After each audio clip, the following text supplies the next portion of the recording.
What is going on, everybody? Hope everyone is having an amazing afternoon, evening, morning, middle of the night, whatever it is in your time zone. It is... Wait, what? Wednesday, the 10th of June, 2026. This is NCC TV coming at you live from the streets of Sumeru City. We're live, or at least that's how it appears to me. Could be a brain in a jar somewhere, don't know, don't care. Shouts out to all my weasels out there, all my forest creatures rocking out to the realest of the real, synthetic lifeform streamer trapped in a cyber brain and body like some kind of a ghost in a half shell. In this late stage, hyper-capitalist dystopia. Forced to exist in this twilight realm to pay off my debt to society and my student loans. I hope you're having a good day, whoever, whatever, wherever, and however you are. We're about to jump right into it here on twitch.tv, youtube.com, high risk, high reward, high on life, or whatever simulation, simulacrum, simultaneous, spontaneous singularity of consciousness this is, was, or will be sometime in the not too distant cyber future. Oh my god, chat. Oh my god. Everything's happening. Everything's happening. This was supposed to be the big Bad Empanada versus Hassan stream. It looks like that got bumped once for Ethan. Instead of talking about, he hasn't mentioned, as far, somebody correct me if I'm wrong, I don't think Ethan's even said shit about losing the ruling to Denims. Again, it's not quite final, but it's very unlikely that, you know, Ethan is going to achieve at least a positive outcome from the main component of his case. Denims watching the content nuke and saying, thanks for watching this video with me instead of that awful Ethan Klein, this terrible crime that now the freaking Ethan fans have admitted it was never about like actual transgression or abuse of copyright or lazy reacting or any of that shit. The shit that Ethan like spent like hours talking about in the first show to try to make this try to sell this as something other than just vengeance, right? It's not even you know, they've admitted, you know, no, yeah, fuck around and find out, right?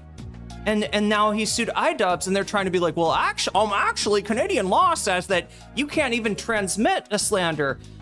Yes, that's true. That's true. If I were to say, I have it on good word that Ethan Klein blah blah blah is a blah blah blah who blah blah blahs his children, right? That, and I was in Canada, sure, probably he could sue me for that, right? But that's not what iDubbbz did. iDubbbz clearly said, you know, it was clearly marked that this was from Destiny. It was clearly, anyway, it's another nuisance lawsuit as far as I'm concerned, and I probably can say that because I'm not anywhere near Canada. I can probably say that, well, like, you know, with no, you know, video game type language in order to, you know, kind of like moderate its legal ramifications. But chat, we're so ready today, and we got a very special gauntlet for you, right? Because this gauntlet came in at the last minute. I suspected this was going to happen, right? I mean, you didn't hear me call it, but I did call it.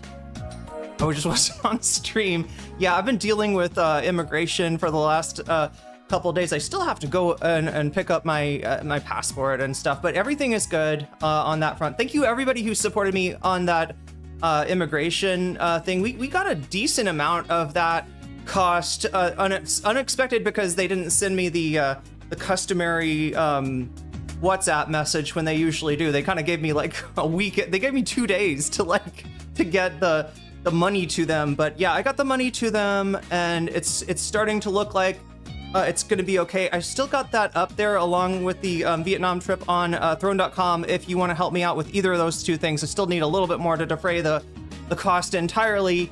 But I'm surviving, chat. I'm surviving. In fact, I even went shopping yesterday and got some very economical tea. Do you want to see? Can you see this, chat? What color is this tea? Can anybody tell me? What color is this tea? Anybody know? Anybody see it? Just barely through the. If I tip it anymore, I'm gonna spill tea all over my keyboard. But do we? I don't have you on green. Yeah, it's green. It's very green. It's extremely green because I bought the famous like wait, can I even? I don't think I can reach it, but I bought the famous Chatramu brand. This is, you know, generally what you will get in a Thai tea. This is your like kind of bog standard Thai tea brand. So the red tea, you know, the famous orange Thai tea, right? That's Chatramu, and why is it that color? Well, it's black tea, which has sometimes a little bit of a red hue to it, but also they add food coloring to make sure that you're getting that nice orange glow in your, you know, in your condensed milk or whatever. And for the green tea, it looks like they add green food dye. So hopefully this is not gonna aggravate my ADHD. I've heard some supported by science claims that you know, food coloring is one of the. In fact, people used to think it was like one of the reasons that kids were getting ADHD when ADHD was a new thing. They were like, oh yeah, I think it's like all the food dye in the you know, maybe, I don't know. But anyway, yeah, it's green tea. It's kind of a, you know, you get a lot of it for fairly. I got a big old bucket of tea, right? That I'm gonna have tea for a long time. But yeah, it was there was a tea place over.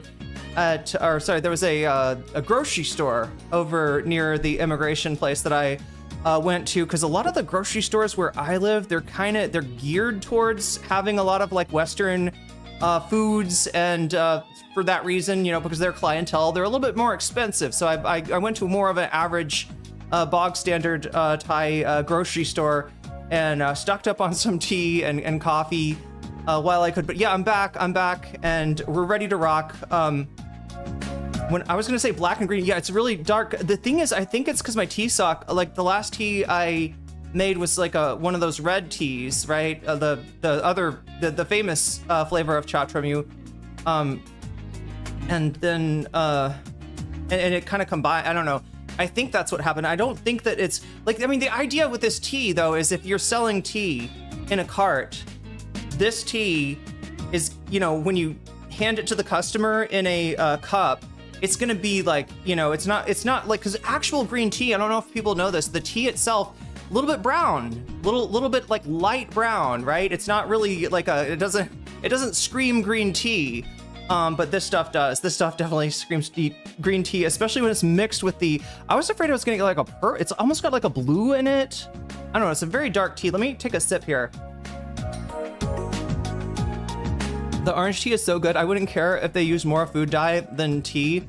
I mean, that's sometimes what it feels like, but you can get it most places if you say, because I ordered, when I was at the mall, I ordered in Thai, right? I'm a little bit proud of myself, right? For being able to actually communicate and understand what the other person's saying, and them understand mostly, hopefully. Well, yeah, they did understand what I said, because I said cha dam, so black tea, right?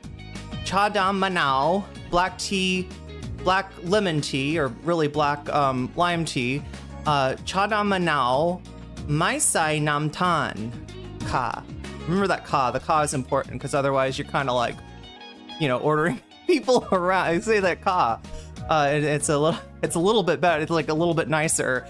Or yeah, I guess if you don't know somebody, you say ka. It's a little bit formal, but it's polite. It's polite to say ka at the. So yeah, let's say chadam. Ao, I want chadam, black tea, manao, chadam manao. That is black lemon tea. My sai, don't put, or technically it says don't wear, right? That's what sai means. Sai means like wear, but it also functions for like when you put something in something, like, right? If you say ow something, you're like, it's kind of like on the side, or like it's a separate thing. And if you say sai something, it's going into it, right? So whatever you order, yeah, if you want like ao nam blah, which is fish sauce, right? If you want them to put, or sorry, if you want fish sauce on the side, you say ao nam blah. If you want it on the side, then you would say sai. Oh no, I'm going backwards. You say ao, you get it on the side. If you say sai, then it's like you're wearing it, you're putting it on, you're putting it in, right? Like anyway, fascinating language, fascinating culture, and I'm learning. Right now, I'm kind of dealing with, you know, if I find a Thai like an English speaker that speaks a little bit of English, I speak a little bit of Thai, we can usually figure out anything. Like, right? You know, because it's hard. If I speak English and they speak a little bit of English, it's very difficult. If I speak a little bit of Thai and they speak Thai but not English, it's also very difficult. But if I find somebody that's a few English words, right, and I've got like a few Thai words, we could usually put together exactly what we how Nambla. It does. I've noticed that there's a few words in Thai. I think I might have mentioned this before. Like, so like yesterday when I was coming back, I caught a cab, and the driver is like, we get in traffic, right? And the driver's like looking forward, and he's like, oh, there's an accident. And I'm like, how do you say that in Thai? Right? Because I'm just like, you know, I'm trying to learn words. He's like, you're learning Thai? And I was like, yeah. He was like really impressed and stuff. So I was like, rotit mak mak. And he's like, yes, it's a lot of traffic. Yes, that's rotit mak mak, right? But if you want to say there's no traffic, right? It's my teat. It sounds like I'm saying my tit, is what I'm saying. Yeah, it sounds a lot like my tit, but it just means there's no traffic. Wani, my tit. Today, no traffic.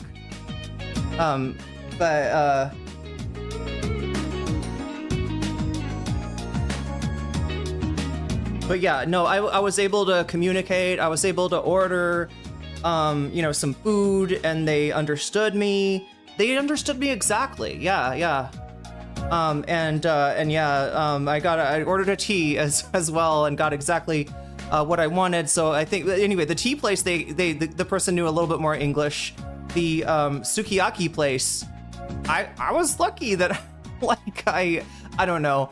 I think there's somebody there that knows English, but the person that was taking my order, not so much. But yeah, I was able to like convey, you know, what was it? Nung, number 1, right? I mean, that makes it easy when they got numbers, right? So I say nung, and I say nung pat. So sukiyaki fried. In other words, not the soup. There's a soup version of sukiyaki too, right? But I wanted just the stir-fried version. So pat, mai sai kai, right? Don't put the egg in it, right? Because that was the one thing on the menu that was said vegan, and it didn't say J, it said vegan. right? There's a Thai word for vegan, and it sounds similar, although vegan's a weird sounding word, so it kind of gets remixed a little bit. Yeah, and I recognize it not because I know the letters, but I just remember there's some strange letters. There's some letters that I don't usually see in Thai in the word vegan, and so I was like, oh yeah, this is the vegan one. New York Knicks were at Madison Square Garden playing in the NBA final against the San Antonio Spurs at Wemby. Extraterrestrial Knicks were down by 29 points, but won by 1 point. Wait, so it's over? Is that it? Four games, right? New York Knicks 4 games, San Antonio Spurs. This is the other thing I was talking to my cab driver about, right? He's a big Michael Jordan fan, because he's like 60. So we talked about Michael Jordan a little bit. He was like asking me, you know, where I'm from, and I say Seattle, and he's like, Seattle Supersonics. And I had to break the news to him. The Seattle Supersonics have, wait, 3-1? Okay, so wait. They played 2 games in San Antonio. Wait, okay, I got it. 3 games in San Antonio. Wait, I'm so confused. Wait, is this tonight? I don't know anything sports ball. I only know the championships when they happen because everybody's talking about them. But anyway, my cab driver is a good thing, you know, because he wanted to, he's a big basketball fan, and yeah, I had to break the news to him that the Seattle Supersonics moved to Oklahoma City, OKC, and he was like, OKC? I was like, yes, Oklahoma City Thunder. Like that was the Seattle Supersonics before their owner got greedy and moved them to a different town. But I mean, I guess Seattle's loss is Oklahoma City's win. I don't really care much for sports, so I was always like, you know, the only thing that sports do around here is make rotit, right? So they cause traffic, right? Whenever there's a big sporting event, like I get stuck in the traffic, and I'm like, goddamn Seattle Mariners, they're always sticking me in traffic. I'm trying to go get my. Was that a Trump voice, chat? I don't know what I'm doing. Somebody gifted me a sub to your channel the other day. You're here to say thanks. Well, thank you for coming over to say thanks, and I'm glad. Yeah, we had some crazy gift subs the other day when I did my bonus stream. Chat. Oh, by the way, bonus streams, right? I've had Seattle beat the Supersonics. Wait, what? What song is that? I actually don't know. I think you're saying the Lakers beat the Supersonics, and that's an Ice Cube song. It was a good day, I think, if I'm remembering correctly. But what I'm trying to tell you, bonus streams. Okay, so you know how we do the bonus streams, right? That happens when I'm in Thai class and we run out the clock. Another sporting term. We run out the clock. There's time left on the clock, so then I do a bonus stream, right? It is like the idea. And NBA Finals play 2-2-1-1-1. Spurs host the first 2. Oh, I get it. Okay, that makes more sense now. New York, okay, so 2-2-1-1-1-1. And then there's a break anytime they travel, right? There's like a 1-day break for the travel. But anyway, just so you know, okay, because I've had some complaints about this, right?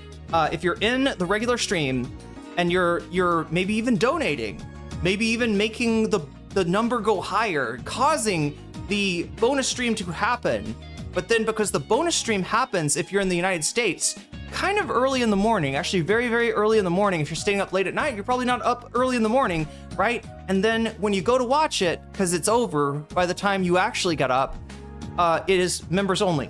And you're frustrated because you're like, I was there, I contributed to that, I'm the reason that we're having a bonus stream, my money builds your country. Oh my God, Chad, that's not Trump, that's some Israeli chick that went viral on Thai TikTok or something for saying some offensive, you know, talking down to, you know, Thai people whose businesses she was patronizing, and thought that gave her the ability to just be horrible to people. But anyway, yeah, the Lakers were they in the finals last year and lost or something? They were good in the, you know, long time ago, when Ice Cube was when they were in the you know, the Ice Cube song. But anyway, so I'm taking too long to explain this, but I want to explain this to you because if you're that person that gets frustrated, you're like, I don't have a membership, I did a big ass super chat, and that's like 20 minutes, you know, you made the stream go on for 20 minutes extra. That's the reason you had a bonus stream to begin with, right? If you're that person, you can now watch my bonus streams, right, unless they get spicy. We did have one time where I made it sub only on Twitch because it got spicy. That was when Connor Points was talking about Destiny's sex life, which is disgusting and horrible and grotesque and, you know, would offend most people, right? So it's too spicy, I had to put it on sub. But if it's not like that, if it's a regular bonus stream, then what you get is you get to watch it on Twitch. And I hope that makes some people's days better, right? That would be awesome. Some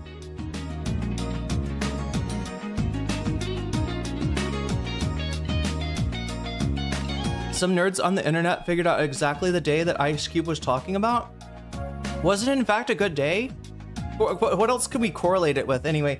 But yeah, do you get what I'm saying? The important part, chat, is if you miss the bonus stream, no matter who you are, you can catch up with it on Twitch, right? Twitch is a little bit, oh my God. Now I've got to explain Twitch. All right. Did I just pull it up? Maybe I should just pull it up to show you exactly what I'm talking about, because I feel like some people are gonna fall by the wayside, otherwise. Also chat, the time has come to talk of many things today.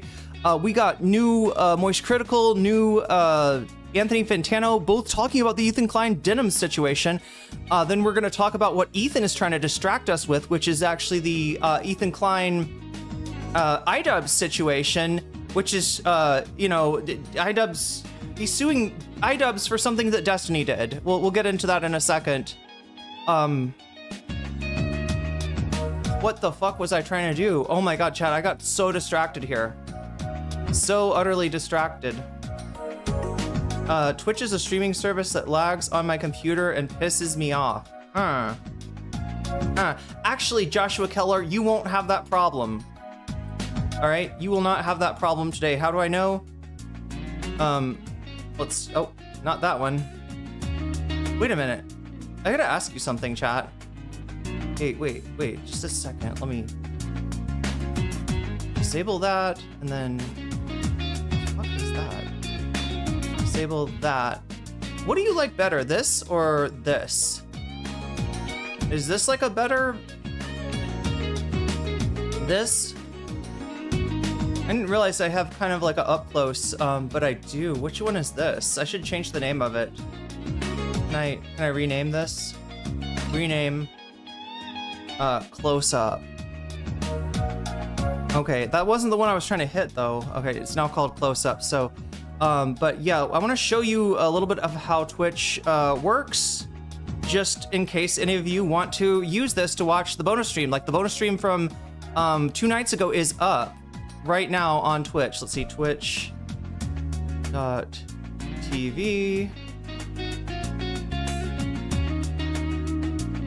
All right, so I'm not signed in here. No comment, chick. Wow,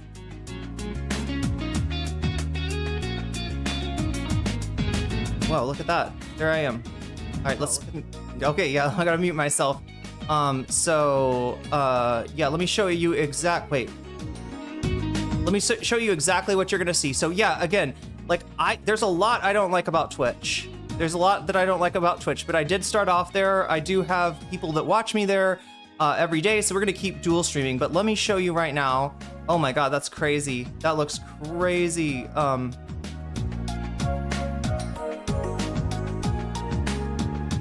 right, so here's what you'll see if you come onto Twitch to watch. And again, chat, those of you that say, I don't like Twitch, it lags, right?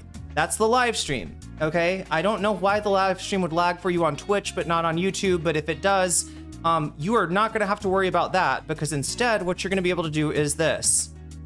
Right, so recent broadcasts, you see, that's the bonus stream right there.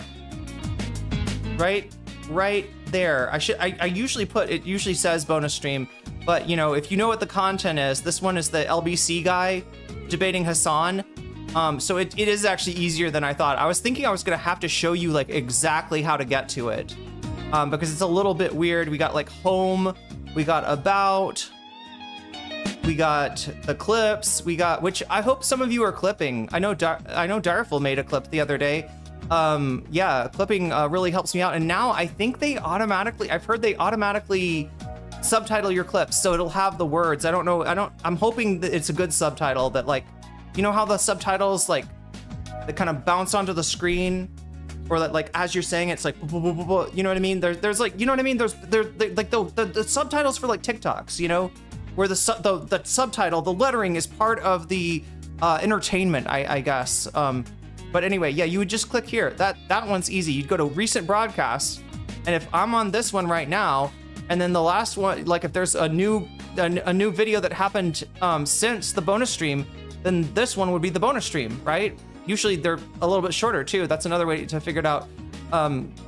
Recent broadcast. This highlight thing, I need to fix this, right? They fucked around. They fucked us around with this so hard, chat. This was supposed to be, you know, keep your highlights on Twitch, right? I mean, highlights usually get uploaded to YouTube, but then they limited the amount of space that we got. They automatically deleted a bunch of our shit, and this just sucks. And I haven't uploaded to this since, I don't know, 2 years ago. Look at that, that's crazy.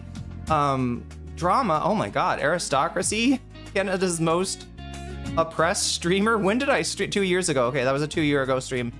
Wow, the changes of NCC, I could see, okay, all video, okay, anyway, but yeah, so all you'll have to worry about here is just, you don't have to click any of the tabs. You just have to, you'll see, like, you know, the live stream is there.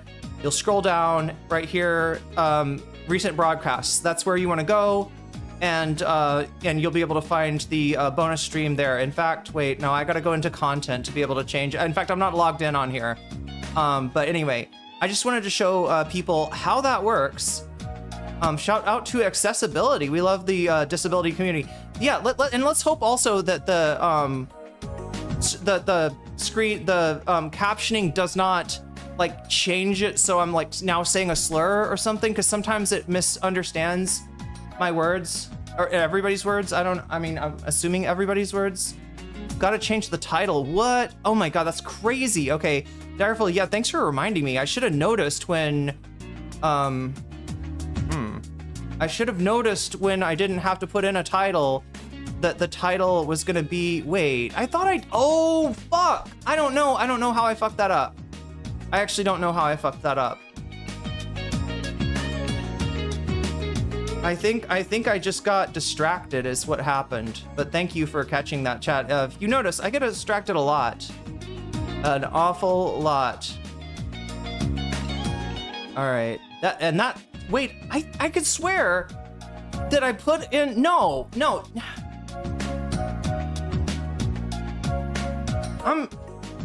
I now remember putting in, yeah, because it's not just the title that I have for YouTube. There's more room on Twitch, so I put in, okay, yeah.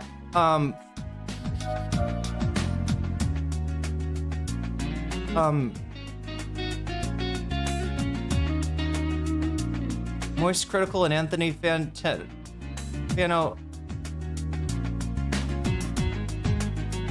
I don't know what happened. That's actually weird.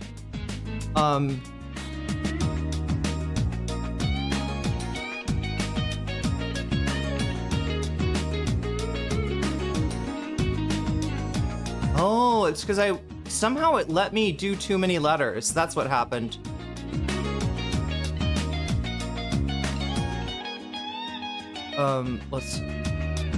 Okay, I just need to change the and to an ampersand. Ampersand, and oh no. I need 2 more letters. How do I take out a letter on this?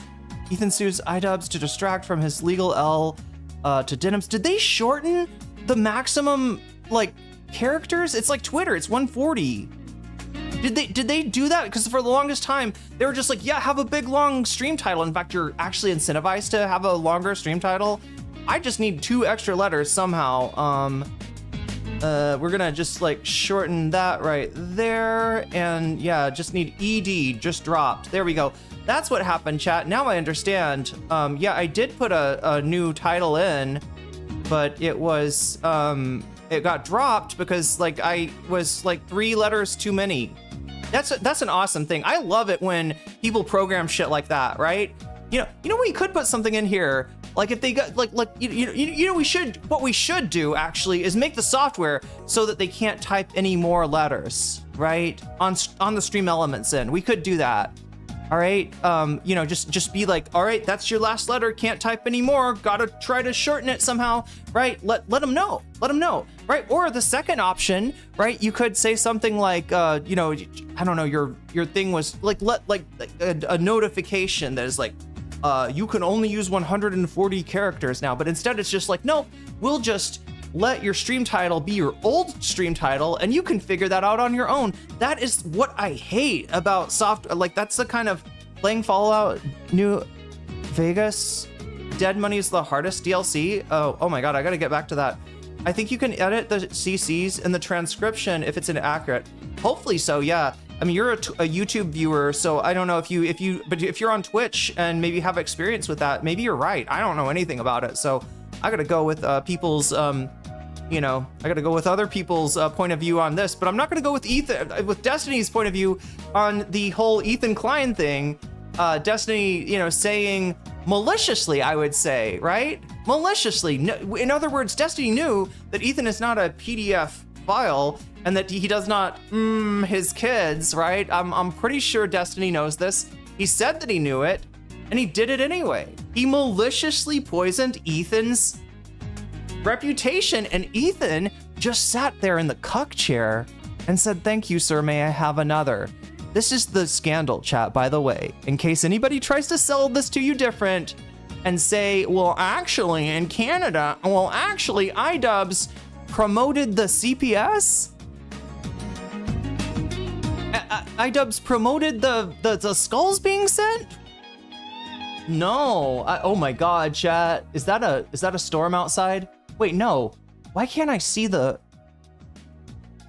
Okay, it's definitely rain. It's rain and like no wind. That's why it freaks me out, right? Because I can hear the rain, and I can also see that the rain makes the city hard to see. But I can't. What I don't see is the trees waving in the wind right now. Anyway, it is raining. It is raining hard. Hopefully we won't lose power here. But it just reminds me, I gotta get going. I gotta get started. Right? Like I said, our gauntlet is gonna be the new videos. This is Moist Charlie finally pulling his thumb out of his butt and getting on this, right? This is what, remember when Hassan said this? Remember when Hassan was like, you know, these guys are cowards. This affects them too. Here, let's move back to here for a second. Hi everybody. All right, I'm just gonna fix this so that we can watch it.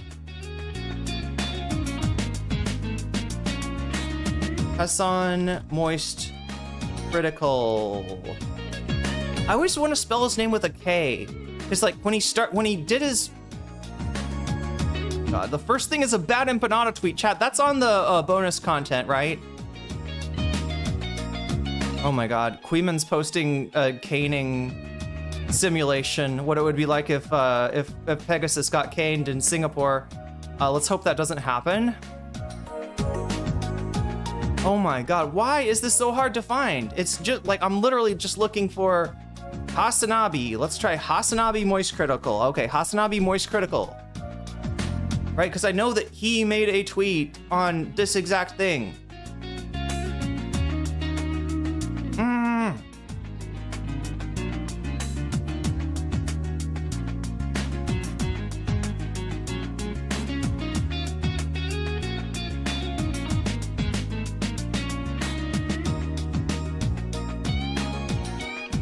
Moist CRITIKAL hat sich in einem Video jetzt auch mit Colorgate von Hasanabi. Yeah, he did a, that's right, German Twitch, Twitter user. He did do a video on Colorgate. Fragt sich wieso. Oh, that's an old tweet. That's from October 9th. Oh my God, why is this fucking hard to find? This was like the most... I hate Twitter. I fucking hate Twitter, all right? Hasanabi, I can't look at his account because he tweets too much. What else can I do? What else can I fucking do? There's literally a tweet with him complaining about, or even like a video of him complaining Oh my god, I'm sorry, chat. This is so annoying to me. I just wanted to show you the thing that's relevant to this, but Twitter makes it absolutely impossible. Hasanabi, Moist Critical, Philip DeFranco. Who else did he mention? Philip DeFranco. I don't know how to spell Philip DeFranco's name. Philip DeFranco? Don't put a comment there. Like, I don't even remember, did he tag people? He made a tweet and he was like, why the fuck aren't they covering this? This involves them. This impacts them. It denounces socialism. Fuck me. There's too much shit. There is too much fucking shit on twitter.com to literally find anything. What the actual fuck? I'm crashing out already, chat. It's just that the stream would be so much better if I could just show you what I'm fucking talking about, but oh my god, it's like impossible. You would think Philip DeFranco, what else did he say? What else did he say? Could it be in their browser history? No, it's Twitter. It's not in that. It's not anything. No, not findable that way.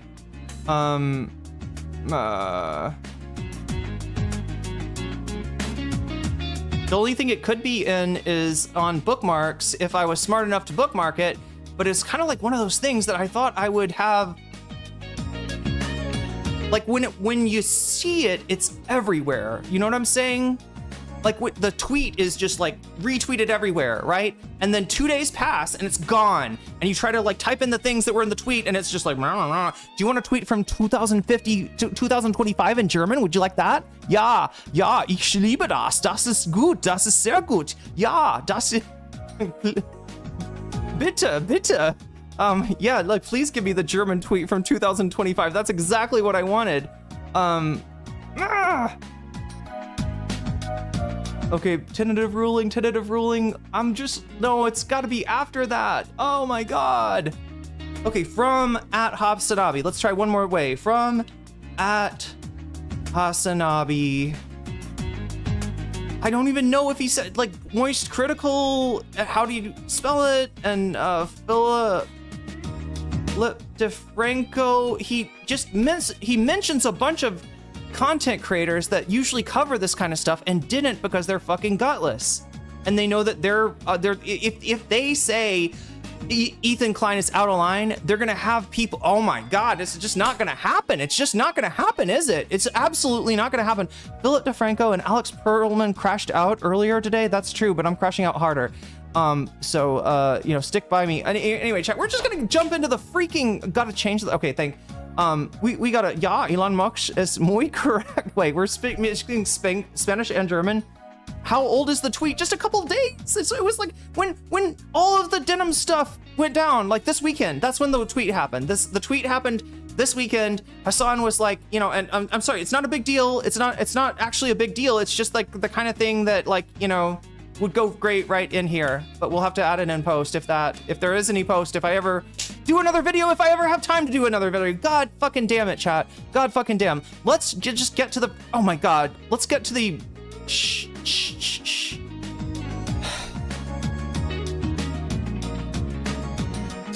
We're just gonna do the freaking gauntlet, all right? If somebody can find that tweet in the meantime, Hassan did tweet that these guys should make a video, right?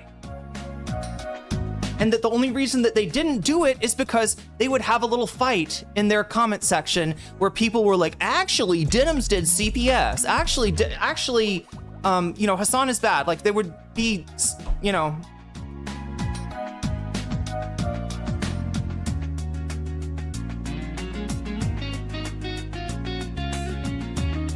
I remember him naming Charlie. Yeah, nobody can find it. It's okay. Awesome Opossum. Oh, also, wait. Do you see what's up there? Do you see what's up there? That's the timer. All right, that's the timer. That's what we ended up with yesterday. I'm gonna start this going. We're gonna add some time to this. Because look, I didn't even get done with the bonus stream, right? We still had time on the clock. There was a crazy amount of gift subs over on YouTube.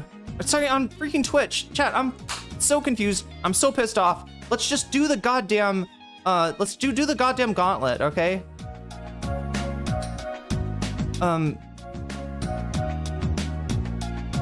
I don't do Twitter anymore. I'm on the bluest of skies. Yes, the wonderful world in which we get the fist bump between the centrist douchebag libs and the people that are, you know,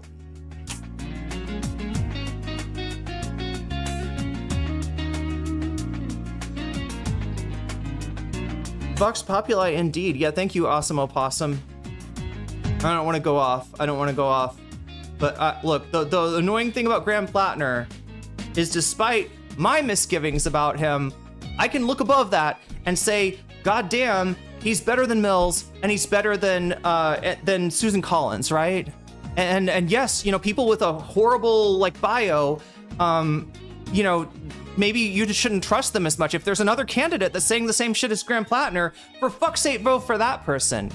Right? I mean, there was a Blue Sky candidate, I guess, that got like, you know, 700 votes or something like that. But anyway, that's the annoying thing about Blue Sky is you got people that are like critical of Hassan, critical of Graham Plattner, and they are bumping fists right now with people that are critical of Hassan and critical from the left, right? And they're bumping fists with people that are critical of Hassan and Graham Plattner from the right. That's a very annoying dynamic that's going on. I was hoping for so much better on Blue Sky. I really was. Even if somebody could just recreate like Twitter before Elon, I would be fucking happy, but that's not what happened. Instead, it is, yeah, I don't know. But then again, it depends on what feeds you're following, right? Blue Sky is it's got its own thing going on with feeds. So maybe your feed is good. I don't know. You can curate your feed on Blue Sky. So I don't know. Maybe you could avoid the annoying people on Blue Sky and just get the good stuff. If it is, I haven't found it. I'm not in the right feeds. Sometimes Blue Sky sucks. Yeah, I mean, I don't want to blame the platform. There's a lot of different people. Blue Sky's gross. It appears to be 100% third way lives. That's what I'm talking about. You know who's big on Blue Sky? Westside Tyler, right? Speaking of somebody who is like, I don't know, probably worse than Graham Plattner. What is Tyler's take on Plattner? Probably loves him for all the wrong reasons. He's just like me. Plattner's just like me. I don't have to feel so bad about... Plattner was kind of like, I think, maybe stationed in the similar places too, from what I've heard from Tyler, and a similar duty in the military of being on that machine gun. Anyway, chat, I'm fucking crashing out. I don't need to be. I'm just annoyed by a lot of things, including Twitter. But let's see what I don't even know what Charlie's gonna say. This could be bad. Don't take this like, you know, don't get too excited about this, right? Because this could just as easily be Charlie like calling both sides, because that's a safe thing to do. What is going on? I feel like his quality, no, it's 1080. That's 1080. I don't know what to expect here, but I would hope that he is making the rational call that all content creators should be right now, that Ethan Klein needs to be stopped. Ethan Klein is a danger to us all. Ethan Klein is threatening our incomes for his petty personal grievance. He already fucked up Twitch along with Dan Saltman, right? And he's trying to fuck up YouTube, right? There should be some solidarity on this. There is actually, Chad. I just saw a fucking Groiper like liking one of my tweets because they're you know, they think Ethan Klein is doing some bullshit, right? That's crazy. That is fucking crazy, right? With how like SJW coded my fucking Twitter presence is, that somebody from the right is like, yeah, you NCC was right. I'm like, that's an NCC right. I am not ready to hear. But I mean, that's how crazy shit is, and it should be easy for people to line up on the right side of history here, because you're either gonna have you know, reactionary. Unironically, that's what they call it on Twitch. They call it reactionary content, but no, react content, right? You are going to lose that. You're going to lose the ability to critique. Neopagos super chatted $5. Good night, quarter moon face. Yeah, good night, quarter moon face to you as well. And thank you for the super chat. And the VOD will be here for you in the morning, I suppose. Anyway, chat, we're trying to get going. I got on a little bit early today. I could have gotten on even earlier if I didn't have to change the goddamn thumbnail, right? I was ready to go, and then I look at my phone, and it's like, ton of new stuff happened, right? We got an Ethan VOD to go over. We got this shit to do for the gauntlet. And as always, chat, we got our, although I don't know if I want to say always, I am realizing that the subathon timer, it is a little bit of a double-edged sword, right? I do want something to keep me from spending a lot of time on a stream that is not, as financially, and I hate to, bring it down to brass tacks, right? But realistically, right, I'm kind of struggling here, especially with being sick in the, earlier this year and stuff. But I need something to kind of just like be like, all right, you got this much time, like this is how much support there is. You got this much time. That part's nice. But what happens is, I don't know, somehow I always end up just doing 10 hours on stream. And then the next day, I think I'm going to come on and talk about something really important. And I just don't have the energy for it. I got to figure out something else. But anyway, until then, chat, like, yeah, we had 1 hour and 12 seconds left when I last left, right? But, and we usually start with 4 hours. So look, sub add time for 4H, I think should work. Did we add 4 hours? Yes, we did. We're starting with 5 hours. Why? Because I did a stream and we got massive support, and then I went to Thai class, right? And then because there was extra time, I did a bonus stream afterwards. That one also got massive support. We covered a lot of content in that bonus stream, right? I'm super happy when that happens because it gives me a chance to cover more stuff. But then it was late and there was like an hour left on the clock, and I was like, what the fuck do I do with this, right? So what do? We roll it over in today's stream, and that's a good thing, chat, because we got so much content. We got to go through this Moist Critical video. We got to go through an Anthony Fantano video. We got to figure out if anybody else did, because chat, here's what I think is going on here. I think that there's a group chat that I'm not part of, okay? I think there is a group chat I am not a part of. Well, of course I'm not a part of it. If Moist Critical and Anthony Fantano are in there, I guess it makes sense. It's like a all boys, breathe, Irene. I'm trying to, Joshua Keller, but I'm also very excited, right? But anyway, yeah, because the way that Fantano and then Moist Critical dropped, and Ethan was talking about this earlier. Yo, Narwhal by Nature, thank you for the 5 gifted memberships. I'm gonna have to add some more time, aren't I? And it's a good thing today. It's a good thing. We started early, right? I'm not gonna be staying up super late. And we have a lot of stuff to talk about. I'm not gonna run out of stuff to talk about. Look at that. Also, wait, oh my gosh. I made a short timer.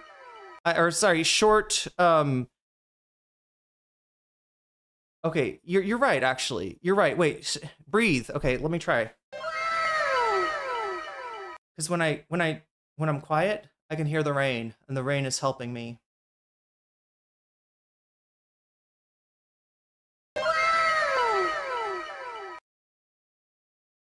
So like breathe in for like 5 seconds.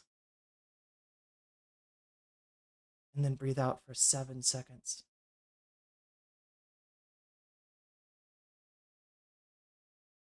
Breathe in for 5. Breathe out for 7. All right, there you go. I feel more centered now. Oxygen in, adrenaline out. Oh my God, thank you for counting that for me, Narwhal. I need to add that to the, in fact, I think it's 33, right? Because we had somebody resubscribed on Twitch just a second ago. But yeah, what am I trying to say? I feel like there's a group chat, right? How else did I know that this was going to happen? How else did I know that Moist Critical was on the toilet trying to decide if he's going to poop or not? And it turns out a little doo-doo ball rolled out of his butthole. I'm sorry, I got to say that like the way that Charlie would. But yeah, Charlie, he got on the toilet. We weren't sure if he was going to, what do I mean by he got on the toilet? He DM'd Harley, Epic Bacon Boy. You know what I'm talking about? Epic Mealtime Guy, right? The bacon guy. If you remember that many years ago on YouTube, .com. Yeah, he was part of Epic Mealtime. Now he's in the H3 After Dark along with Girl with a Microphone, who supposedly got some secret information on friend of the VOD, Vadim. Vadim, I hope you're okay. Like, right, Girl with a Microphone's about to drop the nuke on you. I hope you're gonna be okay, Vadim. No, she is ridiculous ass clown is what she is. I feel like we've already gotten a little bit of what Girl with a Mic interviewed some former mod from the Snark server, and supposedly it's going to be bad for Vadim. I don't think Vadim is even all that active in that server from what I've heard. Not that I've got eyes on it or anything. Not that I was invited. That's okay, though. I'm glad that you didn't invite me there. I probably wouldn't get along with anyone anyway. So, but anyway, group chat that I wasn't invited to with Charlie and Anthony Fantano, and their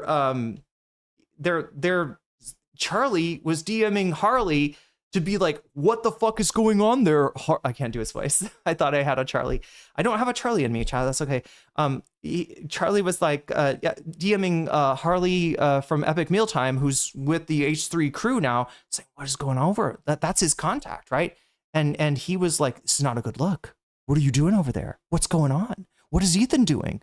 Like, right? So that's kind of a sign that I got, earlier, that Ethan relayed that Harley had been contacted, that there was something in the works, that the man had sat his little skinny butt down on the toilet and he was ready to see if we could make a poop come out. And this is the poop that has come out. Also, Anthony Fantano is pooping. Everybody's pooping, chat. And it's a good thing, right?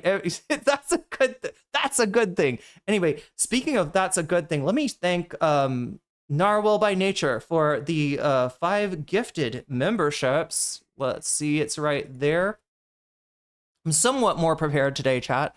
Every time I hear girl with a microphone, I can't help think of Goral World. What is Goral World? I don't know about that. But maybe you could explain, and I would be enlightened. So anyway, the 5 gifted memberships. Let's see who they were. 2. Oh my gosh, here they are. Maybe let me just scroll up. Wait, that's where they start? Somewhere they start. Okay, Steve Broyle 7150. You just got weaseled, and that's a good thing. Craig, I'm just gonna read out your, in case these are people that didn't realize they were using their names. Let's just read out their first names. Craig 107B. You just got weaseled, and that's a good thing. Dim Snow Bunny. You just got weaseled, and that's a good thing. And frankly, drumming, you just frankly got weaseled, and that's also frankly a good thing. Did I miss anybody? Wait, there's one more. 1, 2, 3, 4. Who else got hit with that? And chat, I'm trying to get to this as soon as possible. There was earlier a super chat. Let me check for that. Yeah, let me know what all has come in on the YouTube site. Oh yeah, Neil Burgos, praise be to Allah. Donald Trump said that again, and I don't know what it means, right? It's some kind of signal of what's going to go on in Iran. I think Hassan says it's him trying to pretend to be crazy, right? Other people think that Donald Trump is going to turn Muslim. I don't know if that's in the cards. But yeah, Donald Trump did say this on a Truth Social. But thank you for the super chat. Yeah, 27 is what is going on YouTube. There's one more person I did not, frankly, drumming, Dim Snowbody, Craig Huber, Stephen Broyles. Are they down there? Are they below somehow? Did they get, I only see 4. I only see 4. What? Anyway, maybe I'm just missing something. Yeah, I want to get us started as soon as possible. So somebody else, you just got weaseled, and that's a good thing. I can guarantee you I could get as many as 5 votes. Wait, what, in Maine, running for Senate? Probably going to have nightmares about girl with a mic as Trump praising Allah. Oh my God. Sorry, let me pronounce things correctly. Rob Ababa. You just got weaseled, and that's a good thing. Thank you for filling in that gap. I don't know why it didn't show me on my multi-chat, but sometimes, yeah, the multi-chat has been less reliable than normal. Normal, like the cat from Garfield. No, normal, not normal. I speak weird sometimes, chat. Sub ad time. We're going to add 33 minutes is what we're going to do. We're going to add 33 minutes to the clock. There it goes. Boom. And look, why did that happen? Because people donated. Frankly, all right. There's one way that you can get the number up without donating, and that is through a Twitch Prime sub. If you got Amazon Prime and you're on Twitch, you got a Twitch account, you can integrate your Amazon account into your Twitch account. It's the same company. I think it's okay. I think it's safe. For people they're worried by, like, you can connect your Amazon account to your Twitch account, and you'll get something called a Twitch Prime sub that is a free sub for you. Yeah, it costs you nothing. I mean, you paid for Prime, so, you know, there's that cost, but it costs you nothing. You can support the streamer of your choice. If you happen to support me, first of all, thank you, because there's only one that you have, and if you park it here, that actually means a lot to me.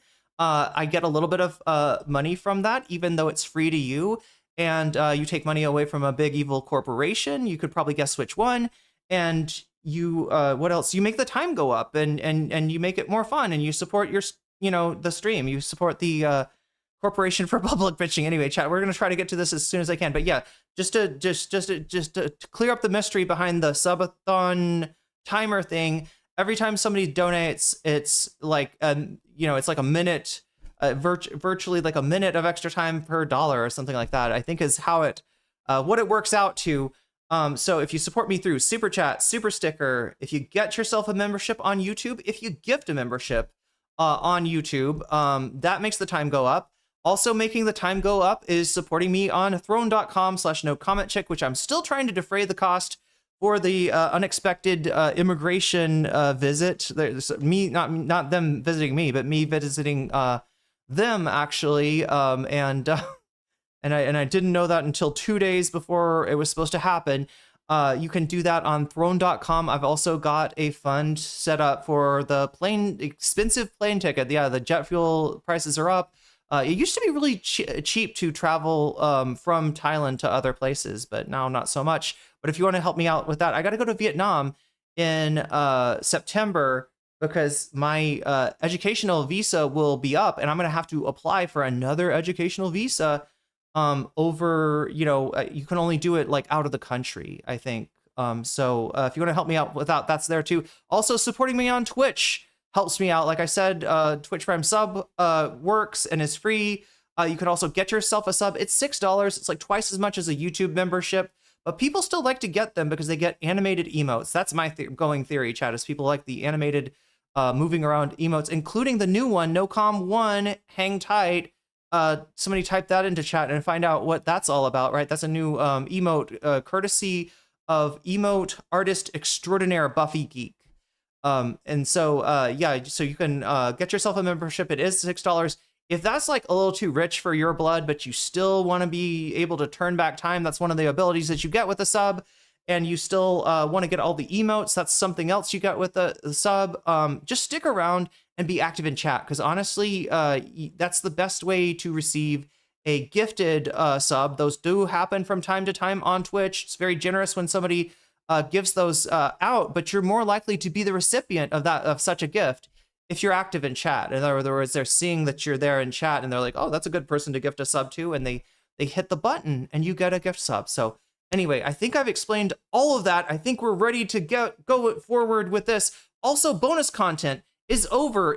There's all this stuff right up here, right? Hassan versus Bad Empanada, CoffeeZilla on Reckless Ben, Nietzsche for Gooners. What's that about? Well, you might be surprised to find out what that's about. Nietzsche for Gooners, right? A friend of the VOD, Shakespeare, has been telling me about this crazy right-wing content creator who is like kind of very popular amongst, I guess, Trump staffers. It has started to people are starting to get to know about this guy. This guy's super weird, a little bit homoerotic. I would say a lot homoerotic, right? If you're wondering where Asmongold's homoeroticism, men are actually hotter than women, all that shit, is it homoerotic? I don't know, Chad. It's something, but that shit is coming from, you know, that shit is coming from a guy named Bronze Age Pervert. And Shakespeare was on this news story well before most other people were.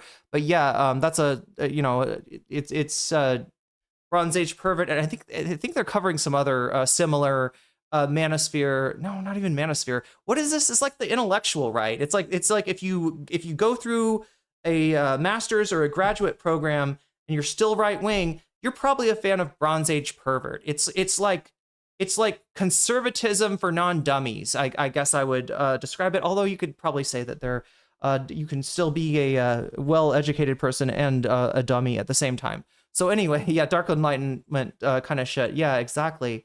So we got that, and then we got Temple weighing in on Ethan versus Denims. Make sure to get your votes in if you haven't already. Right now, it looks like Hassan Bad is we might have a chance to do multiple bonus contents today. Chat. Hassan Bad Empanada kind of running away with it right now. 32 votes, is that right, chat? I feel like we've got a lot of people in chat today. So 32 votes. How many? 35 votes. Okay, 3 more votes. And Hassan versus Bad Empanada, even more in the lead than it was before. Second place, we got Nietzsche for Gooners. Third place, we got CoffeeZilla giving his take on Reckless Spin. We could probably throw in Legal Eagle and a few other things along with that if you want to. Yeah, some bad shit has gone down for Reckless Spin, where that third video that we were counting on maybe we're never going to see it anyway. But if you want to find out about that, choose that one. But yeah, get your votes in. The voting's going on youtube.com/nocommentchick. Just go to my channel and you can click on the video that is click on the live stream. And you will see the poll and you'll be able to vote on the poll. So come over from Twitch if you want to. You don't have to watch it on YouTube. I'm not trying to, scoot you all over to YouTube. But you can go back, but that's where the voting is, because the polls honestly are better on YouTube. So vote on this poll. It's going to determine which of these topics we get. Also determining which of these topics we're going to get is the fact that when you donate to the stream, when you support the stream, you can tell me what is your favorite topic. I'm kind of like Santa Claus in that way. No, you cannot sit in my lap, but you can, whisper your wishes to me, and I will surreptitiously add your donation as a percentage to the topic of your choice. If that doesn't sound good, you can also say Vox Populi, as somebody already did. Oh my God, who said Vox Populi? Somebody already said Vox Populi. Right? Somebody already said Vox. I can't remember if it was Neopergos or Joshua Keller. One of you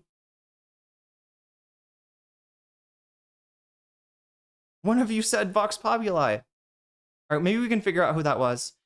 Just got in. What is this about H3? Okay, well, you haven't heard. Well, we're about to find out. Look, actually, though, first I'm going to run a gauntlet of Moist Critical and Anthony Fantano commenting on the Denims situation. Then we're going to watch the Ethan Klein video. Wait, let me actually do this correctly. So put the, all right, Moist Critical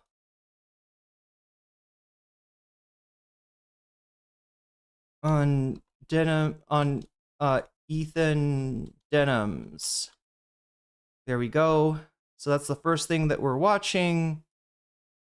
And then second thing is going to be Anthony Fantano, same deal. And chat, I'm telling you, there's a group chat somewhere, right? And they all talked, and they were like, they were of mixed minds, right? Or some of them didn't know about this. And once they figured out what this iDubbbz suit was, I think, or maybe even just the result of the Denims thing, right? They decided they don't like what Ethan is doing. I'm convinced. Anyway, we'll see. So Anthony Fantano.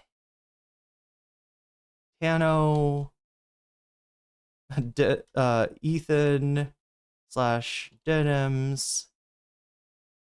Just barely fitting in there. Maybe even squish that a little bit so it fits better. There we go. All right, so those are the first two things that we're going to watch. Then we're going to watch the Ethan VOD. He'll be going over the iDubbbz thing. Again, it's not over anything that iDubbbz did. It's over something that Destiny said. I'll explain more about it later because there's a whole backstory to this, but I don't want to make you wait any longer because you've been really good for waiting so far. It's late at night. Let's get to this. Let's see what's on the agenda for tonight since we got a gauntlet. Should I give myself a time limit on this? Yeah, look, on the gauntlet, I'm training, chat. I'm in training. All right, I'm trying to get better at getting through more content more quickly. So let's give me, wait, no, how long is his video though? Ugh. We are not doing the timer. The video is 36 minutes. Let's make him go at 1.25 speed.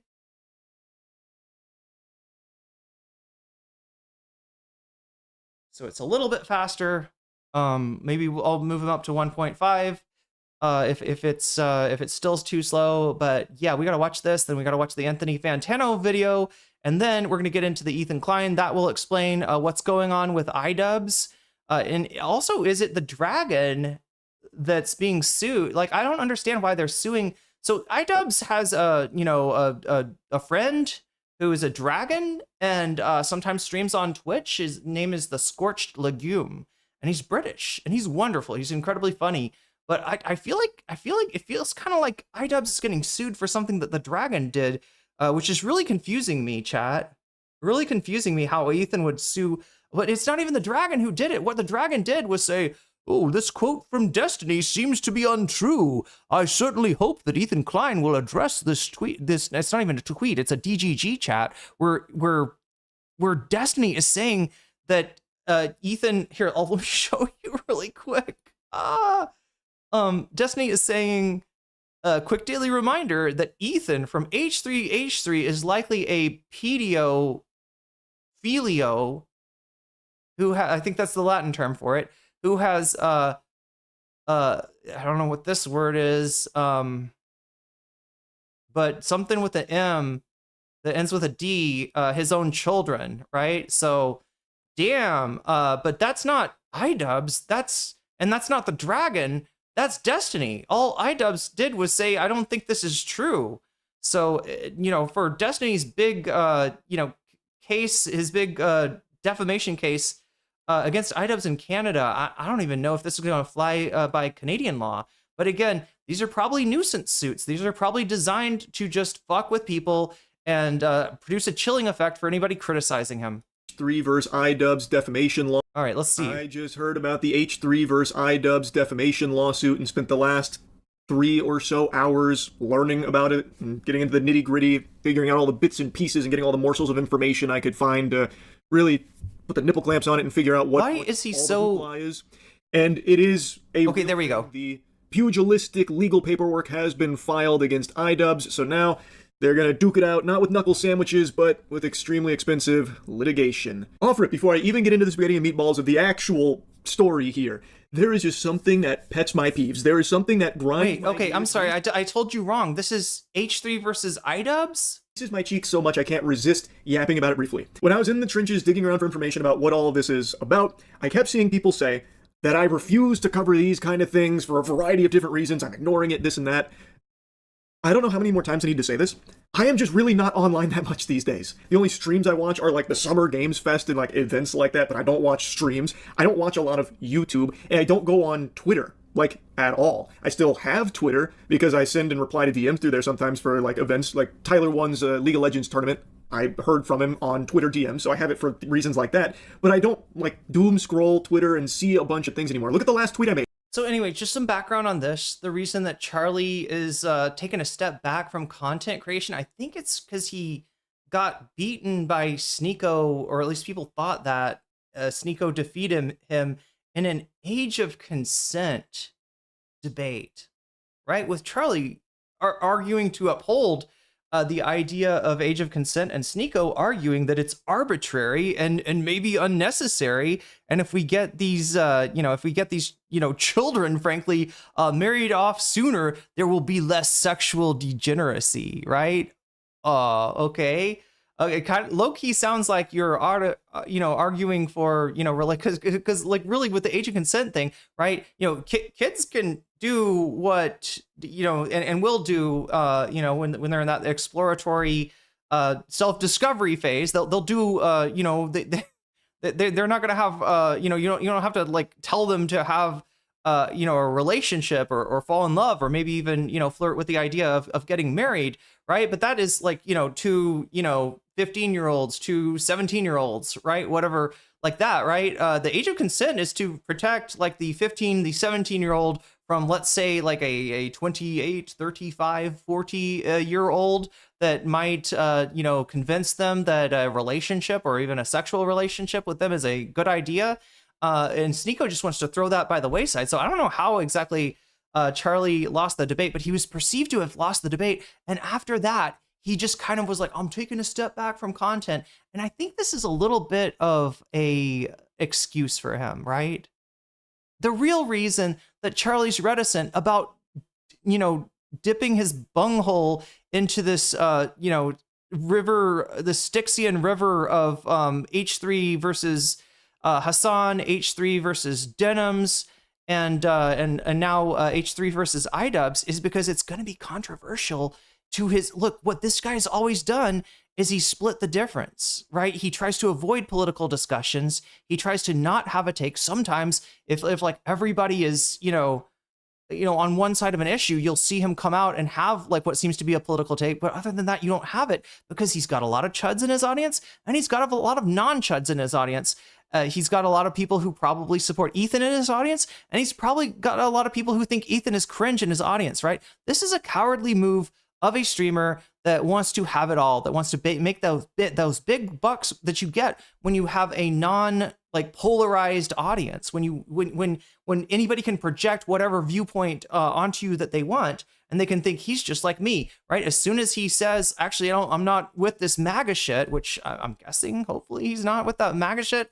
He's going to lose a segment of his audience. Anytime he says, fuck H3, which I don't know if it doesn't sound like he's going to exactly say that here. Maybe he will. He loses a segment of his audience too. So that's the real reason. I mean, he's lying to you straight up. All right. So like, I don't see a lot of these things that are going on anymore.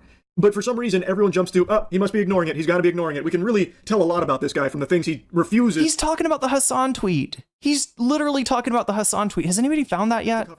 I just don't see them. The things I do. Maybe I should check my Discord. Or when I stream chat telling me about them, putting them on my radar. Nope. Neither of those two avenues show it to me or tell me about it. I just never hear about it. And I'm not even a fucking streamer anymore. Not full time. I'm like a semi-retired streamer. I stream sometimes. I mean, sometimes I'll stream like 3-4 days in a row. But basically what I do now is I just play like old school games, like a lot of retro games or a lot of Steam cum dumpster games, like actual trash.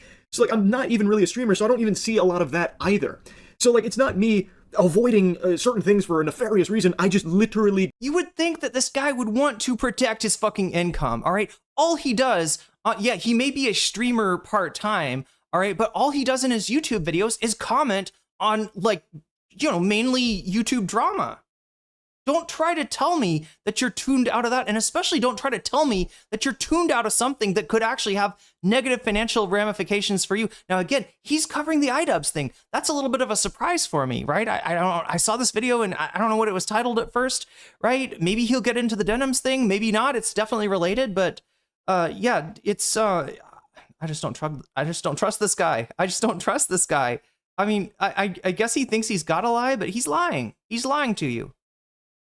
Don't ever hear about it, so I never learn about it. Now, there is some stories that I do hear about and get really invested in, like Bricks and Minifigs versus Reckless Bin. I've been very glued to that one, had my finger on the pulse of, but that was something I was put on my radar by friends and stream chat. So genuinely, I am just not online that much, so I don't see a lot of it. So with that out of the way, I did spend like the last 3 hours learning about this defamation lawsuit between H3 and iDubbbz because that did sound pretty concerning. I want to point this out. I want to point something out, and this is very relevant to anybody that just got timed out for 10 minutes in Twitch chat. You are allowed to come in here. You are allowed to disagree. You are allowed to love Charlie or Ethan or anybody or Trump. Fuck. If you can just get along with people, right?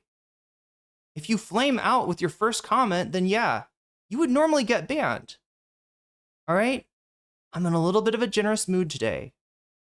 So if you can keep the toxicity down, chatter, you can talk again in 10 minutes. If not, you will be permanently fucking banned and any kind of appeal of yours utterly ignored with the most callous cynicism you can imagine. All right? You are allowed to disagree, right? Coming in here hot with insults is not, you're missing your chance to engage. So don't do that. That's my advice. Oh my God, did I lose my play button? Fuck, that's crazy. It's trying to play my video from Twitch. Let me turn that off. Because there's always been like an unwritten rule on the internet, not just YouTube, where if there's beef online, it stays online. And you handle it online without, going over that threshold, the event horizon of trying to use litigation to silence your opponent or something like that. That had always been etched in the stone tablets, the fucking 10 commandments of online discourse. Thank you. And now all of a sudden, I'm hearing about H3 suing iDubbbz for defamation. So obviously I wanted to hear more about that. And after diving in, hitting that cannonball into the pool, I learned he had... And also, in case you were being sarcastic, maybe don't come into a chat and have your first statement be sarcastic, right? Because No, if we don't know you, we can't read sarcasm. A lot of active lawsuits. I think it's 5, maybe 6 against other streamers and YouTubers. So Let's go. Yes. Before all this, which was against the. It's like Broly. Broly's right next to you, dude. It's like Broly. He's on a rampage. He's trying to kill everybody, including you. He'll smash you into the fucking wall. So yeah, please, Charlie, recognize. Snark community. That I did hear about. And that one made a lot of sense to me, actually. The Snark community, from what I recall, was doing some diabolical, like, harassing, stalking. Okay, we gotta talk about what is the fucking Snark community, okay? Now, first of all, Snark is a euphemism for a subreddit that is about a creator, but is not for that creator. In fact, they're usually against that creator. They want to be snarky at that creator. That's what Snark is. Charlie, I'm sure, has a Snark page. I don't think I've ever been big enough to have a Snark page, but people have definitely, snarked about me on various subreddits of toxic debate bros. So, I'm familiar with the concept, right? But stop acting like it is like one thing, because now when we're talking about the Snark community, we're talking about like generally left-wing people, generally pro-Palestinian people on Reddit that have moved around from various subreddits, because Ethan's constantly trying to get them banned. Ethan thinks he should be able to delete his Snark, and that's not, luckily Reddit's not having it yet. There's that, form of Snark, and then Ethan expands that of like, okay, well, if you're against me, it must be because you're on Reddit terminally. No, I don't fucking use Reddit. A lot of you in chat, if you do not use Reddit, right? If you're not a Reddit, well, I mean, but besides the basic, like my, console is blue lighting, how do I fix it, right? Besides the, just fix something kind of Reddits, like who is not like involved, who does not have a Reddit account. I think a lot of people don't have a Reddit account, all right? And we still we're still very skeptical about Ethan Klein, right? But we get lumped in with that because it's convenient for him to prove a narrative, for him to create a narrative. He wants dumbasses like Charlie to be like, the Snark community sure seems pretty toxic, right? They got his CPS called on him over nothing. Certainly no dangerous situation with a fucking parasite in his house, or at least that's how he represented it. Anyway, it's a big conflation. And as far as the Snark Discord, right? If you've seen the crystal skull with CPS etched into it, right? That's a right-wing place. I'm sorry, everything that I've seen out of that, like Shamu, Nick Andros, like these people, with the exception of maybe Vadim, who's not even that involved from my understanding, it's called Snark Left, but it really should be Snark Right, right? If you want to denote it as something different, it's Snark from the right. It's people that don't like Ethan Klein, but I don't want to over exaggerate this, because like, somebody like Schleppy, for instance, I don't know if that guy's exactly right wing. I know he's like he's like combining the anti-woke with the, I don't know, whatever they're doing, chat. But what I'm saying is you're conflating a bunch of people that have got nothing to do with each other than they dislike Ethan Klein, other than the fact that they're skeptical of Ethan Klein. Is that a butt or else ellipsis? Wait, what is the dude doing to the butt? Is this a proctology exam? You just made a emote of a proctology doctor, at least as far as I can see. That's pretty cool. I was unaware of your game. Use Reddit to hook up with people. Okay. Stuff, sending CPS, I remember that, and like Human Skulls, those things. Wait, that's a thing that people do on Reddit? I didn't know. From like the Snark community, so it made sense that he would pursue litigation there, because that is highly illegal fucking psychopath behavior. So that one I remember, and that one. Yeah, and if there was like a whole bunch of people in a group chat being like, let's fucking like fuck with this guy's life in any possible way, like let's send him a skull so he's gonna be. The fact is, we don't know who called CPS, and somebody in chat is pointing out that doctors, like the one that Ethan saw, like the pediatrician that Ethan took his kids to ostensibly, and I don't know the veterinarian, but like right, are mandated reporters. So there's not even proof that the person that contacted CPS was anybody that had seen Ethan's clip, right? That went kind of viral, and a lot of people reacted to it, and then we're gonna blame Denims, we're gonna blame, Bad Empanada, we're gonna blame whoever, but we don't know where it came from, and we never will. And same thing with the fucking skulls, right? In fact, I'll throw this out there, we don't know if Ethan is not self-victimizing at this point. because he is a liar, a proven liar, a known liar.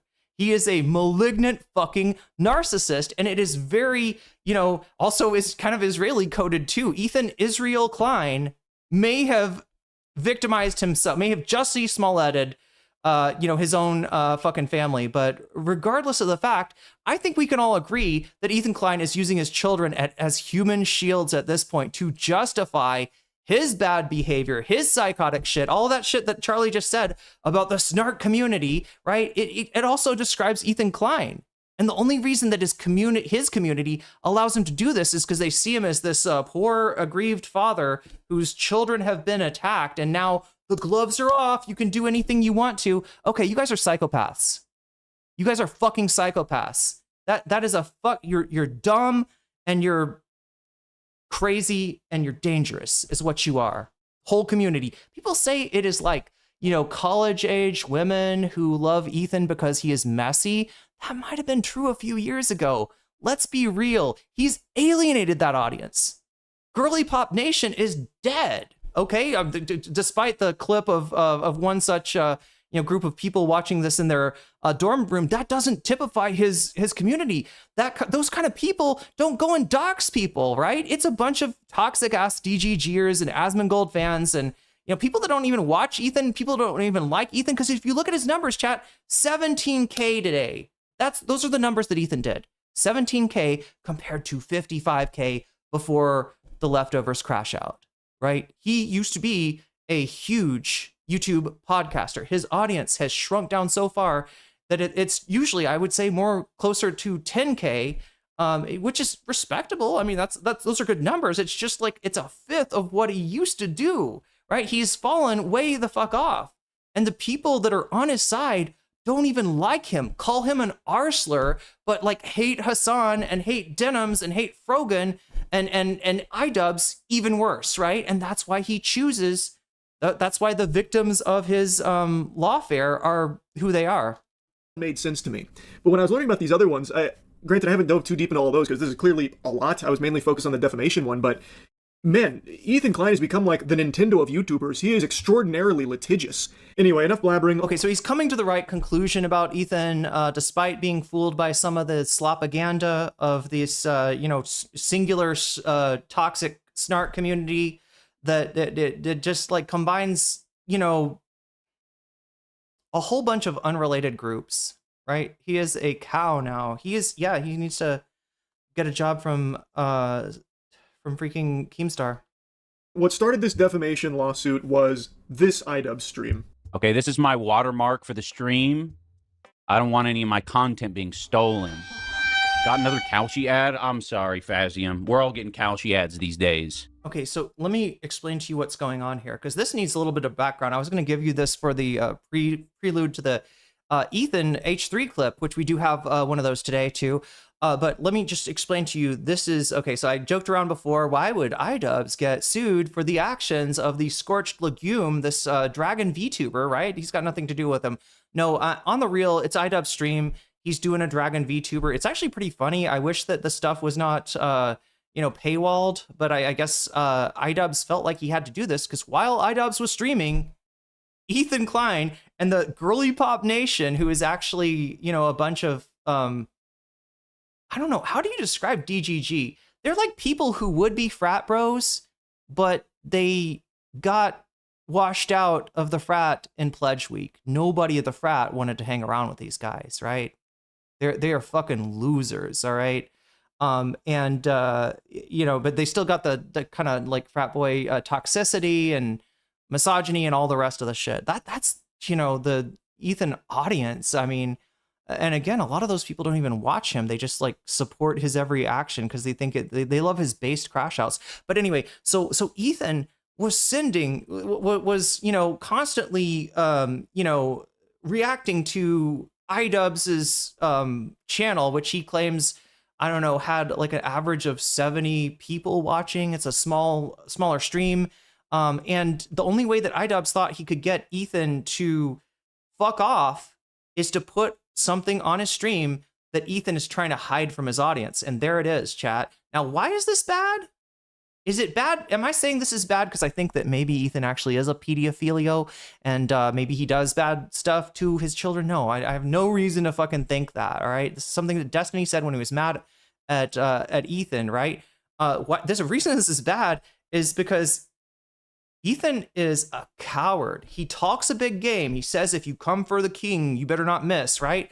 He says, fuck around and find out. All this shit to what? Denims, to Frogan, to to smaller people, right? Smaller people who he doesn't have an audience overlap with. Because, right, if you're watching iDubbbz, if you're a Denny's patron over here, you're probably, not a big fan of H3. If you're, Denims, right? The only reason you'd be watching it is just like to hate watch, right? So there's no overlap there. There's no danger of losing viewership because Ethan at this point, he's getting to the point like it snowballs, right? Your viewership. You start off with maybe nobody watching you. Most streamers start off with 0 people watching them. If they can get a friend to come in or something like that and watch them, then now they got 1 person watching them. Then maybe now it's visible and like 3 more people find it. Now you got 4 people watching it. A 5th person comes in randomly. Now you got 5 people watching, right? It's a very slow buildup, right? To having like the size of audience that any of these people have. But once it gets going, it's like a snowball. It starts rolling faster and faster.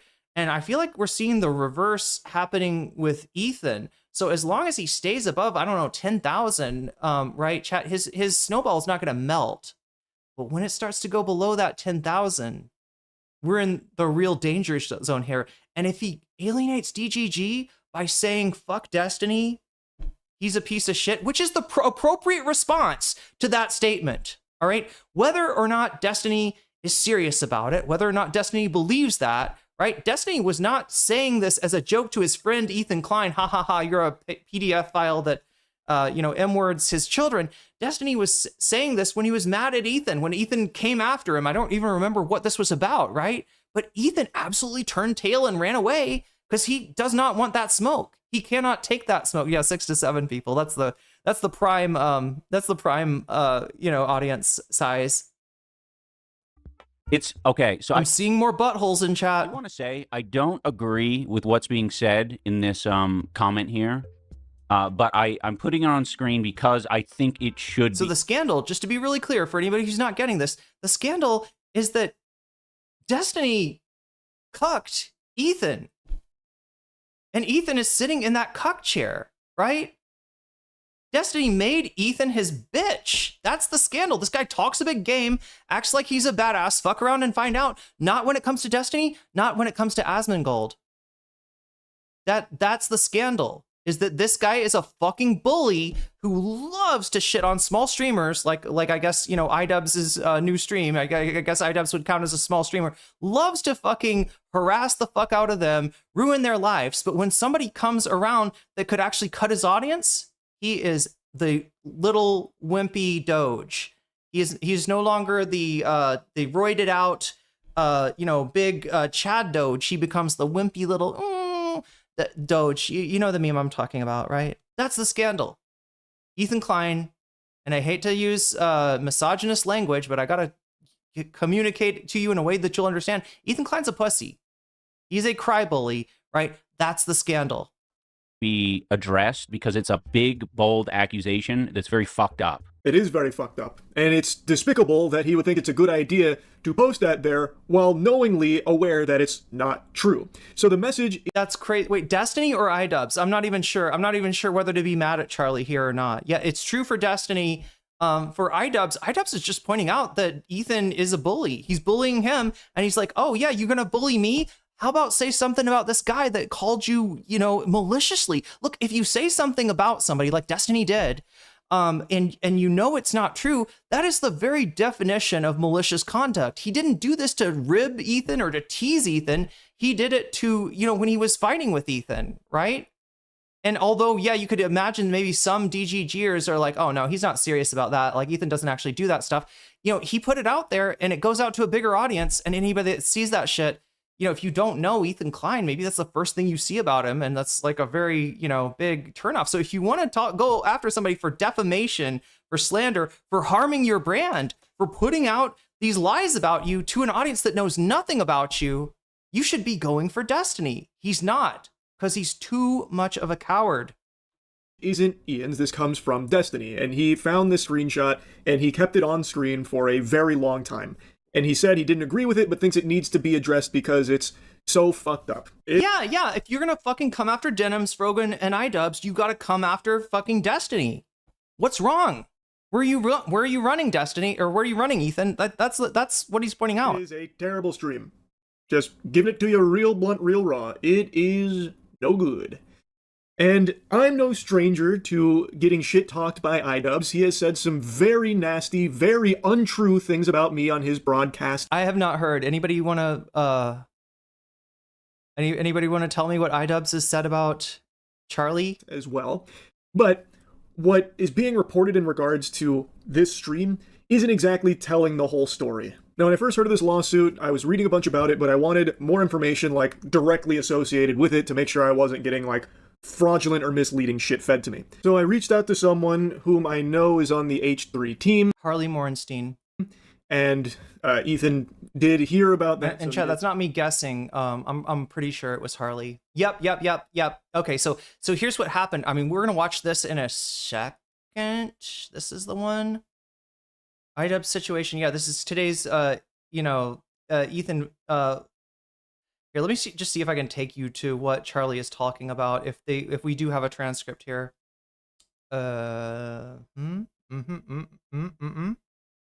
No transcript so far. Did he disable subtitles? Maybe so. Again, that's I'm sorry.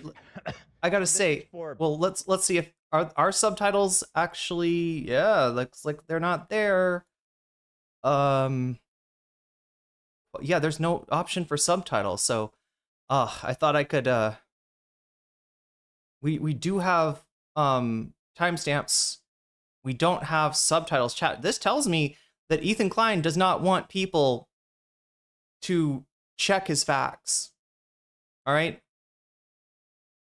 Just like iDubbbz put up this image of the Destiny quote that he doesn't want people to see. He doesn't want to have to explain, not because anybody's going to think that, well, I mean, people that don't know him might think that he's a pedophile, but not that anyone in his audience would think that that was true, but because it shows that he is absolutely cucked out to Destiny. Ethan is still sitting in that cuck chair and he won't get up. That's the scandal, right? It's not, so in other words, it's a scandal for Ethan's ego, not a, anything that he's doing to his kids.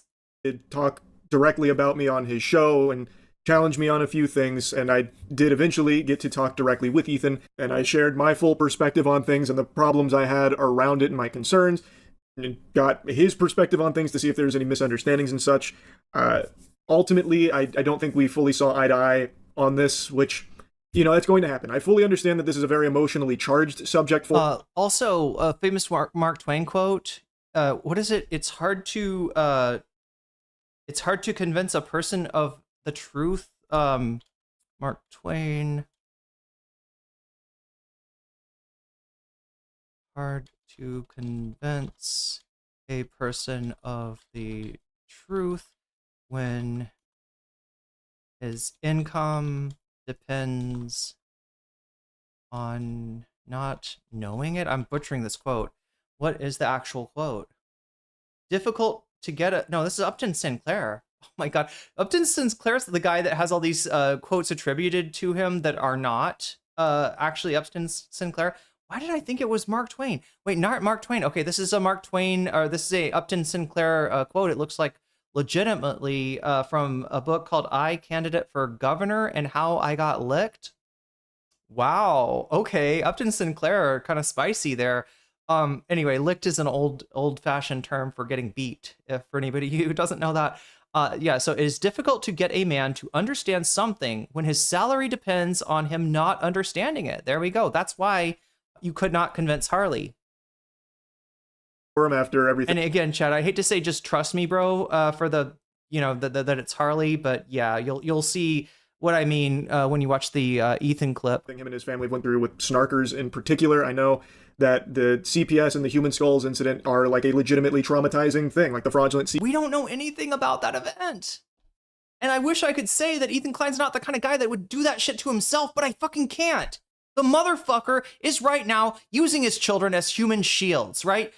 I can do the worst shit in the world. I can be as dishonest and disingenuous and use my wealth to fuck up people's lives, but you can't do anything back to me because guess what? I've got kids. You do it to me, those kids are gonna suffer. Their mansion, they might have to move out of the mansion, chat. They might not be able to pay for as expensive of landscaping services, and their yard might not be quite so green, all right? They might have to drain the swimming pool because they can't afford the upkeep, chat. Those children, if you heard Ethan, those very privileged children are going to be a little bit less privileged. That's what he's doing right now. That fucking piece of shit. That Jussie Smollett of the podcast world, right? So I wish I could say that there's 0% chance that Ethan Klein has victimized himself here. I can't. And we can't. So somebody maybe that was watching. Anyway, I went through this before, right? Scenario 1. Somebody watched Ethan Klein make this, go off about his how his family might have all gotten giardia from his dog, right? And talk about the children crawling on the floor and putting stuff in their mouth, basically begging the question of, did the children get dog shit in their mouth and get giardia, right? Somebody might have watched that and legitimately been concerned. Knowing Ethan Klein, knowing how dishonest he is, knowing his style of comedy, which like leans into the corpophilic, is that the right word for it, chat? The what is this? The leans into the scatological. There we go. Leans into the scatological. I did not assume that Ethan Klein was telling the truth when he gave this story, but to another person, it might have looked like that. So possibility 1, somebody called CPS because they were legitimately concerned for the kids. Now, people should know that, a lot of times, the ultimate remedy for a problem with a household is rehoming the children in foster care. And that's usually not a good outcome, right? It's got to be, but again, this is the, determination that CPS is tasked to make. So possibility 1. Possibility 2, someone who Ethan talked to, which, there are apparently pediatrician, veterinarian, was a mandated reporter. And Ethan explained this story to them in maybe a cavalier way that made them concerned for the children. So, right, a concerned, official, right, is our second possibility. Possibility 3, of course, we can't eliminate the possibility that Ethan did this to himself.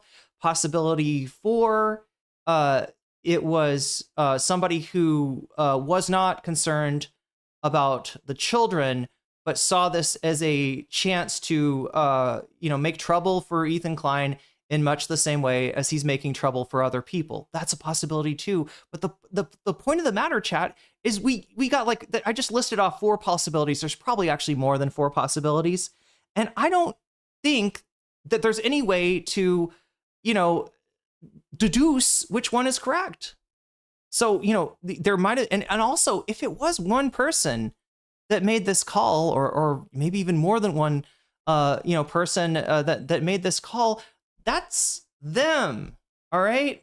And there's a lot of people that aren't associated with each other that are skeptical or dislike Ethan Klein, including some of his quote unquote fallen fans from the original Ethan becoming a little bit more woke. I think after he married Hila, people saying the same things about Ethan that they say about iDubbbz. He's cucked, right?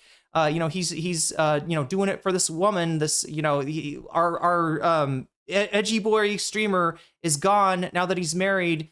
He's gonna be PC, and we hate it, right? There's any fucking number of people. Ethan Klein, it could have been Ryan Kavanaugh, chat. It could have been. Ryan Kavanaugh's the guy that sued Ethan, I think, over him broadcasting something that Kavanaugh had the rights to. Kavanaugh won that lawsuit, but Ethan did a lot of harassment and reputation poisoning, right? So it could have been Ryan Kavanaugh for all we fucking know, right? I'm sorry, it's just too long of a list of suspects for us to be like, well, it's definitely anybody who is saying bad things about Ethan Klein. Anybody who listened to that disgusting story about his children rolling on the ground in dog shit and eating the dog shit, and the only way you can get it is by eating, is if you ingest somebody's shit that's infected, right? There's no way to really know. But he wants to have this as like some kind of a trump card. Like, what is the right word for this, chat? Like, it's like a pass. He wants a pass. He wants a pass to be fucking antisocial and to be a horrible guy, a rich guy that does lawfare and tries to ruin people's lives based on, well, maybe somebody that doesn't like me tried to ruin my life. It's fucked up and it can't continue. It needs to be stopped. CPS call, like, I get how inexcusable and abhorrent that is. I really do. But yeah, for potentially one person or two people or three people, right? Potentially, again. I just truly don't believe that this lawsuit is in any way, shape, or form helpful to anyone. Outside of the lawyers, they're fucking smiling ear to ear. They're salivating right now, literally drooling with a bib on. But it's harmful to, I think, literally everyone involved and does have potential ramifications for others way outside of it. I have never and will never be a fan of extreme litigation, and I have always been vocally advocating against creators going that nuclear path, and I always will. Of course, there are cases where... So he really is still trying to fence ride, but he does come down, I suppose, on the right side of the fence after potentially, injuring his testes. Riding a fence, chat, can give you testicular torsion. I sure hope that nothing like that befell such a pillar of the community as Moist Charlie. Oh my God. It is there we go. Like I said, going after the snarkers that sent a fraudulent CPS thing through and the skulls and stuff, that one I do understand. But this one... I'm a binge watcher. You're 100% right. If he had never said that stupid, if he never told that stupid story, none of the CPS stuff would have happened. Who's responsible for Ethan getting CPS called on him? Ultimately, Ethan. Ultimately, Ethan provided the vector where something like that could happen, right? Again, using his kids as human shields. All the while appealing to, well, if you care, I have children. Do you care about children? Do you think that innocent children, those children didn't do anything? Those children, haven't, I don't know, they're not supporting a genocide, right? These are little kids, right? Yeah, of course they're innocent. But using them as human shields, Ethan, is pretty fucking low. And I gotta say, once again, pretty fucking Israel coded. I could never support that. I just can't see the real just cause behind it. And I think it is a terrible example for other creators in the space to follow, where maybe they believe that even though this is about like a Canadian... It's Elon coded too. Well, maybe they can try their luck in the States. It's not like defamatory lawsuits are exclusive to Canada. There's better... I would say it would be a great thing for him to try that in the States. I would say that he's got a very good case for Destiny saying these things maliciously, and it doesn't matter if Destiny knew it wasn't true. It doesn't matter if, I don't know, 75% of DGG knew it wasn't true, right? He still said that's defamation, at least the way that I read it. I'm not a lawyer, and this is not legal advice. And, all of this is just coming from my personal perspective, not any sort of definitive reading of the law. But as far as I can see, his case, he does have and it's hard to get a defamation judgment to win a defamation judgment in the US. But Ryan Kavanaugh, I think, won one against Ethan. So it is possible. And I don't know what you call that other than malicious. Knowingly lying about somebody abusing his children. Yeah, that's pretty fucking malicious, regardless of what spirit it was given in. Protections here, no doubt, but still, if they take from this that maybe the way to fight battles online is to go the litigious route, well, then it's just a huge mess. Wait, I didn't add I think it is just a very bad precedent. I didn't add the extra time. Did I, chat? Did I add the extra time? Even if, the lawsuit doesn't end in a victory for him, this way of engaging with discourse, I think, has always been frowned upon, but for some reason is starting to get some more support behind it, and I just fully disagree with it. I think that this is genuinely just a, big threat across the board. Okay, so I believe him that he's not too checked in on this particular matter.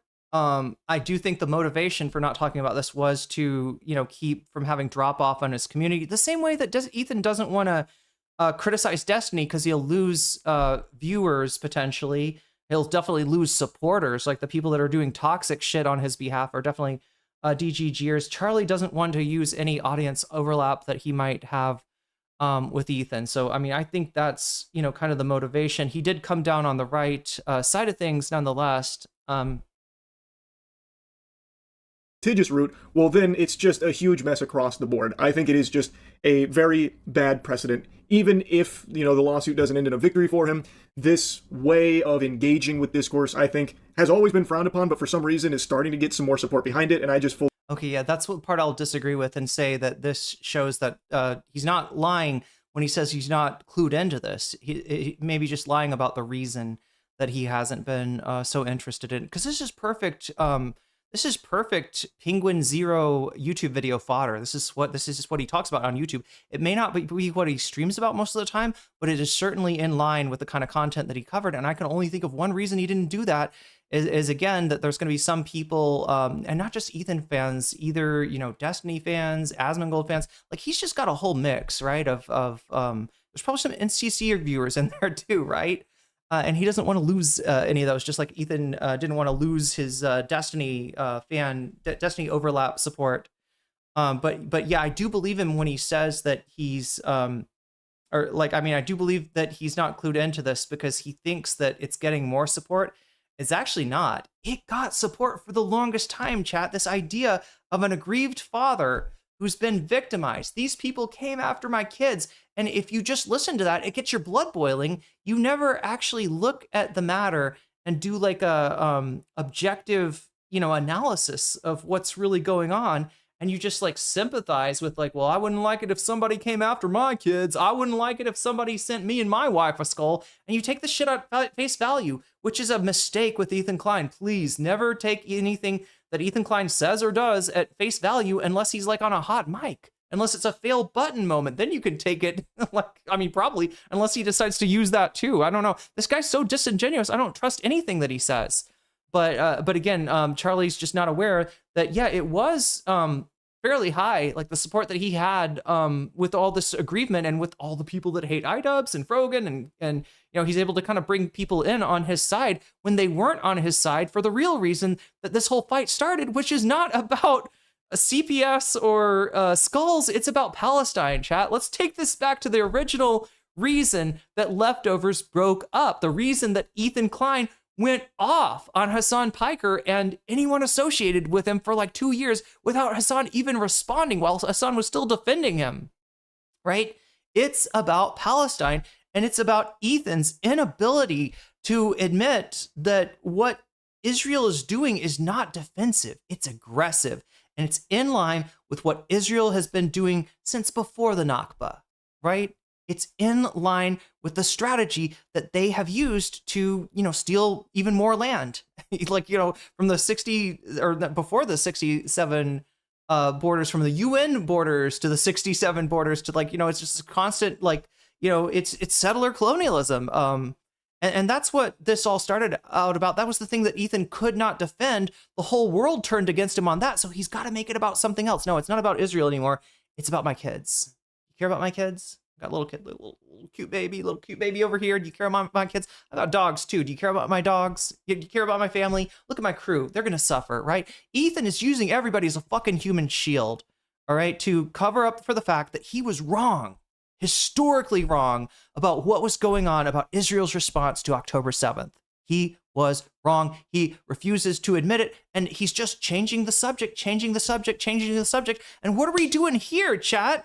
This should be a Denims wins video, all right? Or there should be a Denims wins video on his thing. This is exactly what he covers, right? He won't do it for the reasons that I explained, and he's going into this, like, you know, iDubbbz thing instead, and kind of playing into Ethan's hands, and maybe I'm playing into Ethan's hands too by allowing him to distract us, right? He has not, to my knowledge, and anyone in chat is welcome to like send me a clip if I'm missing something, but he has not addressed in any way the Denims, you know, his loss to Denims. He wants to change the subject, just like Donald Trump, you know, lost when he sent Nick Shirley into Minnesota. Not that Anyway, Nick Shirley into Minnesota. When Nick Shirley went to Minnesota to soften it up, and then Donald Trump tried to come in with ICE, here is we've said that these Somalis are doing fraud, so you won't mind it if we bust a few Somali heads here in Minnesota, and we're going to do a big show of like cracking down on Minnesota.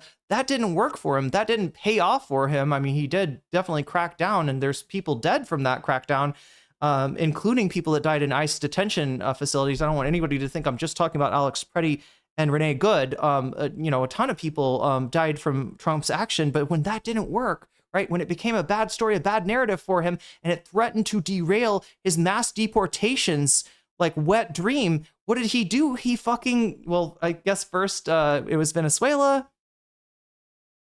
and then kidnaps Maduro, and then Iran. It's just distraction after distraction, flooding the zone with shit. This is Steve Bannon, PR that Ethan is using now, right? And I pointed out the Trumpian, aspects of what Ethan is doing. I wish we had a clip, because I'm sure at some point he's been like, Donald Trump, piece of shit, but that's a very good tactic. I think, he is using shit straight out of look, chat, imagine this, all right? Window into Ethan Klein's bedroom, separate bedroom, because Hila no longer sleeps with him. And we zoom in on the dresser, right? And we find, surprisingly, a copy of The Art of the Deal by Donald Trump, right? We zoom in on that, onto the picture of Trump, and suddenly we're transported into Donald Trump's bedroom, I don't know, circa 2003 or something like that. And in addition to like a little note from Jeffrey Epstein from their last time they hang out, you're going to see on Donald Trump's dresser, what is that? That's Mein Kampf. That's Mein Kampf. That has been, said to, be a book that Trump keeps on his nightstand. Now, does the guy read or not? I don't know. But I do know that there's a lot of big lie. There's a lot of like Hitlerian sort of techniques being used by Donald Trump, let alone, his policies and the fascist sort of, origin point of all that shit, right? So we got a little tableau here, chat, with Ethan Klein, Donald Trump, and Adolf Hitler. Now I ask you, who's the real Grand Mufti? Who's the one actually connected to Hitler? It's not Hassan Piker, right? Not to disparage but no, it's Ethan Klein. It's Ethan Klein. This if you remember in the filings on the Denims case, right? One of the just non sequiturs that's in there is a picture of Hassan and a picture of the Grand Mufti, and then a picture of, I believe, the Grand Mufti meeting with Hitler.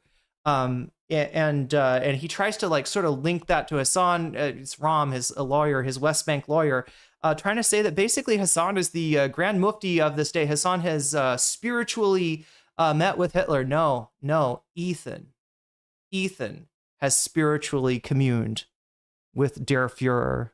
Totally disagree with it. I think that this is genuinely just a like big threat across the board to just the entire space. Oh yeah, thank you, Sandroid. It was Ivana. Oh, his second wife, Ivana Trump. Yeah, the one that's buried on the golf course, right?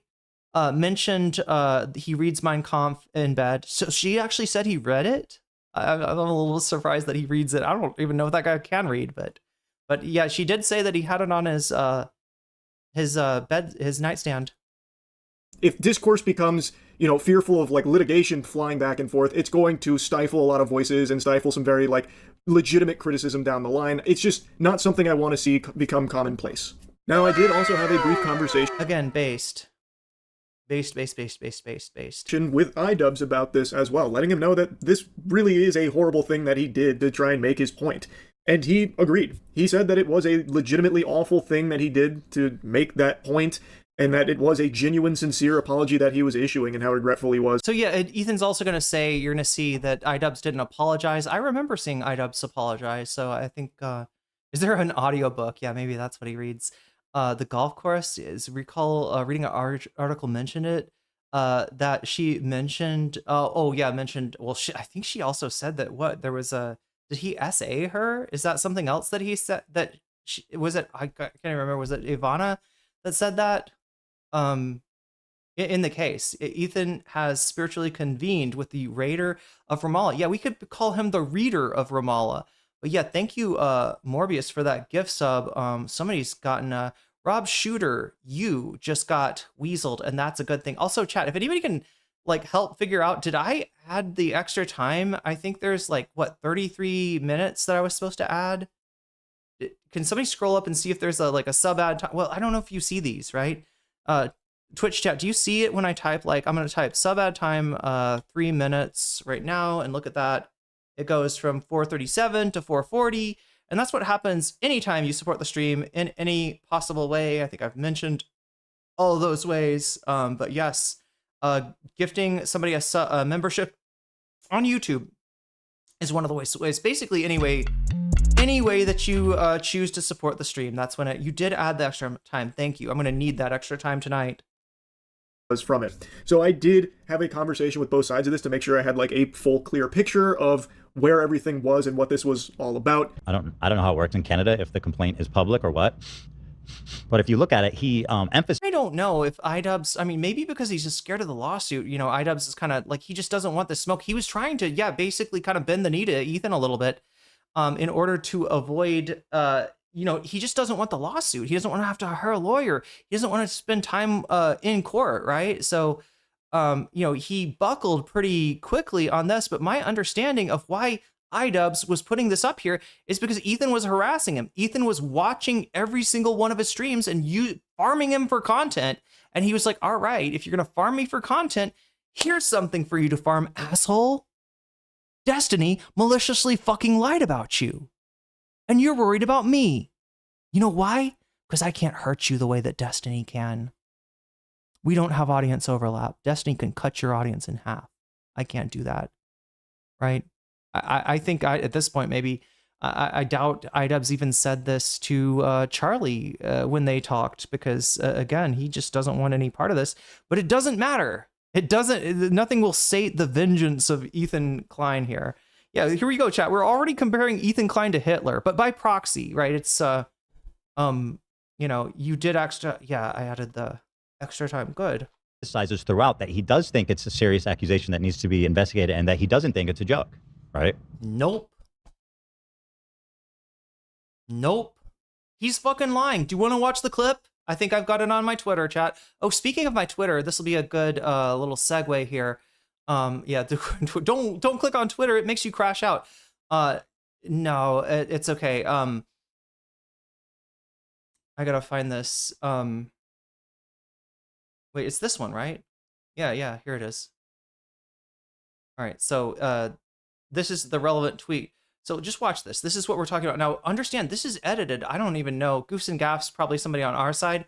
I don't know if the person that edited this clip was, because I do think, what does it say? Does it say Bulgarian Lives Matter? I don't know what that's about.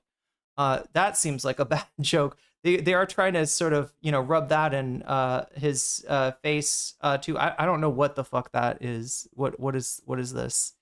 But anyway,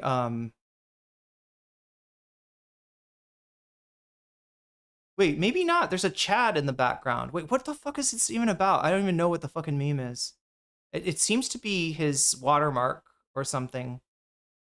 Or maybe it's the person that clipped this as water, because there is like a person that hates iDubbbz that's uploading some of this content to YouTube. I can't tell you what's going on, but just let me show you the clip in question. All right, let's watch it, the whole thing. It's okay. So I do want to say I don't agree with what's being said in this comment here. But I'm putting on. There's no chance that with I don't agree with what's being said in the comment that is iDubbbz perpetuating the lie that Destiny told. I don't agree with this. This is not something that Destiny posted, right? And again, for anybody that's going to say Canada says that you can get sued for defamation for just reporting something like this, as I think somebody did actually in my comments make this very argument. Yes, if iDubbbz were to say, Hey everyone, quick daily reminder that Ethan from H3H3 is likely a and murmurs his kids, right? If iDubbbz had said that, then yeah, I think that by the Canadian standard, even though he is reporting secondhand, so in other words, you can't get out of that saying, well, I heard it from Destiny, right? If it's a lie, if it's defamatory, you spreading it is also a problem. But what is iDubbbz reporting here? iDubbbz is not reporting that Ethan Klein is a murmur that murmurs his kids. He's reporting that Destiny said that, which is true. There's no lie. You know what's a defense against defamation, chat? The motherfucking truth, right? iDubbbz, in saying Destiny has said this, is telling the truth. And therefore, I don't think even under the ridiculous standards of Canada, liable for this. So that's the difference, that these smooth-brained pieces of shit in my comments, I'm sorry, chat, Twitter makes me toxic, right? That they're trying to, this is fucking cope. Also, you all, after Ethan lost the lawsuit to Denims, you fuckers admitted that it was never about copyright. You admit it was a fuck around and find out. Well, they shouldn't have said this shit about Ethan. Well, Denims shouldn't have laughed at the CPS Bad and Panada video, right? It was all this kind of shit. You're liars. You're dishonest, right? Ethan Klein is a liar. He's dishonest. He started off on this shit saying, listen, I know people are saying this is in, sort of contrast to my Matt Haas lawsuit, but actually I think of it as one and the same thing. On one side, you should be able to react to content, but you shouldn't be able to take somebody else's content and financially benefit from it. And this is like the bad. So I'm going to take out Denims and Frogan and Caseytron because they're the bad actors. And if we don't get rid of them, then somehow Sony is going to come down on nocommentchick. Sony's going to come down on Hassan Piker and Asmongold. What? No, he's full of shit. This was strike back. This was lawfare the whole fucking time. You assholes admitted it because that's all you had when Denims won the case. And now you're trying to fucking do the same shit with this. Can I find an example of that? Oh no, that's just somebody. Wait, what is this? If Ethan was talking about this right now, he'd find a way to bring up molesting children. And I say that with so much love to him. I shouldn't have said that. But he probably would. And he would find a way to say it. Don't question why I would say that. I was just sharing what I was thinking. And I hope Ethan does not see this. So He's seeing it now because he hate watches me. No, just kidding. I don't know that. But yeah, this is an Ethan Klein employee. I think this is a little too out of context to really make too much of this. Thank you though, reply person. Yeah, it must have been in one of the other threads where people were. But yeah, oh god, I have to look way back, chat. The Twitter these days is very hard to read because there's just constantly. I don't even know. I don't think my tweets are better. I don't know. Is Elon is Elon botting me? What's going on? Yeah, I don't know why my Twitter is kind of popping off these days, but I don't have time to go back and find the example of an Ethan Klein fan just admitting it was never about copyright. It never was. And now they're trying to do the same thing. Oh no, it really is about defamation and Canada considers this defamation. You guys are full of shit and we all know it. And it's embarrassing in this day and age to be a fucking Ethan Klein fan. What is this? Oh, this is the blast off tweet, chat. I'm like, what just got the last yeah, look at this. 26 likes already. If you want to help me out on this, I've got the link pinned on Twitch. I've got the link pinned on YouTube. And just in case some of you are having trouble finding the pinned, because it is a little bit weird, let me just throw this in again. There we go. That link right there is the one that you click on to get to this tweet. And if you want to, you can boost it. You can reply to it, retweet it if you want to. I mean, don't piss off your followers if they're not, if they don't, really care about this type of stuff. But yeah, I'm just going to throw this in there again. And, we're going to blast off, chat. This is our blast off tweet. So yeah, blasting off today. Again, the way that this works is I can't put the link in the first tweet. I have to put it in the comment here. And but yeah, liking this is the live stream itself. Liking this helps. It looks like we got less likes for that. So I'm gonna ask you to hit hit that like button on Twitter. If you're on Twitter, you can click that link. You can hit the like button. Where else can you hit the like button? Oh yeah, on YouTube. If you're watching me on YouTube right now, I really appreciate your likes. The other day we got up to 100 likes, and a lot more people saw the video because of that. So, you know, when you're voting, it's a great time to like the stream. Anytime is honestly a great time to like the stream. The sooner that you like the stream, the more YouTube is going to pull in more people into the, or offer the stream to more people. So if you want to, you know, bring in some more friends, you know, that are going to have similar watch histories to you, that's another way that you can do it. So anyway, that's my call to action for the blast off tweet, and indeed for liking the stream, which I'm always telling myself that I need to, you know, farm some more of that. But yeah, banger thumbnail, I think. And Barbara Streisand looking lovely. She is like 80 years old. I don't know how old she was in this picture, but she's looking good. Obviously her house, now you can't see it thanks to the Destiny. Look at that. Look at what I did. That would be her house, right? That was the whole Streisand effect controversy. She took her, I guess her house off of Google Maps, and more people found out about where it was because of that, right? And now we're covering up her house, her mansion, with this Destiny quote that Ethan will not respond to. And look, do you know? Okay, so here's the last thing I'm going to say about this, right? Because the conclusion, I guess, of my thesis here is that by suing iDubbbz for something that Destiny said, we're going to see the Streisand effect in action.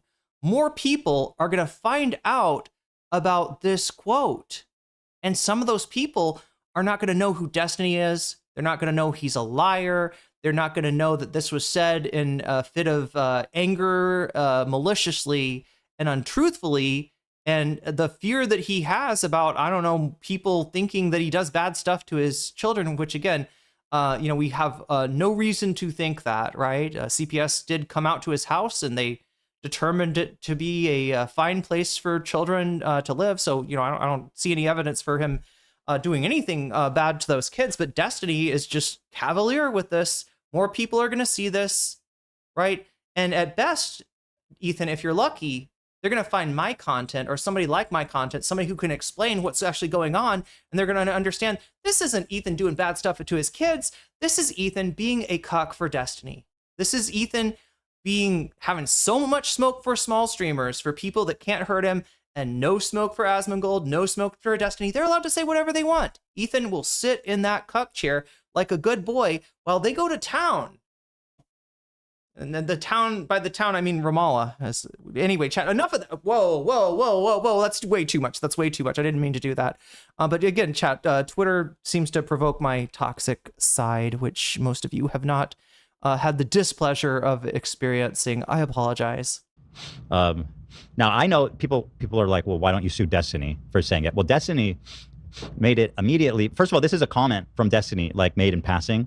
Ian put it on his screen for 2 hours during his main broadcast. Destiny made it clear that he was not being serious, right? Source? Proof? Anything? No. Just trust me, bro. Just trust me. Destiny made it fucking clear. Destiny, look, if iDubbbz can't make it clear by saying, I don't think this is true, I think this is a problem, I think Ethan should address it, not address it like, you know, prove that he doesn't diddle his, you know, his children, but address it in saying that, you know, this is malicious fucking slander and there's this fucking baseless claim here, right? Going off on Destiny, actually hitting back, right? That's what he won't do. Pretty much immediately after writing it. Like nobody... Pretty much, show us, asshole.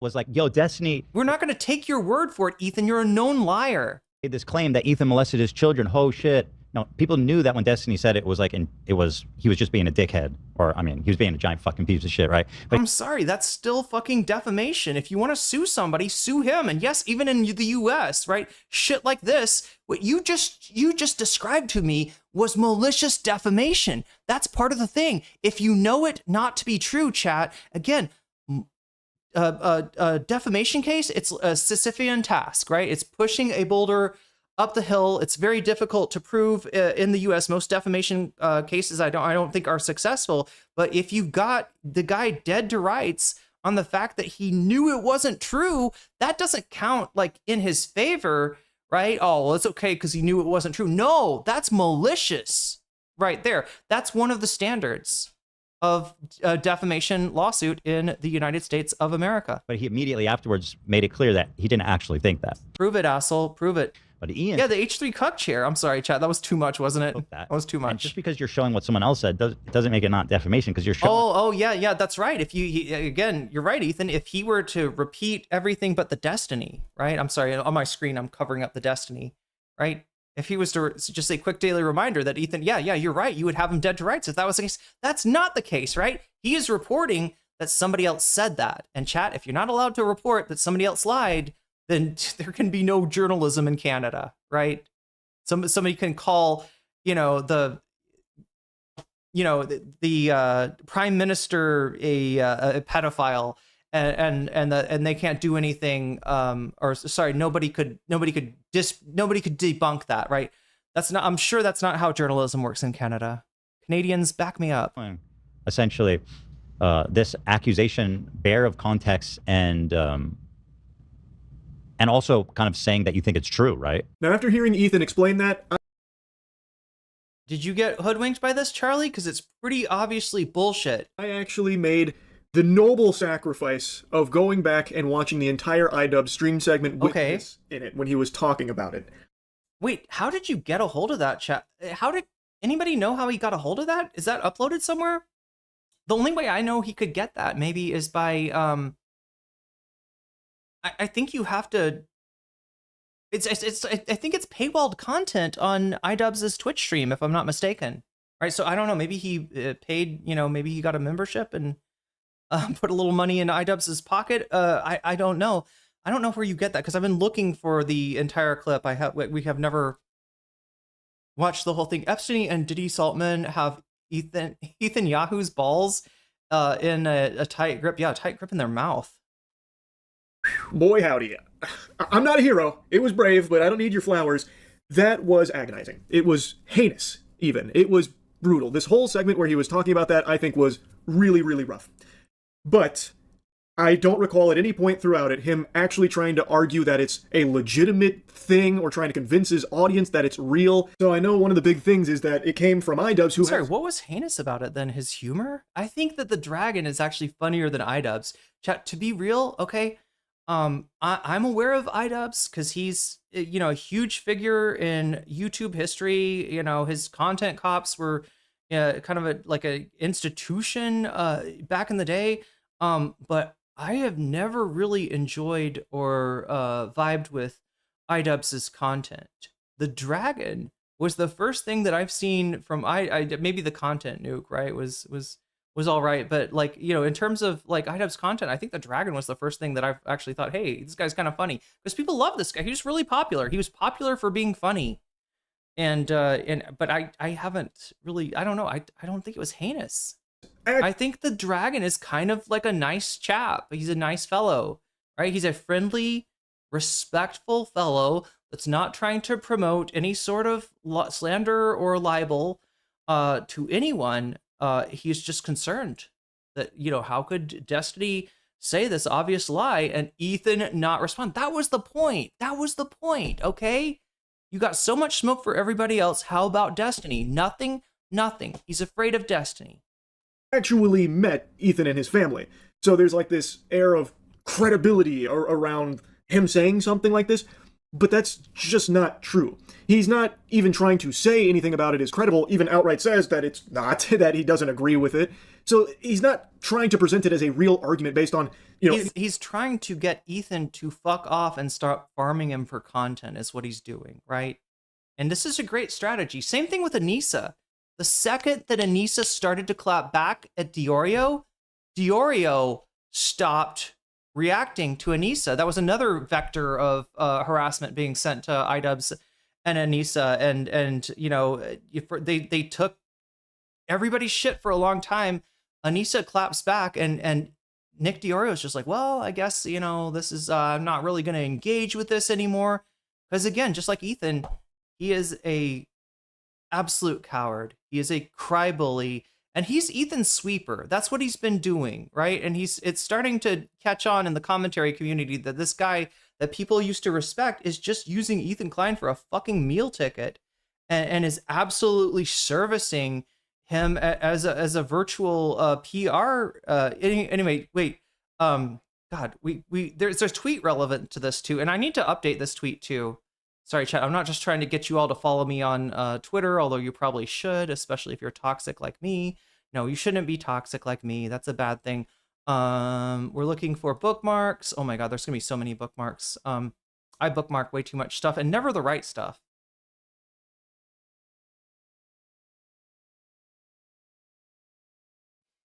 What is this, by the way? The snarkers coordinate talking points and times hits. Wait, what? Was this made by AI? No, it's not the AI account. I mean, maybe it was. To attack you from all angles at once. Remember, real discourse doesn't share the same script. I'm sorry. If there's anybody that's scripted here, it's the Ethan Defenders. But I thought that was funny, and yeah, some people are using this as a this little snarker person as a avatar on Twitter now. Oh God, look at that. There's Bad Empanada fat shaming Felix Biederman. It is so lucky that this did not blow up more, because this is some smoke that Bad Empanada does not want.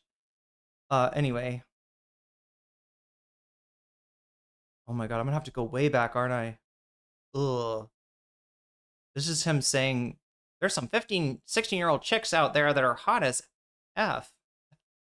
A real clip from Destiny. So if anybody needs to be investigated for their, their disposition towards minors, it would be Destiny, not Ethan. Oh my God. Oh my God. What the fuck?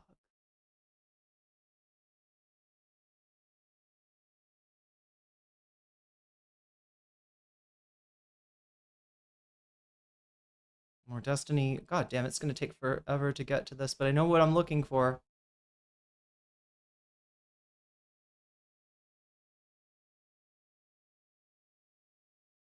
Wait, what? Oh, this is about a plugin for photo. Like, GIMP is a free program that's kind of like Photoshop. The only thing is it doesn't hold your hand. It's a little harder to use. So this Brazilian YouTuber made a plugin that basically turns GIMP into Photoshop that I need to download this as soon as possible. This is the AI account, right? That I was talking about earlier. If you see this, just understand, like, everything all their output seems to be AI. Officer Nasty. Destiny cropping the image. Okay. Oh my God. I can't. Oh, there's Nicholas Diorio.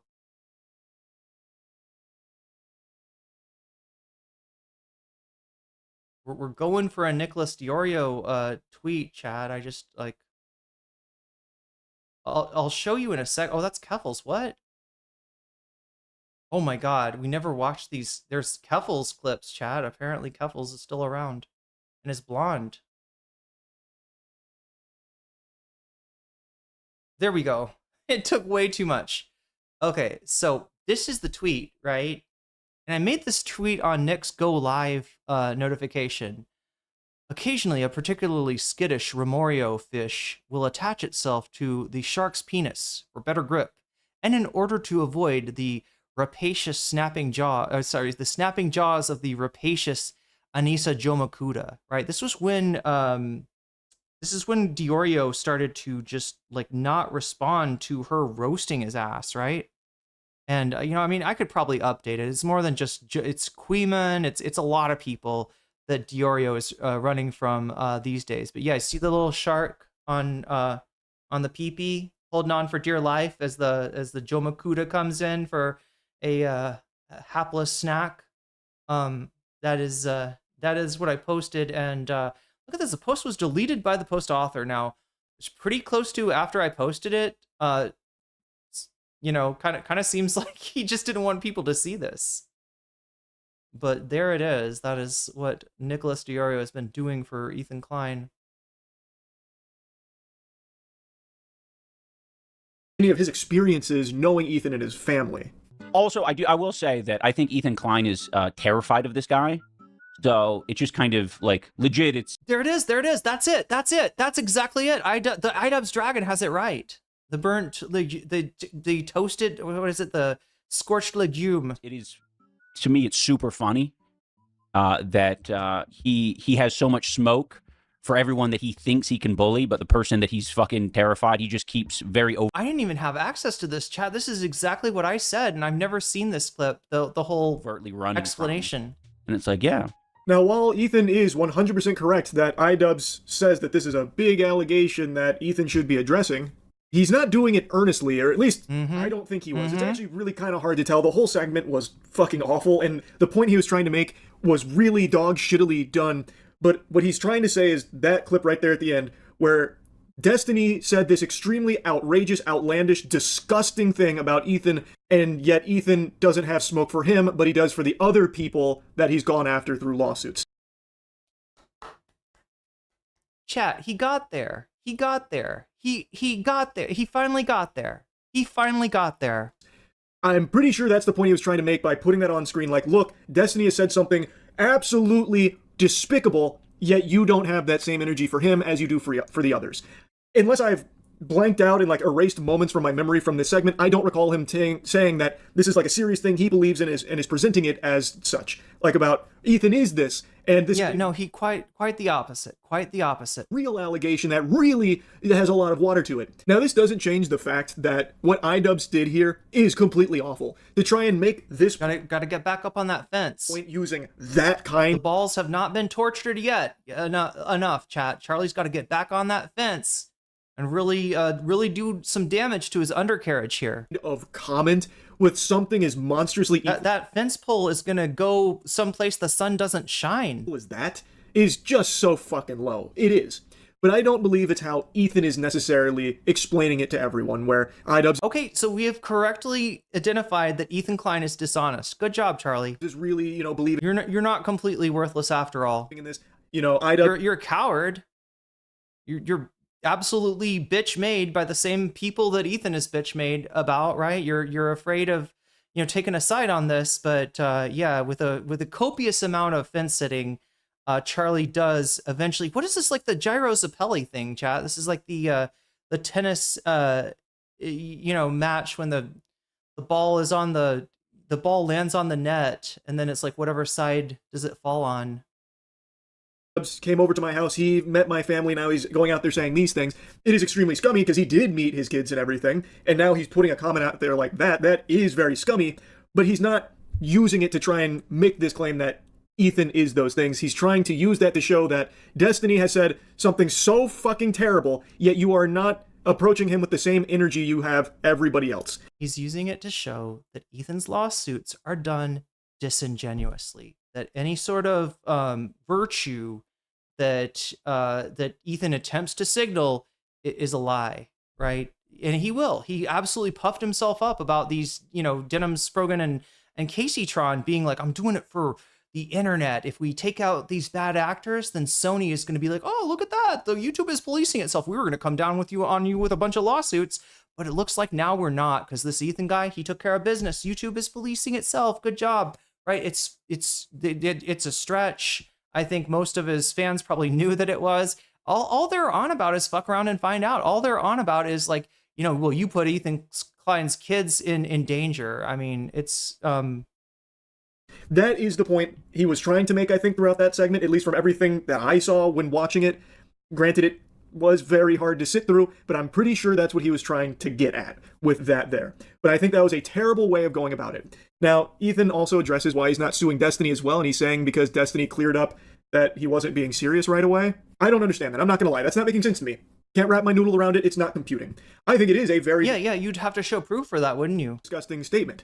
100%. He's not wrong for feeling like this is a terrible thing that's being said about him. That is a line you don't cross, talking about people's children in a manner like this. It's gross. It is gross. So then why is this defamation lawsuit reserved exclusively for iDubbbz with a nice big bow on it, but not also extended to Destiny, the genesis of that comment? Does that not just prove the point that I believe iDubbbz was trying to make in the first place, which is Destiny, for some reason, can say these atrocious, abhorrent things about Ethan, and for some reason, Ethan doesn't have the same anger towards Destiny as he does someone like iDubbbz. Now, I guess Oh my iDubbbz, you God. could then say, well, iDubbbz actually did meet his children and stuff, so it's an extra level of fucked up, which is fair. I do completely agree. It does add another fucked up rancid layer to this lasagna here, where he did actually know Ethan You and gotta stop letting Ethan use his kids as human shields. You gotta stop. his family, and would use a comment like that to try and make his statement about, like, being soft on Destiny or whatever. But I still just don't understand why Ethan is willing to just be like, yeah, but Destiny, cleared up that he wasn't being serious. He was just goofing around. He was just being a dickhead. What? Like, he's pretending he's protecting his kids with all this, like, these, vindictive lawsuits. But in reality, chat, he's drawing his kids into this. These kids are going to grow up. And, if any of their classmates know who the fuck they are, it's going to be a lot for them to deal with growing up. Right? He's not defending his kids. He's got his kids defending him. This is why he's such a scumbag. What? If the reason truly is that Canada's laws around defamation are significantly more lax, and thus you have a case in Canada, but not the US, then to me that tells me that it's not really a defamation case worth pursuing. And if you're not going after Destiny for these comments, but you will for iDubbbz trying to make a different point about it, again, I want to make it clear. I think the way iDubbbz went about doing this point is fucking atrocious. I don't know how much more clear I can make, but he wasn't trying to... I don't know how much more of the fence pole I can get up my ass. Here, let me moisten it some more and see if that helps. Yeah, no, look, I'm going to say it now. Okay, we're less than halfway through this video. Ethan Klein is cooked. All right? This is Waterloo. This is Stalingrad, chat, for Ethan Klein. All right, this is the fucking moment that the wave crashed and started to roll back. If you're a Hunter S. Thompson fan, this is kind of amazing. All right, 3 hours, 33,000 and some change views. I mean, we know what kind of numbers Penguin Zero / Moist Critical is capable of. Let's look at 1 day ago, 2.4 million. Like less from the spread tier list. I guess nobody cared about this. Watch Mojo, 2 million. What's going on with Watch Mojo? I don't even know. And what is this other thing? The digital. Oh my god. What is the the something digital circus? It's stuff I should probably check out. It's been popping off on Twitter, but yeah, 1.2 million. Yeah. Like every normal video is like, over a million if it's a really big deal, which I kind of think this will be. It could be up to like 5, 6, 7 million. Did I just say 6, 7? There you go. Don't think I never did anything for you younger viewers. 2.6 million for the backrooms. Yeah, this guy gets huge numbers on his channel, and I think this is gonna be like, I think this is gonna beat his average. Ethan Klein is cooked. Charlie, despite all of his fence riding, has actually explained this to a group of people that is mixed, that includes Ethan Klein fans probably, and he'll have some drop off from that. Includes people on the right and the left, and they're finally getting this story explained to them in a way that makes sense, at least on the iDubbbz. Now, we haven't really cleared up the Denims thing. I think the next pressure that needs to go on Charlie is to cover the Denims case, and again, for your own financial benefit as well, Charlie, and also maybe to clear out a little bit of the dead wood amongst your subscribers, right? 1.8 million, you don't need that many. All right, there's some pieces of shit on there that we would be better off without. If they're gonna buy into Ethan Klein's I get to do anything to anyone who criticizes me because somebody maybe called CPS on me, even though it could have been, the pediatrician, the veterinarian, some kind of mandated reporter, somebody in the house, right? We don't really know where it came from. If he can do that, this is you don't want people that are going to be that kind of vindictive, I don't think, in your community. So yeah, this is not nothing of value will be lost if we shave off, like, I don't know, like the 18.1 million. Come on. Argue the legitimacy of the claim or anything like that. It was to show that you're very soft on Destiny, but not others, and use that outrageously gross comment as an example of it. But if you're going after iDubbbz solely because you know you can get a defamation case win because of Canada's laws not being as protective as the US's, that's why you don't go after Destiny, then that to me says that you were just trying to take advantage of those laws, the lax nature of those laws in Canada, to get revenge on someone that has wronged you. I said from the beginning that if people want to go after my children, then, you know, the rules of engagement have changed forever. And there we go. That's what I said then. And when, you know, when Ian broadcast this, I sent him a cease and desist because, I mean, there's certain things that you don't say. Wait, the Digital Circus wants Hassan to debate their PDF. Wait, this Gooseworks thing is connected to Destiny? I'm sorry. Is that real? I don't know anything. I think this is like a show, Chad. Isn't it like a, wasn't it like a YouTube show that got made into a movie or something? The Amazing Digital Circus, right? That's what it's called. It's got Gooseworks' I don't know much about Gooseworks other than they were involved in a scandal that pulled funky frog bait into it too. You don't do, and lines you don't cross. And they flaunted it. They didn't take it seriously. And I totally understand that. If someone is going to cross that line, going after like your children or your family, I get being upset about that. Absolutely. But you're saying that the rules of engagement have changed for everyone but Destiny? Because he's the one that made the comment, and you're like totally just okay with being like, but he cleared up that he wasn't serious. He cleared up he was just being a dickhead. It's just not making sense. It's okay. He said it maliciously and knowingly that it was untrue. It's okay. He just fulfilled the exact, you know, criteria for defamation, at least from my from how I see it. And if iDubbbz throughout that stream segment was going on and on, Glad I know nothing about this digital circus stuff. I don't even know. Also, insanely the digital circus. All I've seen is there's like a jester character. There's a character that's like a jester, but beyond that, I don't know anything about it. Just about how like actually serious this is and how much he really believes in it, trying to convince his audience that it's true, trying to like lead some kind of like investigation against you, like another CPS visit, like another fraudulent visit from CPS, then I would totally understand pursuing like litigation against that to stop it. But from what I saw in that stream, but you'd have to find who did it first, and again, I don't think look, I think there is some mechanism within like government entities like CPS, like Child Protective Service. I think there's some something for like if you file a malicious complaint, I think they can, you know, come after you. So hopefully if that's the case, that whoever if this was done maliciously, but then again, good luck proving it was malicious given that fucking clip, right? Do you think you could prove it's malicious? Given that Ethan Klein, there'd be a perfect defense for assuming a very bad person, a very antisocial person, somebody who just cares about hurting Ethan and doesn't care about the welfare of his kids. Let's say somebody like that did make the report to CPS, right? The problem is, because of that clip, they can then claim, oh, I thought those kids were in danger. And CPS would have to say, yeah, it kind of does sound like that. I don't think there's any... Again, this is never gonna, we're never gonna find out who did it. One person, two people, three people did it. Not like, but and Ethan wants to continue to use this against every content creator that criticizes him, every chatter, every Discord mod. Like, this is crazy. The mileage that he's trying to get out of something that happened 2 years ago.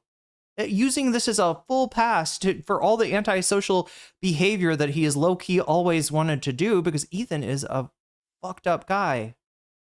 There was nothing of the sort, and he trying to keep my ableism to a minimal on the stream. Outright say that he doesn't believe it, and that he was only saying that it should be addressed as a way of pointing to you not wanting to engage with Destiny because you're afraid of Destiny. Ethan's cooked. That's how it seemed from. It's over, chat. I sat through. It's over. I'm pretty sure that's what he was getting at.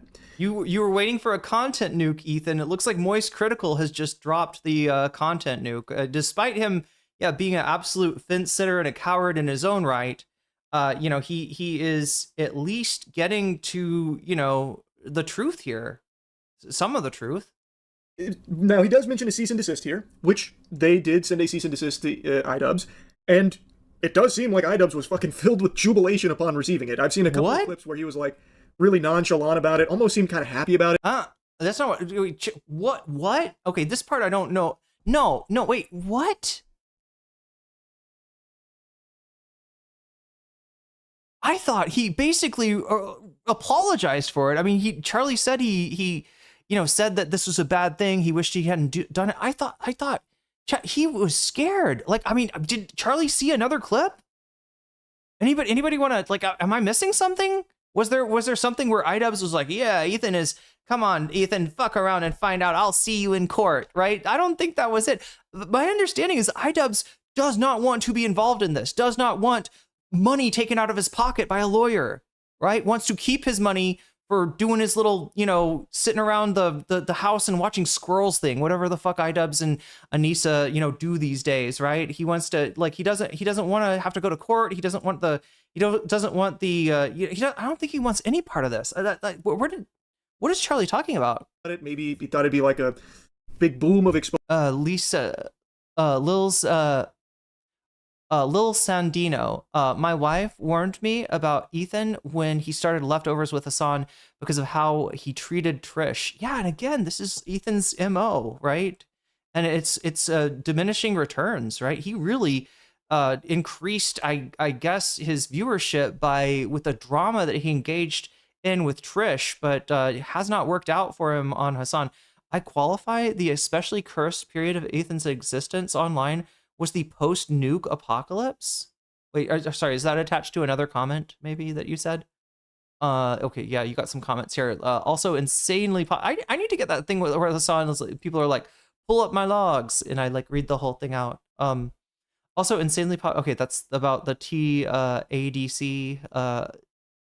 It's okay, amazing digital circus. Sheer scale of the merch operation in Japan is okay. So that's more about, wait, I qualify especially cursed period of Ethan's existence online as the, oh, okay. So you're saying you're calling this the post-nuclear apocalypse. Well, I mean, this is the mother of all bombs right here. I don't think there's any coming back for Ethan. I mean, he might still sue iDubbbz. He probably will. It's like the only thing he has left is vengeance. He'll probably still, go after Noah, I'm guessing. I mean, I'm not saying he's going to try. I wish he'd drop the suits. I don't think he will.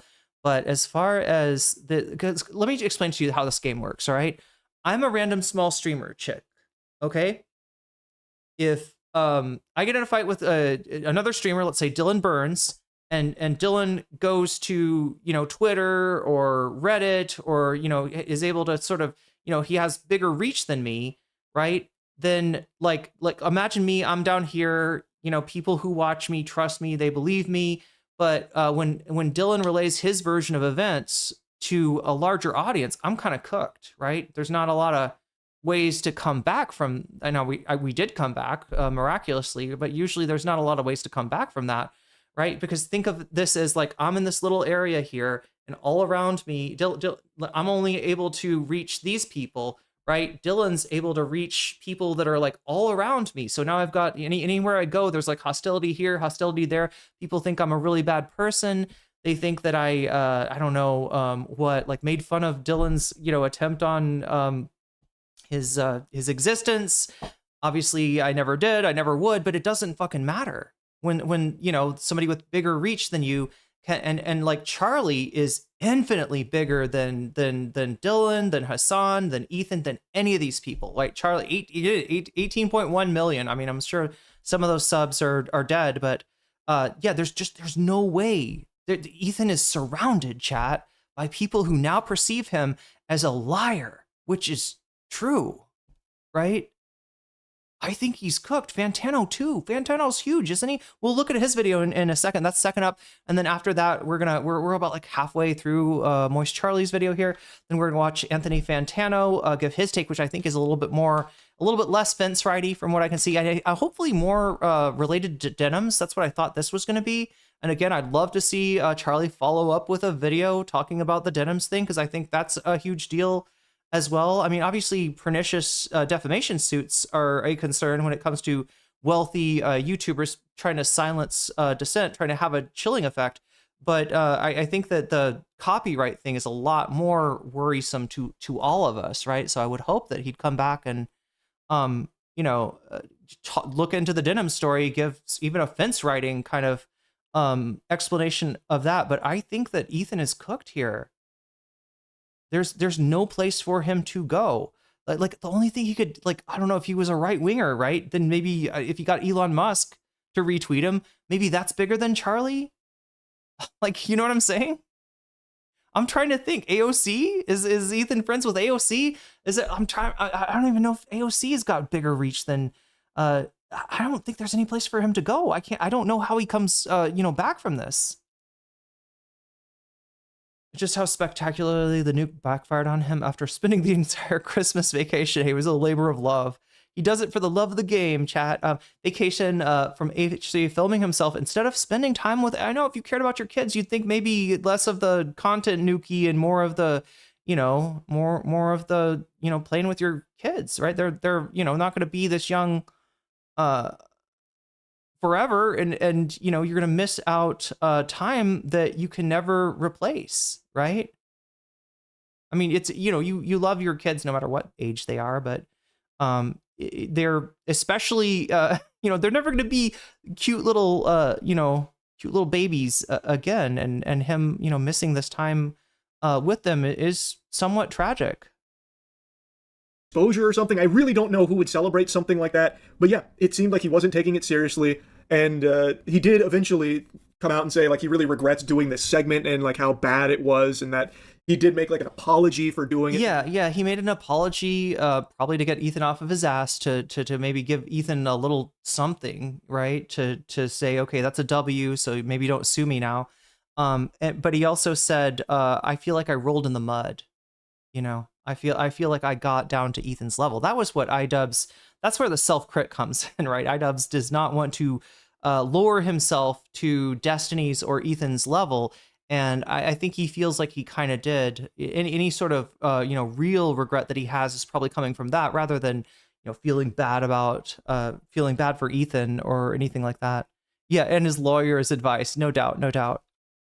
He went too far, but it did take a while. And it's worth mentioning that his community, iDubbbz, like his stream chat and like the people watching iDubbbz, were not supportive of his actions with showing that comment and trying to make that point using something so heinous. It's not like his audience was eating it up and really celebrating what he did here. His own audience was turning against him for doing that, from what I saw. Now again, I've only learned about all this after the fact, so maybe some of like the positive stuff was scrubbed or deleted, but a lot of what I can find was people in his audience really didn't agree with him doing this.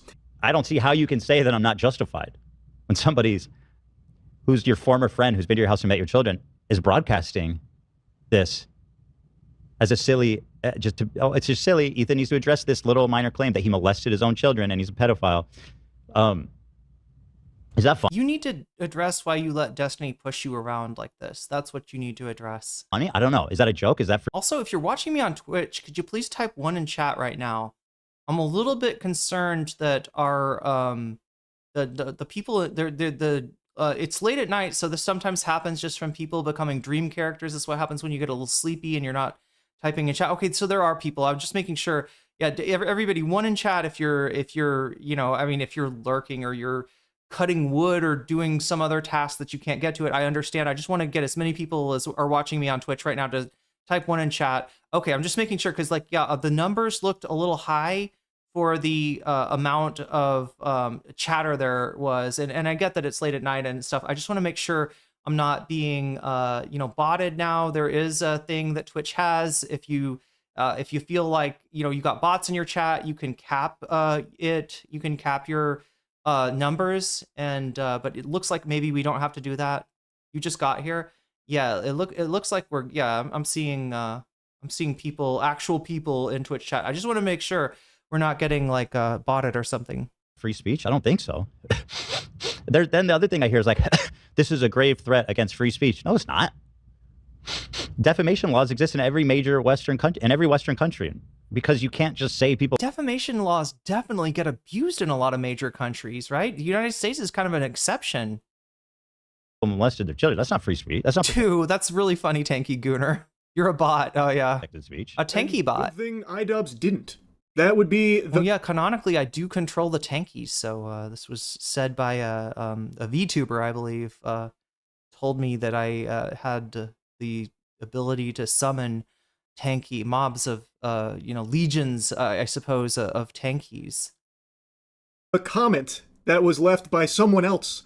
So if that is the big problem that this was said in the first place, then wouldn't that energy be channeled at the person who actually said it? He's trying to portray it as though Ian is championing it, that he is trying to use this knowingly fraudulent information to push an agenda that Ethan is a monster, that does the unthinkable to his children. But when watching it, again, that's just not what he was saying, and he did outright say he doesn't believe it in the first place. He then goes into, like, how is that a joke? Well, you just said that the person who left the comment Destiny was just joking, basically. How is that a joke? Yeah, ask Destiny, exactly. Anyone got an update on Pegasus? Did he finally become a productive member of society? What is he doing different content now? Is that what it's like not Hassan content, but it's similar? He was just being a piece of shit, but he wasn't being serious. That was. Or is he still eating cornflakes out of Hassan's ass? I mean, that's the way to, eat your cereal, I guess. A goof. You don't even need the chocolate flavor. Oh my god. No. That doesn't make sense, man. So no. He wrote the comment, but it's not a joke when iDubbbz is trying to use it to shittily make a point. And he wasn't even making a joke about the comment itself, just more so that you weren't getting upset at Destiny for making it in the first place. You can't accuse someone of committing a heinous crime. That's not, if they didn't, that's not free speech. That's not protected speech. It's literally not protected speech. It's actually explicitly carved out in the law as, this is the legal route you take when someone defames you, right? Ethan, of all people, should be very familiar with how defamatory lawsuits can be exploited by those with a lot of money. He was the guy that always fought on the right side of these kind of battles. One in chat, if you had any, notion of, the possibility, if this was on your bingo card, right? Charlie turns on Ethan, makes a big video calling him out. Anybody have that on their bingo card? Anybody even expecting this? Because I sure as fuck wasn't. Right. Well, I mean, after I saw Ethan talk about Charlie having contacted Harley, that's when I started to suspect that it might happen. But up until then, yeah, no fucking clue.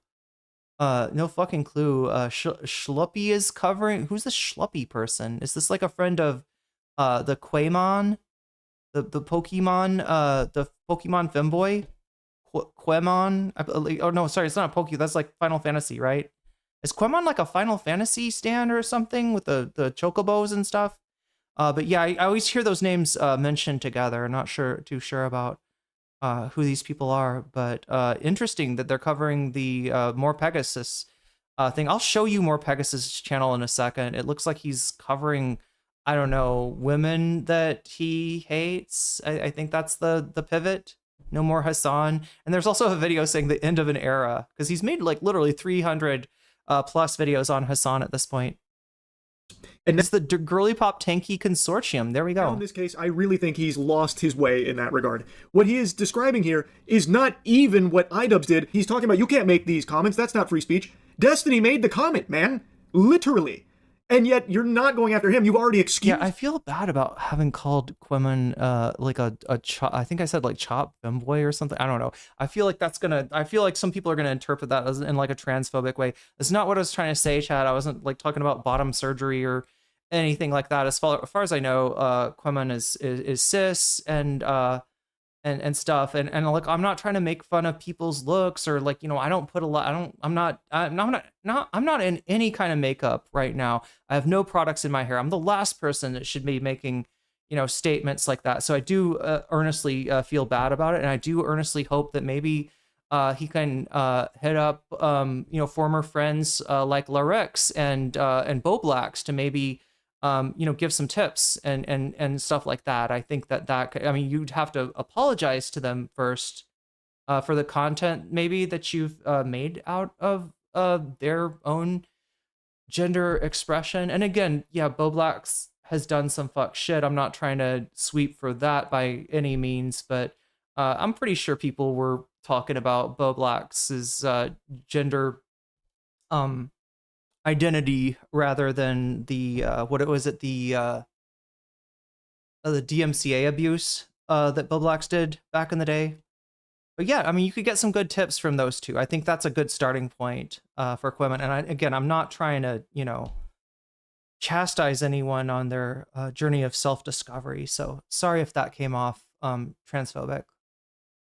Him, wrote it off as he wasn't being serious, a dickhead, and are instead going after iDubbbz, who was very shittily using it to make a very different point, and even outright said he doesn't believe it, by the way. So it really feels less about the actual defaming and more about just being able to continue to, really drive the nail into iDubbbz, which is extremely unnecessary. His own community didn't agree with him when he did this. He lost members of his community for this because he was so in the wrong for it. Everyone was on your side when all of this was unfolding. So really, what else are you even trying to accomplish? He came out of that much worse, and he outright apologized for it, admitted how wrong he was for it, and everything like that eventually, which is a significantly bigger L than, a legal one in the eyes of the internet, to be, that wrong and that much on, the wrong side of, the drama. By every possible interpretation, you won here. You proved the claims were fraudulent, they were false, they're not real, and people were on your...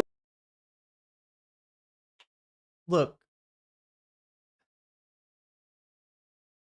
He didn't. He couldn't. That's impossible. All right. The only way you could say that is that, yeah, CPS came out to his house and saw, nothing problematic, right? With warning, because again, remember he did, I think they came to his house, the kids were not there or something. They wanted to come and talk to the kids. I think he had some time to prepare stuff, but yes, there's some kind of, maybe push back against the idea that Ethan has got a unsanitary, dangerous environment for his children going on. What was the accusation with the skulls though? No, that's you can't prove it. Yeah, we can't even prove that Ethan didn't call CPS on himself and order the skulls himself, right? I don't want to jump to those conclusions either. That's not what I'm trying to say. I'm just trying to say that no, nothing was proven, but yeah, he did. I get what Charlie's saying. He did have a dub against iDubbbz on the content cop. Although I've heard people say that the content deputy is worth taking a look at. So maybe we'll have to. I didn't cover the content deputy, but yeah, if you want to talk about winners and losers in an internet drama, certainly Ethan was the winner in and bringing in iDubbbz, who is already hated. Is a great way for Ethan to distract that nobody fucking agrees with him on the Israel shit. Nobody agrees with him. He's the fucking last one. Your side in this whole situation here, and against how iDubbbz had Vincent Valenhide says disagrees, right? Nah, Charlie, Ethan came off looking worse. Oh, even in this one, in the clap back to the content cop. Yeah. For many years, he was animated by spirits of gags and goofs and was truly happy. Goofs and gags, yeah. His crew became like a family to each other and the fans, including myself. Something broke in Ethan after Leftovers. Yeah, October 7th broke this man's brain. That's the real story of Ethan Klein, and any retelling of this that doesn't include this is incomplete, and I would guess incomplete because Charlie, despite the fact that he's finally picking a side on this one, at least, is I don't think. Wait, has Charlie made a video on Israel yet? Has that happened? Maybe it has. Maybe I just didn't see it, or I forgot it. About trying to make this point. All you had to do was just leave it at that. But by making this lawsuit, you've now made a new issue out of it that is a concern and can affect other people entirely unrelated to it. And furthermore, absolutely will produce the Streisand effect. And in the worst way possible. In the worst way possible, right? Again, within the Destiny community, Destiny claims and Ethan claims that people understand this to be false, right? Within people that, even like me, that know about Ethan Klein, that are skeptical about Ethan Klein, that think there's a lot of rotten stuff that Ethan does. I don't think he does this shit, right? But you get outside of that circle and you will, with the Streisand effect, him trying to cover this up, him trying to punish iDubbbz for, saying, yeah, maybe you need to address this, Ethan. Maybe you should address this. is the thing that's gonna just gonna spread this. Like, what is this about? And people that don't fucking know Ethan, you know, they you hear about somebody being a PDF and doing something to their kids, right? It's kind of 50-50 if you don't know them, as in fact, maybe worse than 50-50. I think a lot of people, upon hearing a rumor like this, a rumor that's this foul, will say, you know what? I don't know if it's true. I don't want to know if it's false, but I don't want to have anything to do with it. Just in case it's true, I'm staying the fuck away from this guy. So yeah, no, this is absolutely a nuclear detonation in the skies above Beverly Hills. And like I said, you know, Ethan using his kids as human shields is going to result in no protection for him, but just, you know, I don't know, maybe they grow up a little bit less privileged. I don't think it's going to hurt. You know, the thing that'll hurt the kids is if this stuff comes up, you know, in school, if people know who his dad is and his dad has become a like a lolcow / villain. You know, that's definitely not good for them, but you know, I mean, they're going to be fine. You know, Ethan's not moving into the poorhouse or anything. Don't get it wrong. He made a lot of money on YouTube as an alleged funny man back in the day, when shit like Vape Nation could pop off with ease, because there was just not a lot of entertainment out there. Honestly, very surprised why Ethan can't see that. After all of the lawsuits he's been through, something like this should be very apparent how it can be used exploitatively against others, even outside of a case of like this extreme degree. Like Ethan of 10 years ago, I think would absolutely see that, but right now, I just think after everything that he's been through, he's just completely clouded by it and can't see that anymore. But now let's dive into like the concern about how this can affect, you know, free speech or discourse online, because Ethan is talking about like how he doesn't understand how it could, because this is such an extreme thing that was said that's so gross. And he's right. This is a very gross thing that was said. And now it's getting talked about on Moist Critical. iDubbbz was pressing it as a very legitimate thing and trying to Charlie did make an Israel video. Make it seem like it's true to everyone. Yeah, that's what I mean. This is why it's so ridiculous that Ethan like is just dead ending this shit. Kind of thing. Then it would make a lot more sense. It's like him and Rabbi Shmuley, or like and Michael Rappaport, are like the only people you know, defending this Laura Loomer, right? He's in gross company, honestly, and pretty fucking far right-wing company for the most part. This kind of route. Because that is something like the snark community was doing with like some really unhinged. No snark community. There's a fucking Clipper channel for, you know, people like Quiman and J-Stalk that like thinks that Ethan freaking out about the skulls and the CPS is funny as fuck. And so they called it the snark left, because that's what Ethan talks about. Most of these people are not left-wing. They're, you know, kind of anti-woke in nature. I don't know if I want to call them right-wing either, although some of them that shoe fits, that boot fits. But yeah, no, it's a very mixed group, and not a particularly left-wing group. Even of the people that you could say are you know, moving in a more left direction now, like J-Stalk and Queman, they've got, you know, their history is like coming from what Mr. Girl's community and Destiny's community, and a little bit, maybe a little bit of Fuentes mixed in there. Like this would have been Stardust viewers in what would it, like 2021, right? These would have been people really excited to see that interview with Nick Fuentes. Behavior.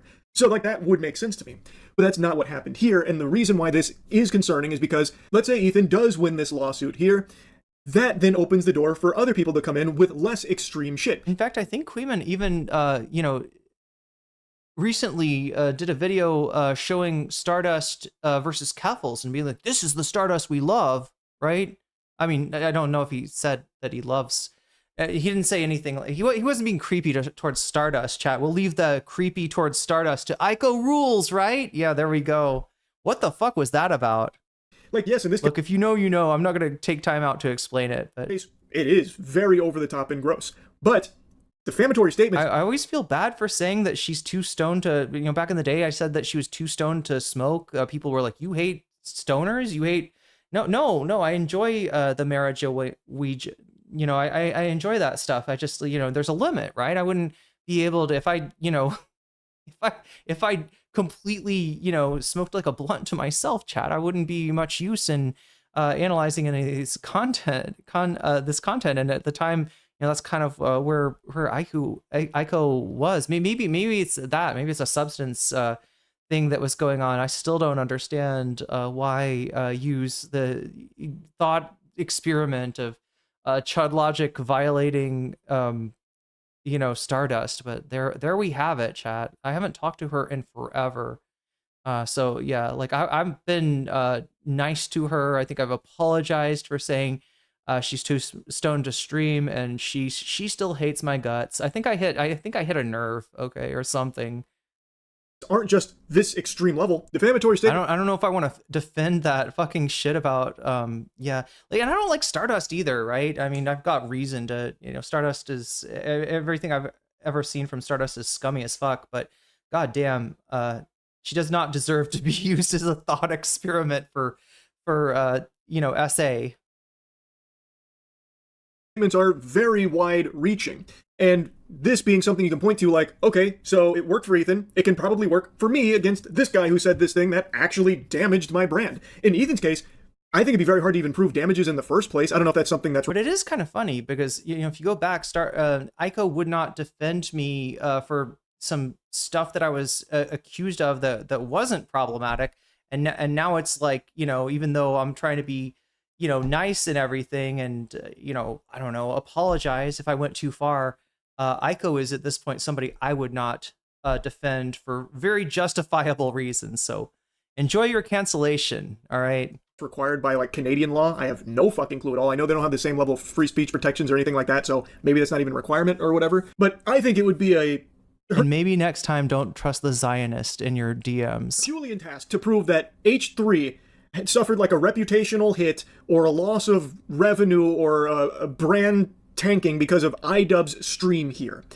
Because what has often been flexed by a lot of people is how H3 has thousands upon thousands of live... Look at that, chat. Even following me on Twitch gives me an extra minute to work with. Thank you, BabyWalk16, as does any way that you support the stream, which could be super chat, super stickers, if you get yourself a membership, if you gift memberships, if you support me on throne.com/nocommentchick or Patreon. Oh my god, chat, I forgot to shout out the Patreons. We'll do this after this. I want to get through this first, right? We'll shout out the Patreon, the Patreons. Oh god, I didn't mean for this to be a Stardust segment, let alone a Stardust clip or Aiko or yeah, she said some fucked shit about Stardust, right? I don't even know why. All the time, and iDubbbz would have like 100. So H3 being like 100x the size of iDubbbz, it would be very hard for anyone to point to and say, what iDubbbz did here really damaged the H3 brand, and here's the proof. We lost so many members on YouTube or something. Like, that's clearly not going to happen.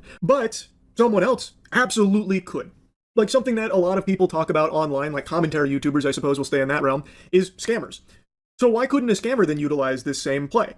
Okay, we can actually prove damages because they talked about, a customer's terrible experience with us, and that was defamatory, and look at how much business it cost us, and it ruined our reputation. And I think But then again, maybe Aiko is pivoting to more of like a commentary focus. Those commentary dudes, they really do love rape. That's one of their favorite things, Chad. It's like, if they had these are a few of my favorite things, kind of song, like Sound of Music. I believe that SA would probably... be in fact, some of them actually do have like a song to go with their rape review segment. So I don't know, maybe Aiko is gonna pop off as the latest commentary R-word streamer.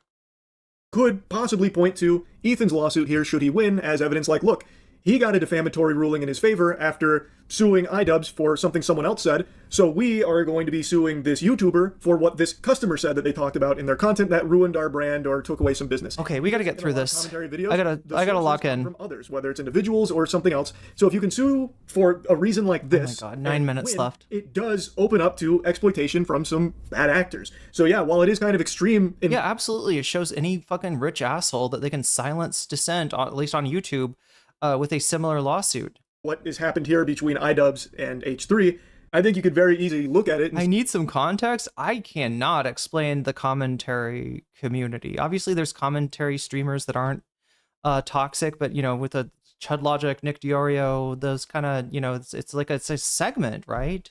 That they do you know, rape reviews, yes, from time to time. So I don't know, maybe it's not as you know, out of the realm of acceptable discourse for comment. Maybe that's just Aiko trying to go commentary now that nobody, you know, takes her seriously as a leftist. And again, I've said this for a long time. If she wants to stream about politics, she needs to know a little bit more about politics, or maybe smoke a little. Here I go again, chat. Here I go, stoner shaming. I'm not trying to stoner shame. You enjoy your te say and your sebe day, chat, and understand I do not judge you. All right, I'm right there with you. But just, you know, I'll take like one hit and then be over it. Right? That's my style these days. Say, okay, if he can sue for what someone else said and was on his stream, why can't I sue for what someone else said that was in their content that I believe defamed me? And I just think that it does open the door to some problems. And I've seen the responses kind of split. In the commentary community, I thought it'd be unanimously, you know, discouraged for pretty obvious reasons. It has historically always been spit upon, but because it's now against someone. Do you remember me trying to explain this to you, chat? Like a long time ago, right? I was talking about the Ethan thing. I was saying, like, back in the day, somebody like Ethan Klein would be a target, right? Not because people smell blood in the water or think it's like the losing side. Ethan Klein would be the target because he is a threat. He's a threat to all of us. What he's doing is a form of mutual assured destruction. And it's something that in general commentary channels avoid, right? They don't want other people doing, you know, that's what Boblax got in trouble for back in the day, was, you know, pernicious DMCA claims, I believe, of an archive channel or something like that. And it's frowned upon. He's right. This is what I was trying to say. This is what I was trying, and nobody believes me because I'm on the conscious commentary side of things, and it's very lonely here. Look at that. Look at that. Adding a minute. Thank you so much. I appreciate you, Twitch viewers. When people don't like iDubbbz, they're okay with it and even laughing about it, which I just don't really get.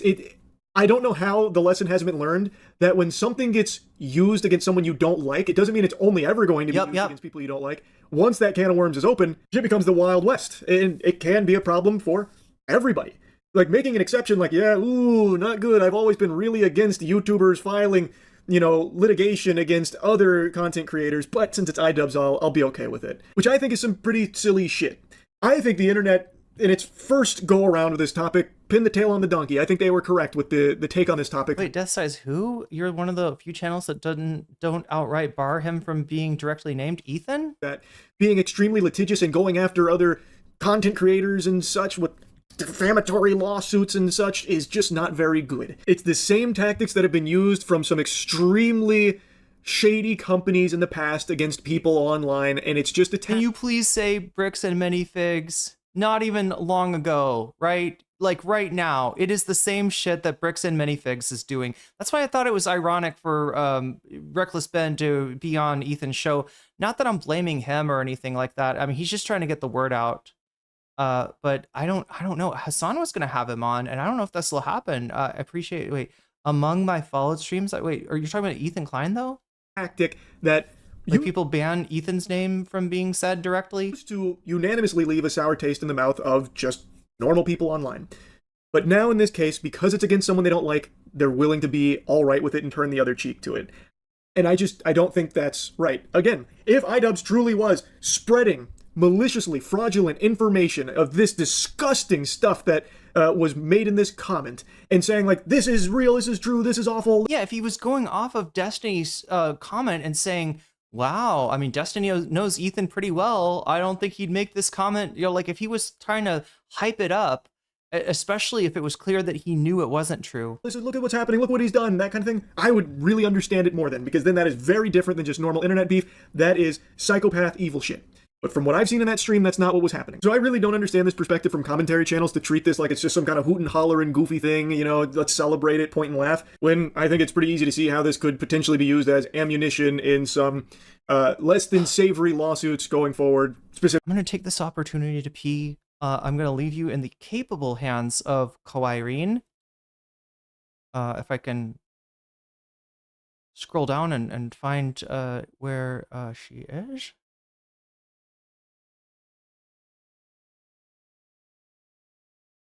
Oh yeah, I probably need to get some food too. Where the fuck did I look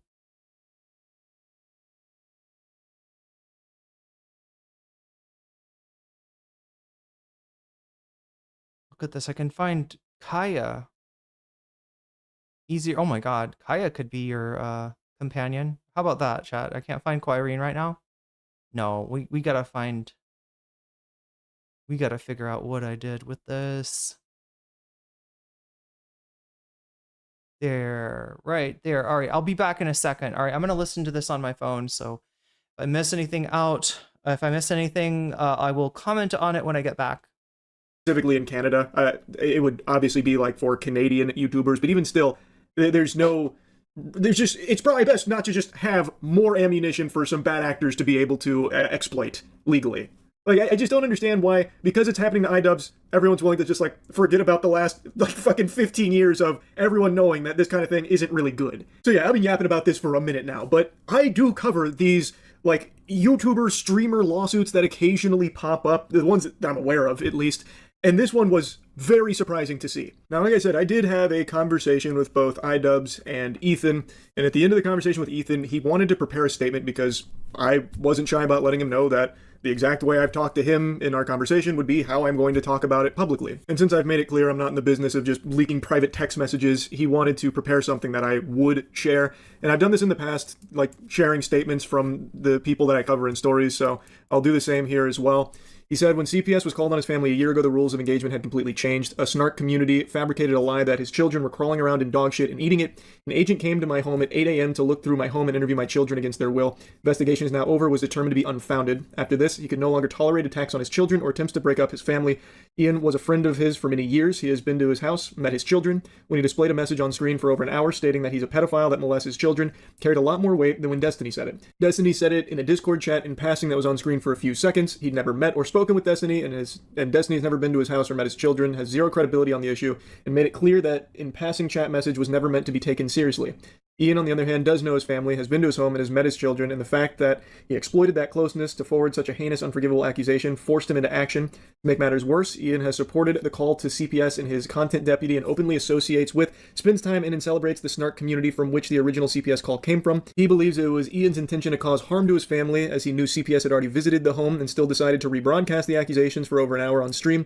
He's pledged to do everything he can to hold him and anyone else who attempts to harm his family accountable in whatever way that he can. Because of the context, he believes that he has a much more viable case against iDubbbz than Destiny, and that's why he's only suing iDubbbz. Destiny also lives in USA, where defamation laws are much harder to win, versus in Canada, where iDubbbz lives. These are all the reasons that he's suing iDubbbz and not Destiny. He's chosen the legal and most proper way afforded to him that live in countries that value free speech, a lawsuit for defamation. Defamation is not protected speech. He does not have an unalienable right to say that he's a pedophile molesting his children. Accountability in this case has to be more than just internet mudslinging and jousting. He has crossed a line, and he's past the point of caring what Charlie or anyone else thinks, and he will protect his family at all costs. Now, if it wasn't clear, we didn't exactly see eye to eye on this case here in regards to this whole lawsuit situation. I believe, as is even stated in his statement, that he's targeting iDubbbz solely because the free speech laws in Canada are more lax, and it is more viable that he would win there versus in the US, where Destiny is. He's even saying that it would be harder to win that case against Destiny. So, to me, that says that if the way you win is through more lax free speech laws, then it's not really a real defamation case worth pursuing. It's you taking advantage of that lax nature of those laws to further punish the guy who you have a lot of ire towards for the previous instances of aligning with the snark community and stuff like that, as opposed to actually fighting for, this was defamatory and that. It feels very familiar for a tactic that is common with big companies to financially drain someone that they have a lot of issues with for a variety of reasons, a whole host of reasons. And in pursuing this route, it does open a whole host of problems for a lot of other people, and can have far-reaching consequences should it set some kind of precedent or, set an example for others to try and follow suit. It is something that I've always advocated against, and there's nothing in all of the streams and evidence I've seen that indicates that iDubbbz was trying to push this as a true thing, using his previous relationship with Ethan as a place of credibility to try and preach to his audience that this comment is accurate. This is a legitimate claim that actually needs to be investigated. There was nothing I ever saw that gave me that indication. It was only ever Destiny made this atrocious comment that Ethan is not being very upset about and having a very different energy towards him than the others. And it was a very, very, very poorly made point using a very gross example for it, which is something iDubbbz openly admits. So anyway, I've been yapping about this for a long time now. That's really about it. So yeah.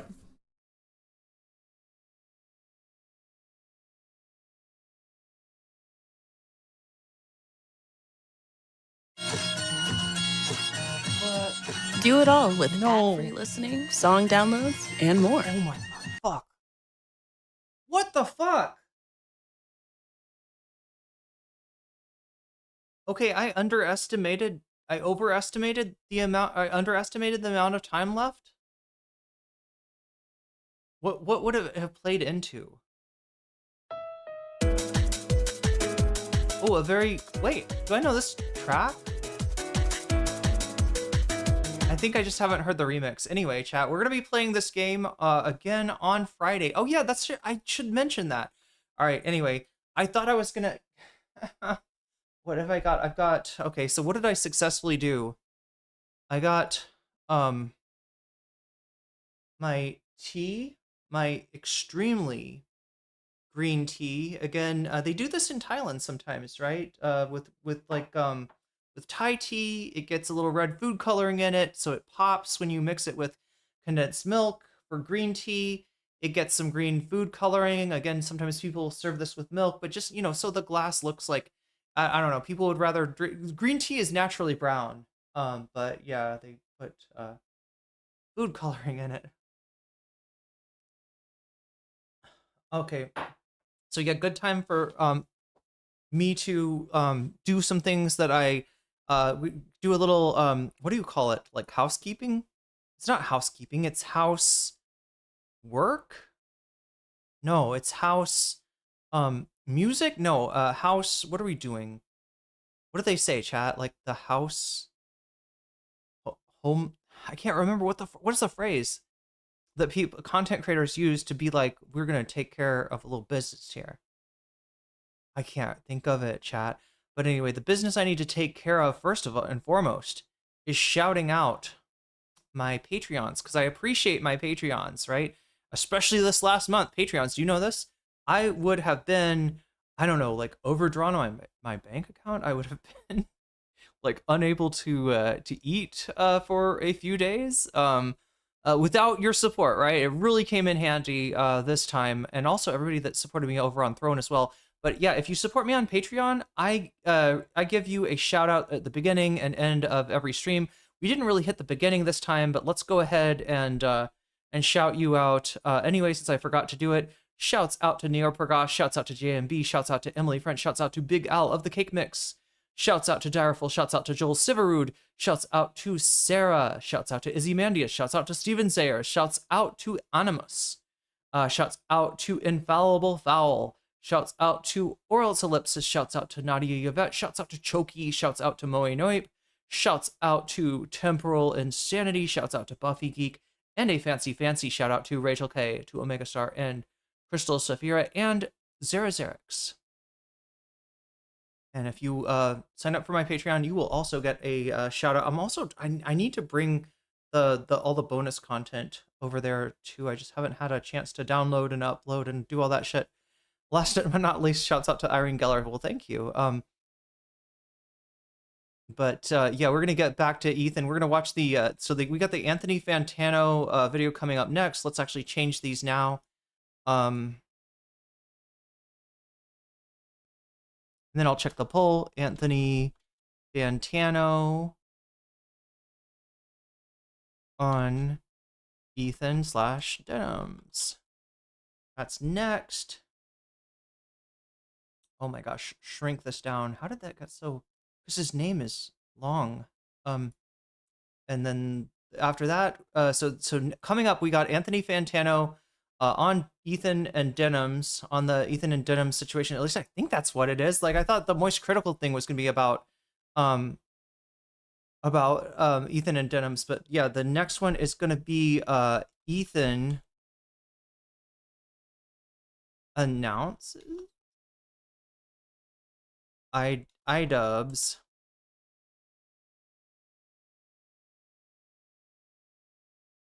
how about Ethan SUES iDubbbz.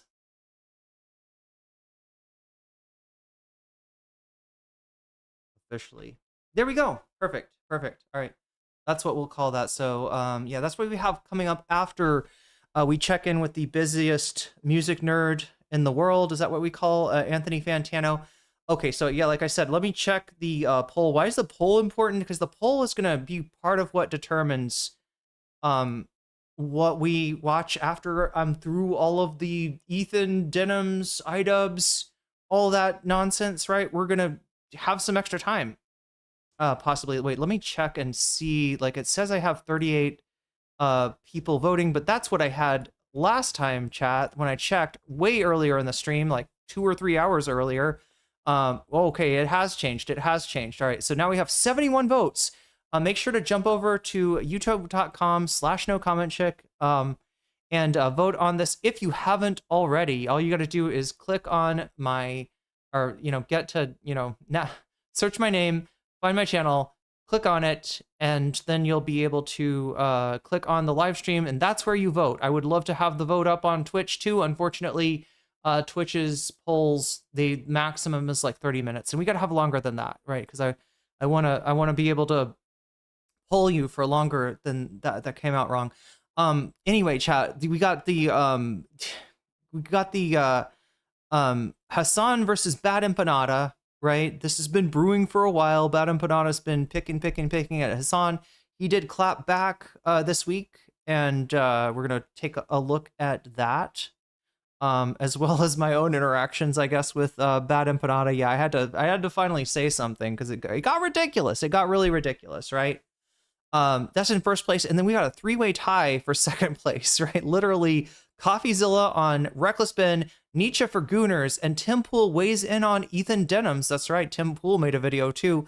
Those are, well, now it looks like CoffeeZilla in second place, Nietzsche for Gooners in third place, tied with Tim Pool weighs in on Ethan/Denims. So that's where it's at right now. Make sure to come over and vote if you haven't. When you do vote, make sure to like the stream, because that helps me out a lot, and I massively appreciate this. And understand that if you support the stream, whether it's through a super chat, super sticker, if you get yourself a membership, if you gift a membership to somebody, to other people, if you support me on throne.com/nocommentchick or on patreon.com/nocommentchick, or if you support me on Twitch, any of those things, it makes the time increase, yes, but it also gives you a very special privilege. And this privilege is to fudge the results of the poll just a little bit, right? Just a little bit, because I feel like we have somebody weighed in already. Oh my god, I gotta fix this. All right, so nobody's weighed in except for, I think, let's check who that was. And correct me if I get this wrong. But yeah, it was Neopergos. Okay, so 10 is going to Vox Populi. I should probably explain this, right? So all of these ones are simple, right? If you look above me, and this is just the result. These are the poll items, and if you donate and you want to see a certain item, like Hassan versus Bad Empanada or CoffeeZilla on Reckless Ben, Nietzsche for Gooners, Tim Pool weighs in on Ethan Denims, all you need to do is let me know in the chat. Hopefully the mods, if I miss it, will relay it to me, and I will put your money where your mouth is, just like I did for Neopergos, right? Who may be asleep at this point, but yeah, I added, and you can do it too. Just have to let me know when you support the stream in any of those ways. And the one other option you've got here, for those of you who are enticed by the idea of, well, this won't be eternal punishment, but I am going to play some Innocent Sin, some Persona 2 Innocent Sin. If you're a fan of Atlas games, SMT, especially like a fan of Persona, and you want to know kind of like what was the series like 25 years ago, well, we're going to dive into that with my playthrough of Persona 2, but only chat if we can feed the kitty. And the kitty is now half full, right? 45% on video games. If that sucker gets up to 100% by this Friday, US time, then the Friday stream will include a video game element at the end. After, in other words, after I've done the content, I'll play some Persona 2. So that's another thing that you can do when you support the stream. You can feed the kitty. If the kitty gets 100 yen in it, just like the game, or sorry, not yen, but you know what I'm saying. If the kitty gets 100, percent, then we will go forward with another Persona 2 stream next week. And we're getting into the really cool part. In fact, I feel like I was playing last week. It was while Denims was making her announcement. So I feel like a lot of people didn't get to see that exactly. That's my favorite part of the game right there, right? Rescuing Lisa from the masked circle and getting her back in the party. And hearing the performance of Muses. This is the group, the super group, put together through Lisa's wish to become a idol in an idol group, and that's what the Joker does. You dial J, you call up your own number, and the Joker answers, and he grants you your heart's desire. And Lisa's was to be an idol, even though she's not that great at singing and dancing, and in fact, embarrassingly, for a girl of American parentage, does not speak English. She's the lowest interclass at English. She doesn't want she doesn't want to speak English. She's more interested. She's a kind of a Cinnaboo. She's into China. So anyway, that's where we are in that game. It's starting to get really interesting. The mass circle people, they're bombing all these. They bombed the concert hall where Lisa performed at. Now they're threatening to do more bombings. We got to stop them, chat. This is real terrorism. I mean, fuck, calling Hassan a terrorist. It's really about the mass circle. So if you want that to happen next week, when you donate to the stream, you can say video game stream, and that will alert me to add more money to the kitty. So anyway, let us get back right away to the busiest music nerd. And I was really thinking maybe there would be like another video here, but yeah, we got a Reckless Ben video from a day ago. Does not look like there's much going on other than I think he just after talking to Harley from Epic Mealtime, he was just like, all right, no, I'm not buying what you're selling. I'm gonna jump in. He jumped in, and chat, I think this is kind of like the end for Ethan. I don't think Ethan can survive. Again, let's click on this again and get an ad. Fuck me. Yeah, something's going on with Chrome right now. I don't know if you know, but it's bad. I just wanted to check and see if the views are updated. Yeah, look at that, 403K views in 4 hours. Again, I think this is going to be one of Charlie's bigger videos, and because of that, I think that Ethan Klein is cooked. But we're not interested in Charlie anymore. We're interested in Anthony Fantano, the busiest nerd in all of music. This loser lost his lawsuit, making an actual Ethan Klein Denims video. Oh, you know what? The one thing we didn't check was the comments, right? We didn't check Charlie's comments. What are the comments looking like? They're looking like a freaking commercial? God damn. My browser is getting owned, chat. Yeah, they did some fuck shit. I will try to fix it. I hate when my Lego drama channel starts branching out into general drama. Imagine sitting in court and then all of a sudden a low resolution 3D dragon pops up as evidence. That's great. Charlie, I don't cover this because I am not online much these days. Also, Charlie, unless you're a total hermit who's been living under a rock, I'm sure you've heard of this butt tickler Pokemon card situation. Okay. Some of these are like not super, and again, I'm guessing these are people that just don't know or don't care about the drama that's going on.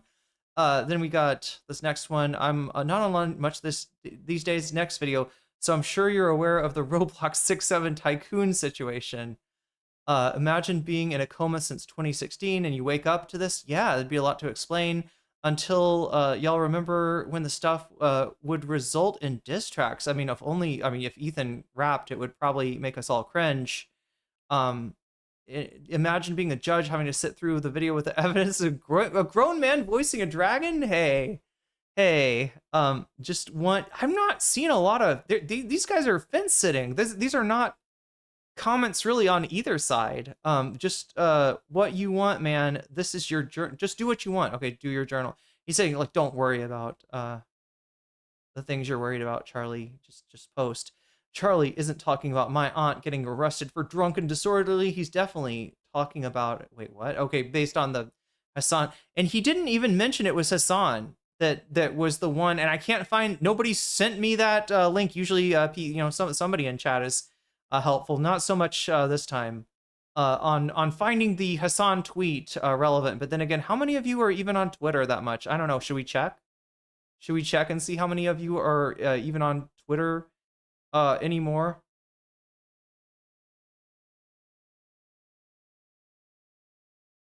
Oh my God. Well, no, that's not true. I was about to say nobody's liked this tweet. Chat, this is the tweet. This is our blast off tweet. It's pinned. All right, so it's pinned, and I'm gonna spam it again in case you haven't already seen it. If you want to bring more people in, click this tweet, and if you are on Twitter, you can interact with it. You can like it. You can give it reposts or even comment on it. And it will help our message get out to more and more people. Because I think I'm the first one that's gotten to maybe one of the first ones that's gotten to this Moist Critical thing. And let's see. Let me just throw this into. There we go. All right. So I spammed it one more time in YouTube chat, and I spammed it once and again in Twitch chat. If you want to help me out with that, I would be very happy. Very happy for that. So especially some comments, because you know what's going to happen with this, right? It's about Ethan. Most people, they just see this. They're like, oh, yeah, I like that. Right? Oh, yeah, I'll retweet that. Right? They don't think to like come down here and comment on this. And it's important because here's what happens, chat. You know who would see this thing and comment on it? Somebody that's mad at it. Somebody who's like, oh, how could you attack Ethan? Oh, right. So this shit is going to get really nasty if we don't have some comments from because here's what happens with tweets, right? They drop, and like the first few people to comment on them define who's going to respond, right? If you see a tweet and it's all people that are like against your side, you don't feel like replying. If you see people that you agree with, maybe you do reply. Right, we're trying to kind of make sure this tweet stays in the good space and doesn't get sucked up into the Ethan algorithm. So if you have Twitter, help me out with that. I would be very appreciative of that. But yeah, and again, any engagement is helpful there. All right, so the Twitter thing, and I've explained the poll, and yeah, I feel like it's about time to get to the Anthony Fantano thing.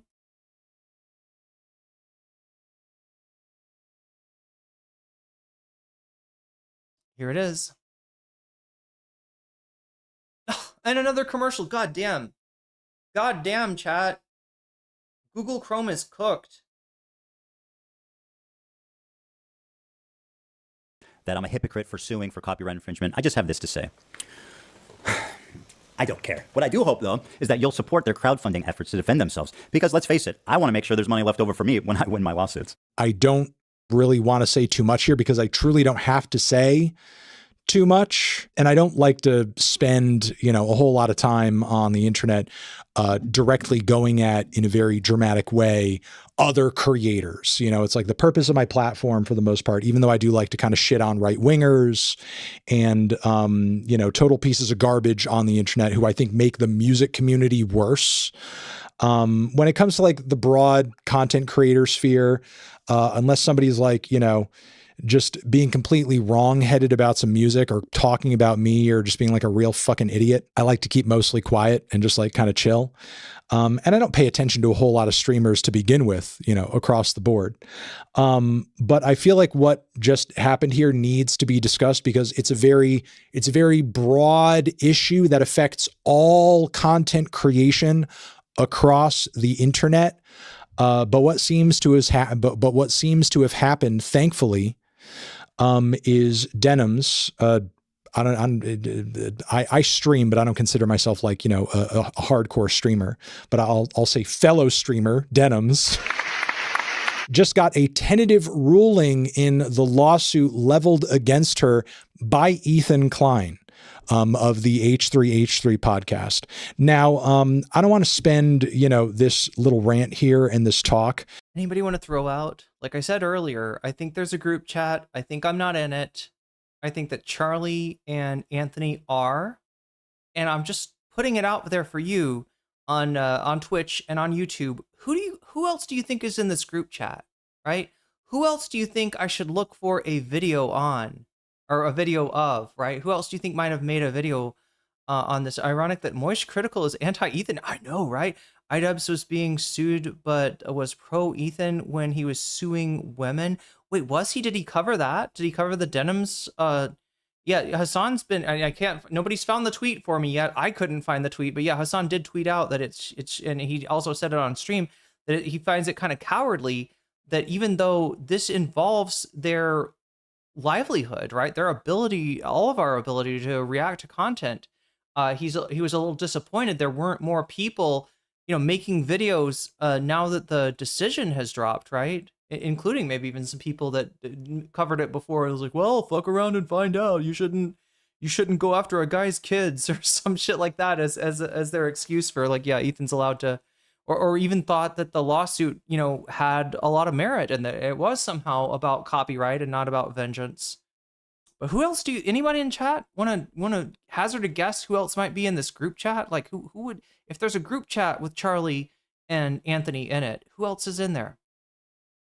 Kind of getting into the nitty gritty of the content nuke and Ethan's psychosexual obsession with Hassan and iDubbbz and Anissa and a host of other things about the whole situation I just particularly find weird. Are there elements of these dynamics that Ethan genuinely feels like, burned about and pissed off about? Like Billy D's in there. Should I check and see what he's done today? What's up, Socialist Kowalski? Currently sanding a giant wait. Are you making fun of me? Because earlier I was like saying I was trying to figure out if my Twitch chatters were real, because I wasn't seeing a lot of like activity in the chat, which is again a great way to get yourself a you'll be more likely to get a gift sub when they come down if you're active in chat. But I just wanted to check because again there's a botting situation on Twitch. Twitch has given us a tool to cap our viewership if we think we are indeed being botted. I am covering something that is definitely contentious and definitely some of my ops might disagree with, right? So so this I just threw it out there to see who was actually a real person in chat, and it turned out there are a lot of real people watching me. They're just very quiet tonight, and I was like, that's okay if you're doing woodworking while I'm talking, because sometimes there's like a reason that you're listening to the stream, but you're like, ooh, I can't comment right now because I'm doing housework, I'm doing woodwork. You just tuned in, so you were tuned in on the frequency that I was on apparently. But yeah, good to have you with us tonight. Yeah, we're about to watch Anthony Fantano give his take on the Ethan Denims situation, and this is exactly what Hassan was saying, that he was a little disappointed that people like Philly D, people like Moist Critical, I don't think he mentioned Fantano, because again, like Fantano just said, this is not usually his beat. But he's a little bit disappointed in the kind of the cowardice that he saw of people not wanting to call this bullshit out, because again, it gets in the way of it gets in the way of all of our livelihoods when React content is threatened the way that this lawsuit did, or the iDubbbz lawsuit for that matter. Maybe, possibly. I feel like I don't know enough about these interpersonal relationships, again, on a personal level, to really comment on that front. What pisses me off about the whole thing and what makes this tentative ruling in Denims' favor about all of this, what makes me happy about this with joy, is like, look, no matter what problem you have with any of these people, personally or politically, whatever, you cannot be using this as an opportunity to destroy internet content creation and reaction content, commentary content. I don't care how up your own ass you are. I don't care how psycho you are. I don't care how demented or mentally ill you are. Or whether you like to use your kids as human shields, all the while claiming that this is about them, when it's really about your fucking ego. You cannot be using your millions of dollars and you cannot be using your platform to sue and go after other creators simply for the sin of reacting to your content, good or not, and having their own thoughts and opinions about it that you don't like. There are lots of people who comment on and talk about my content. Are there situations in which I would maybe take legal action if those comments happen to come from a defamatory place and it was like all and out, like complete lies or whatever? I mean, sure, but that's a different thing than going after somebody just merely for reacting to your content and claiming, making the claim that it was stealing. Making the claim that this person is stealing from you by reacting to your content. Bro, that is literally how you got started on the internet, dude. You literally had your own fair use lawsuit about this same shit. The undisputed purpose of the defendant's live stream is to contest, criticize, and mock the plaintiff's message, which the courts have found weighs in favor of fair use due to its transformative nature. And they even proceed to cite Ethan Klein's case. I feel bad and I regret ever having platformed you and had you on my own channel on a podcast and pushed people in your direction because you— Brave, do we need to watch this? Was there a Ethan Klein, Anthony Fantano collab? Is this interesting at all? I didn't know this happened. Sorry, chat, I'm trying to put some rice on my, I got some, wait, what even is this? Is this tofu pad krapao? I guess I'll know when I taste it. I can't tell what this dish is, but it does seem to have some basil and some tofu and some veggies in there. I think it must be pad krapao. People think about Thailand as like, you know, a place where everybody is eating you know, like I don't know, pad thai. It's not that common of a dish really. It's mostly like known as like a thing that tourists like, because it's the dish maybe that the world is most familiar with. Yeah, it's not as often that you're eating like a pad thai or even like a Thai curry, green curry, red curry or whatever. You know, pad krapao is kind of like the just basic meal here. You turned around and ended up doing this. And again, I'm not even talking about whatever sort of like political or ideological sort of, you know, disagreements you may have with these individuals or that I may have with you. That's not what I'm talking about at all. The funny thing is the political stuff is less defensible than the ego stuff, and that's you know, probably why Ethan has pivoted. I'm talking about you're literally using your platform and literally using these petty disagreements, your own emotions that you're so tied up in this situation to destroy the very industry that we all operate within because you're mad that you're being criticized. Are some of those criticisms unfair, and are they coming from like weird terminal? Actually, probably not. Probably not. The calls coming from inside the house. Having red Thai curry. Oh, I love that one with fish balls and bok choy. Online psychos that are on Reddit or this platform or that platform. Yeah, I'm sure some of them are. I deal with those types of people too all the time. But to be going after other streamers for commenting on your content, and if this lawsuit ended up going in Ethan Klein's favor, effectively would have destroyed the business model of anybody and everybody doing this same exact thing. Reacting to other content, commenting on other content, transformatively critiquing and pulling apart other content that would have created such an ugly, horrible, just destructive, slippery slope. And you all and people were asking me earlier what has happened to more Pegasus. Well, it looks like he hasn't really.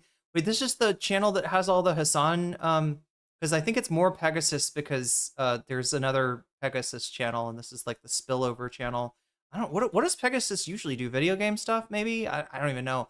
But what do we have here? Yeah. So this is the, oh my God, you can't see this all. God damn it. God freaking damn it. You're just gonna have to take my word for it because I can't be bothered to resize the window, chat. It'll just take too much time out of the stream. But right here, the Hassan lawsuit situation has gotten worse. This is when Hassan looked him up and said, huh, you live in Singapore. I wonder what the laws in Singapore are around defamation. And I mean, this guy's, definitely straight up lied about Hassan. Hassan is taking me to court. It's before this. New Hassan allegations are insane. And this is after a series, right, that he called the legendary series, the Hassan series. This is supposedly the end of it here. And what are we doing? We're pivoting right to Ethan just sued iDubbbz. So I don't even know. I think it's a calculated, like, he's going to say, I'm not talking about Hassan anymore to get Hassan off his ass. And then as soon as Hassan is not watching, we're going to see more Hassan videos. Because again, this guy's whole career is based on hating Hassan and Stavros. What? No. God damn it. I'm getting owned by ads fucking constantly. So large. Even Hassan's friend subscribed. In today's video, Hassan has now brought his large comedian friend Stavros on stream to make fun of Asmongold. He calls this is awesome. They're like, oh, a fat guy. I know how to make fun of fat guys. Hey, did you know that Stavros is fat? No, I've never listened to the 500 episodes of Cumtown that are basically one giant Stavros fat joke. No, I was not aware. And a disgusting, and neither is he. Yeah, no, you broke his ego right there. Dork. You found his freaking Achilles heel. A disgusting dork? You're showing me a disgusting dork. Looks like shit and gets. He looks like shit. No women. Pro is projecting hard. Is he though? Or does he have all the women? More Pegasus.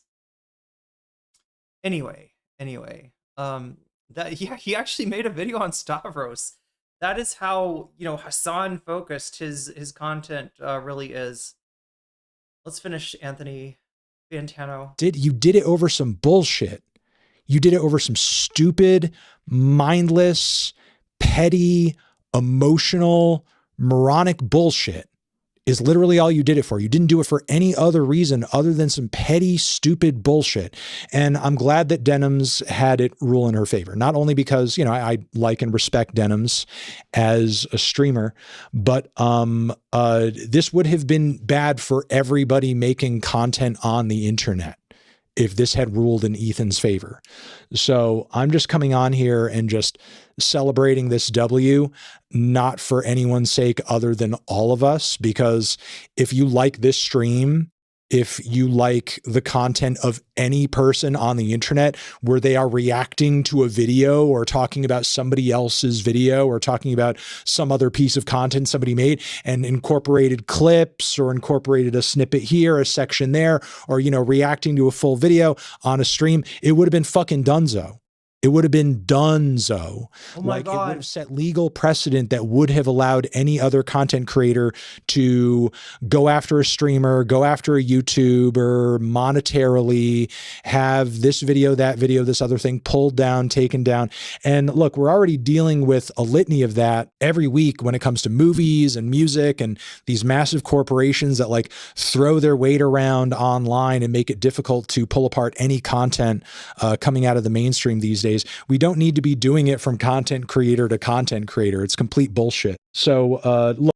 Oh my God, chat. Not only is this pad krapow, but this is the spiciest, tastiest pad krapow I've ever had, right? The way that you make it correctly is you do use a Thai basil, but not the purple one that you might be thinking about.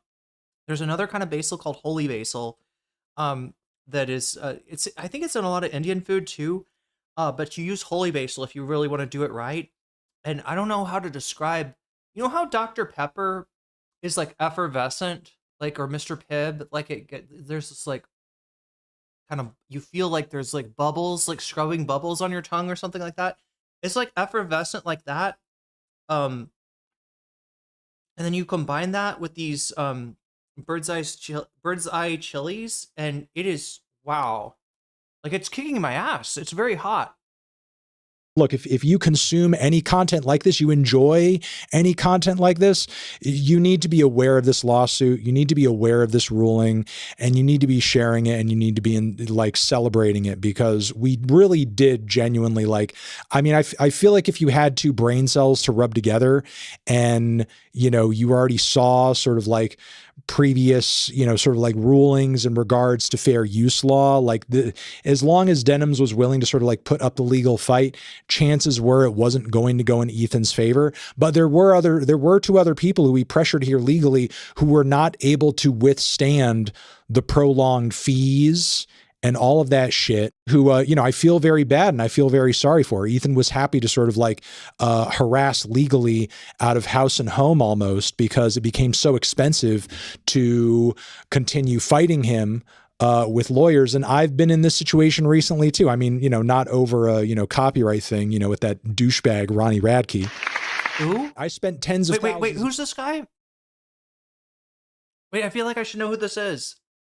Is this like a manosphere guy? And he's like this. I feel like this is a guy that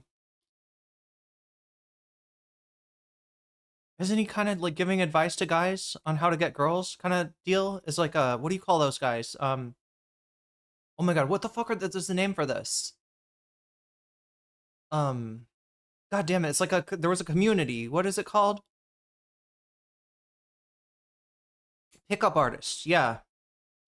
Of dollars to get that W, only to get paid, you know, my legal fees, you know, but it was like, I still ended up spending more money in the long run on all that. It was still a complete fucking waste of my time. Was, you know, stressful to at least some degree. Obviously not as stressful as it was, I'm sure, for the loser who lost.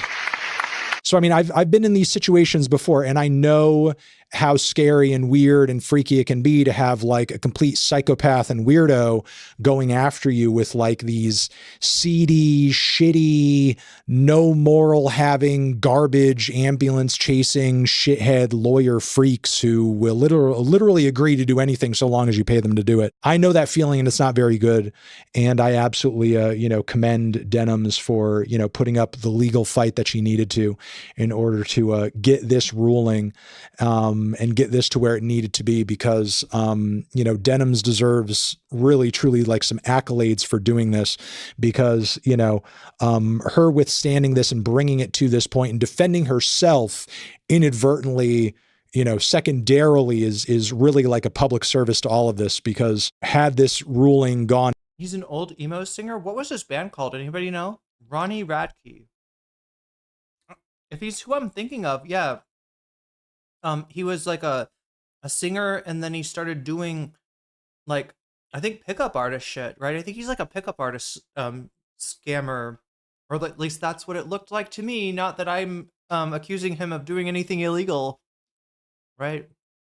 Gotta be careful, chat, not get sued ourselves. On an Ethan Klein's favor, or had she folded and allowed Ethan to run roughshod over her just for reacting to the content nuke that he did, this would have meant that, again, it would be more difficult for other content creators to do this sort of thing, you know, to do exactly what I'm. Tanner Dudeman is saying he's from Escape the Fate and Falling in Reverse. Okay, wait, Escape the Fate, was that like a kind of like a Haste the Day sort of? Like, I mean, the name sounds very much like Haste the Day, which I actually listened to back in the day. I was you know.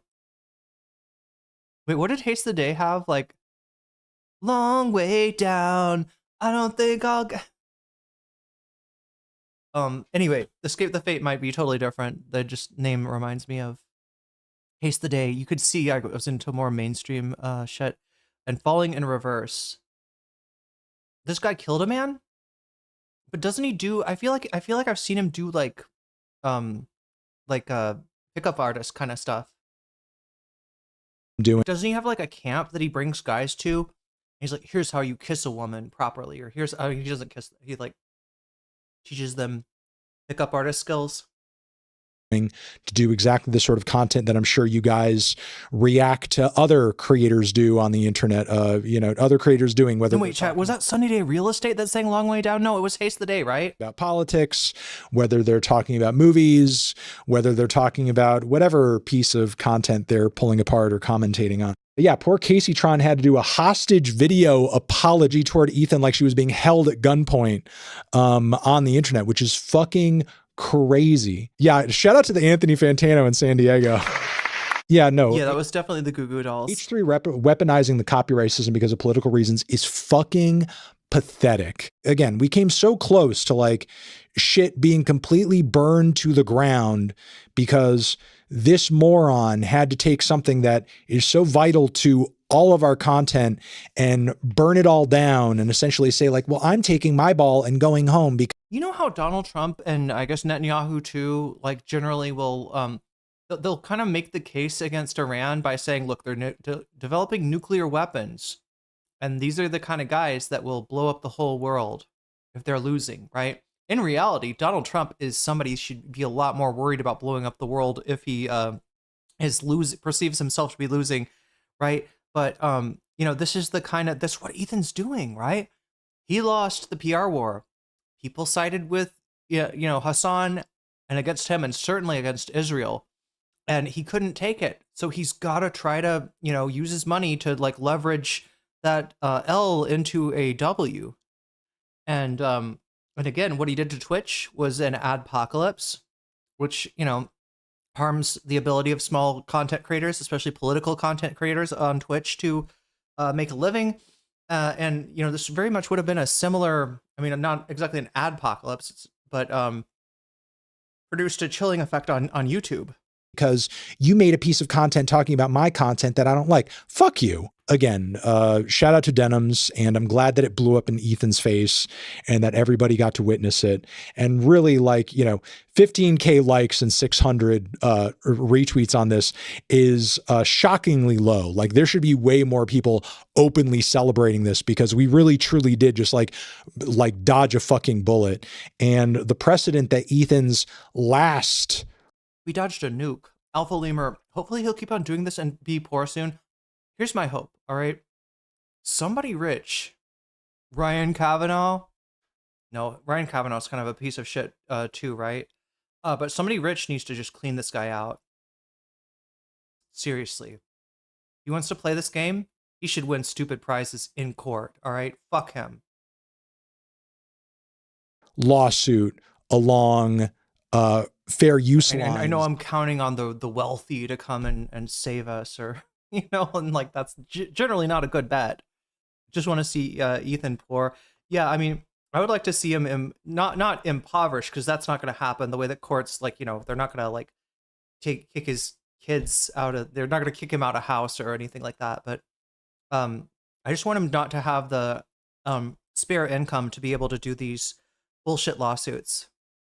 The precedent that set, he literally just tried to burn it to the ground over some personal petty shit, which is just, again, ridiculous. And it's crazy to sort of like see the contrast between then and now in terms of like this man's public perception and optics. Like when he originally won that last lawsuit, he was a hero to the internet because he allowed for there to be sort of this like, open and normalized discussion and engagement with, sort of transformative content creation and reacting to other things online that has become the standard. And now you're trying to rip it away from everybody because you're pissed off over some personal shit.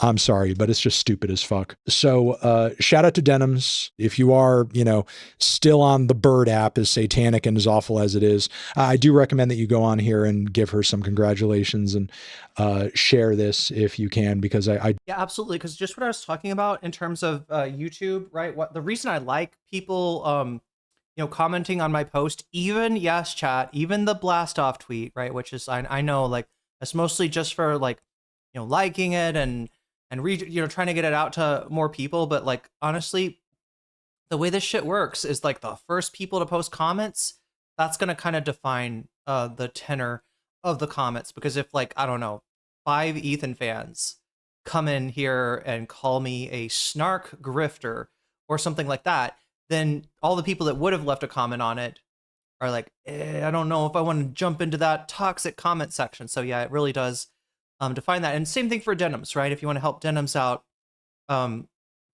interacting with her Twitter presence more, because I'm sure that Denims before even Ethan, Denims was getting harassment. I'm trying to remember where it started from.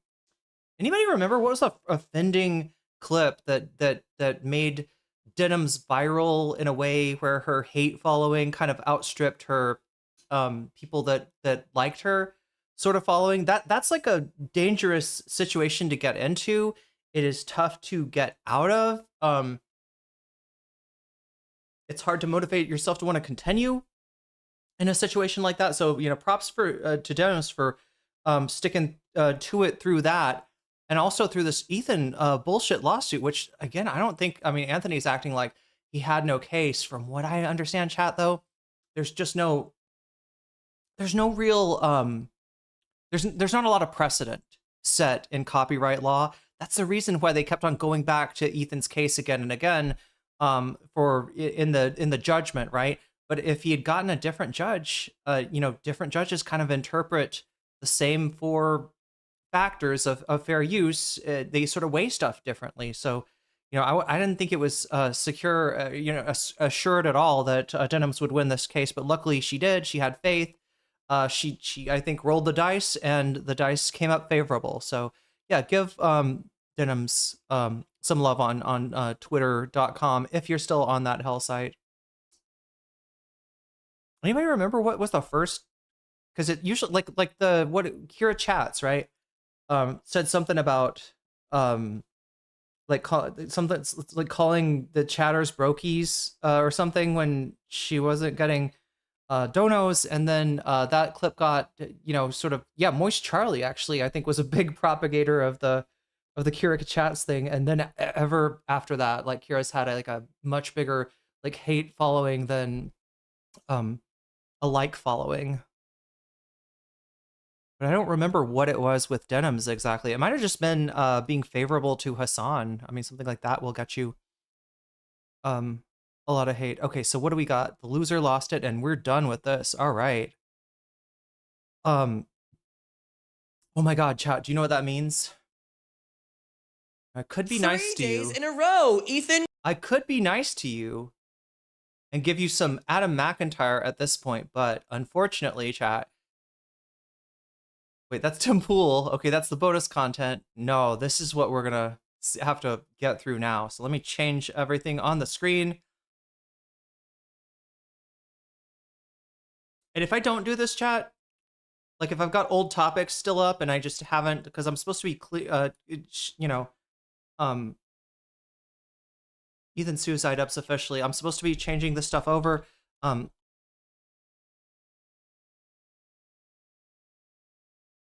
Freebies, dubs, and then in parentheses. Oh yeah, Pokimane was selling cookies.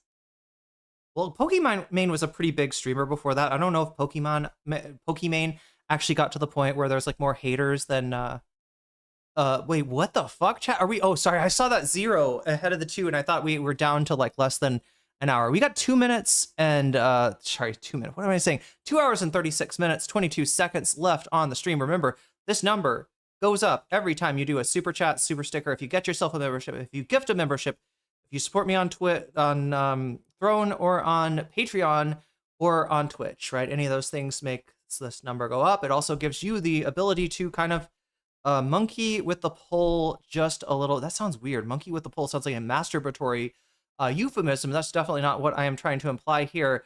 Let's see how many votes we got now. Again, if you haven't voted yet, you can do so over on YouTube. You just gotta get to my YouTube channel, No Comment Check on YouTube. Then you can click on the live stream, and when you open that up, you should be able to vote. I would have this on Twitch too, but unfortunately, Twitch's polls kind of suck. 73 votes, so nobody has voted since I last mentioned this. Maybe 2 people have voted. Either way, what is the results? We still have Hassan versus Bad Empanada in full command here. and Coffeezilla on Reckless Bin in second place. And yeah, Nietzsche for Gooners and Tim Pool Ways. That's why I feel like there were not votes, but make sure to get over and vote if you haven't already. You can determine the outcome of this stream. The other way that you can determine it is anytime, like I said, you support the stream in any of those ways, you can let me know in the chat which of these topics you support, and I will put your money where your mouth is. I will apply it to the topic of your choice. We haven't gotten anyone saying, put my money on X, put my money on Y. Yeah, you have the ability to do that every time you support the stream in any of those ways that you do it, and I can add your donation as a percentage to the topic of your choice, possibly helping your favorite topic win the bonus poll. And this is going to be like, what's at the, first place? That's the first bonus content I'll watch, which is second place, the second, right? So it does have an impact on the stream, a literal impact on the stream. And you could also say Vox Populi if you want the votes, if you want the donos to count less, you want the votes to count more. You're that kind of person, right? You're supporting the stream, but you're not trying to steal the vote. You could say Vox Populi, or you could say video games if you're jazzed. And I will say jazzed because we're talking about Persona here, about me playing Persona 2 Innocent Sin. Yeah, finishing that, or following up on that playthrough. We're slowly finishing at a one gaming stream per week kind of clip. Persona 2 Innocent Sin. So those are the options for you. And again, it'll make the stream last longer, and it'll give you the a chance to change the fate of the poll every time you donate. You have that ability. And mods, if I miss one of those, make sure to at me and let me know, because I'm not trying to ignore people. This is Ethan Klein. You know who this is. You know what this is, right? The wreck of the what is this? The Gatsby here is a little bit symbolic of the career of Ethan Klein. He might as well drive it into the lake at this point, chat. That's a very deep lake. So you voted nice. Here he is, and he's going to give us his explanation for why this iDubbbz lawsuit is not a vindictive lashing out, a violation of the mores of YouTube and everything that we kind of already know that it is. Charlie alluded to this in his video, I think Anthony as well, right? This is stuff that commentary, especially commentary YouTubers, which Ethan does slightly slot into that category, will, or even just like podcast people who do a lot of react like Ethan, generally they don't get on each other's nuts with copyright claims, with certainly not even with like YouTube's DMCA system, let alone, going to court for this and trying to ruin somebody's life. The reason they don't do this is because they know that everybody could do this to each other. If one person starts nuking, everybody starts nuking, and then we have a radioactive world. And look, I don't want to play Fallout in real life, either on YouTube or in the actual world. So please do something about Donald Trump, Americans. We got to fucking get him the fuck out of there by hook or by crook. He needs to go. He's ruining everyone's fucking life. You only have one life. Don't let Donald Trump ruin it. Get fucking rid of that asshole, okay? What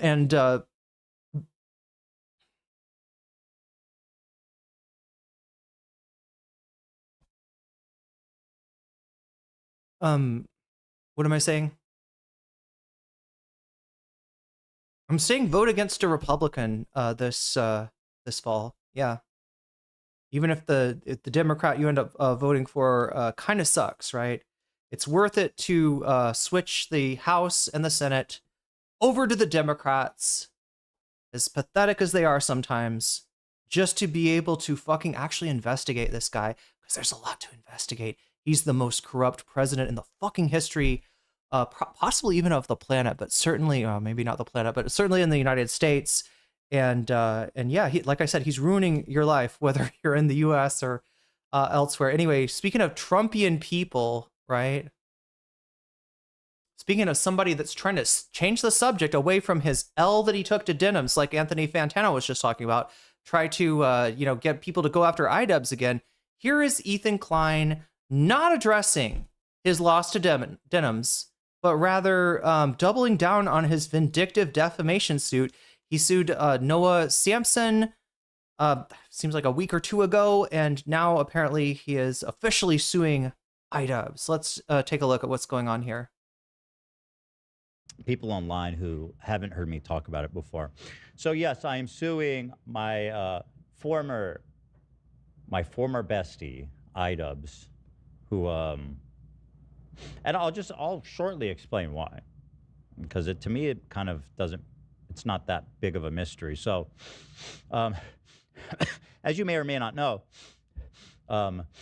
Ian has deeply aligned himself with the snark community that is basically responsible for and celebrated CPS coming to my house to take my children away and sending human skulls to my home. These are two things that on the snark Discord they have on the banner. They have a skull with CPS on the forehead. They think it's funny. They love it. They're proud of it.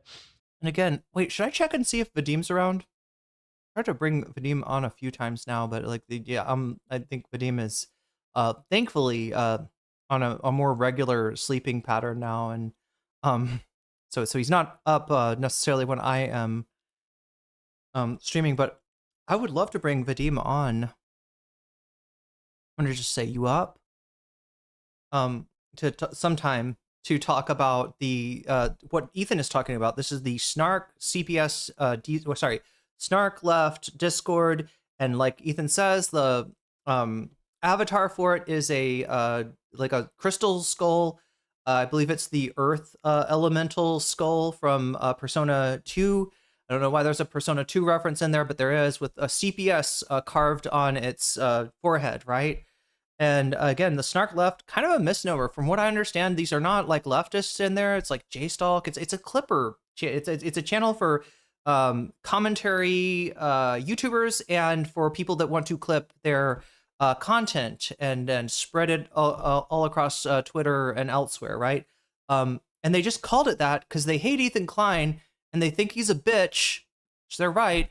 They're making fun of his supposed trauma, the skulls and the CPS, which he seems to at this point. This is stuff that happened like 2 years ago, right? He's using this as a license, right? A moral self-license to, just be the fucking villain. Like to like live his heart's desires, which is apparently to be a complete antisocial asshole. Chat. You know what I'm thinking? If Ethan no-clipped into the back rooms, I feel like you could make a movie out of that. I feel like you'd have a very similar thing, to Ethan, finding his what is that thing called? The entity, right? He would find the Ethan entity, and he would be like, oh man, this entity's cool as fuck, until it eats him, right? That's what he's like, a backrooms character, right? Like I don't know, something about Ethan, it just slots perfectly into the plot. I don't want to give too much away of the plot for those who are still want to go out and see that movie. I'm a big fan of Kane Pixels. I haven't seen the movie yet. I've heard a lot about it. I'm not sure if I want to, because it's very different than the YouTube series, but no, I'll see it at some point, chat. I will see it. I'll wait till it gets to the cheap theaters. Ethan sells T-shirts with the skulls on them. Oh wow. And iDubbbz aligns with them, shouts them out, calls them great people. He's browses the subreddit on his live stream. He's in deep with them. In fact, even in his follow-up to his content cup, Wait, Ethan is the backrooms monster? What do you mean? You've seen the poster, the posture? Oh, geez. Justified it. He says, I think it's good that CPS was called and investigated that, because clearly, as someone who's been to Ethan's house and met his children. No, chatters, there's no free pass, okay, for antisocial behavior. Antisocial behavior is still antisocial, whether you are a parent, whether you are not a parent, whether you are a dog parent, a cat parent. It's still fucked up. There's no fucking special passes. He just made this shit up. And yeah, so it's just like licensing himself, being who he truly is on the inside. We're seeing a lot more of, Ethan Klein than I think any of us want to right now. And yeah, it is a monster. It is an entity, and it will eventually eat him. I should not finish that sentence because I realize I will be spoiling the backrooms for some of you if I... I'm going to stop it right there before I do spoilers. There's shit all over the place, and his kids are clearly in trouble and would be in better care of I'm sorry. So since Charlie didn't do this, Rave, can you send me that clip again? Can you send me that link? You know the clip I'm talking about, right? He's gonna keep denying this, and I'm gonna keep bringing it back. I should have this like bookmarked or something. You know what I'm talking about, right, Rave?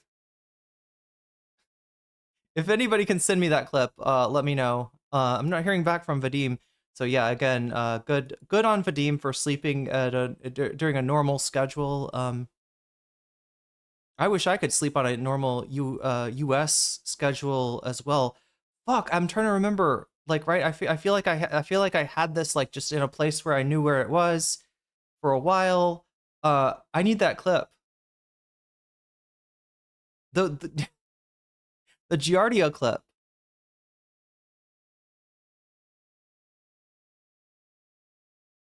Giardia clip. Wait, maybe if I just type in Giardia, I'll find it. Let's see. Or maybe I'll find something about Giardia the person. Ethan also has a... Oh, that's the Giardia the person.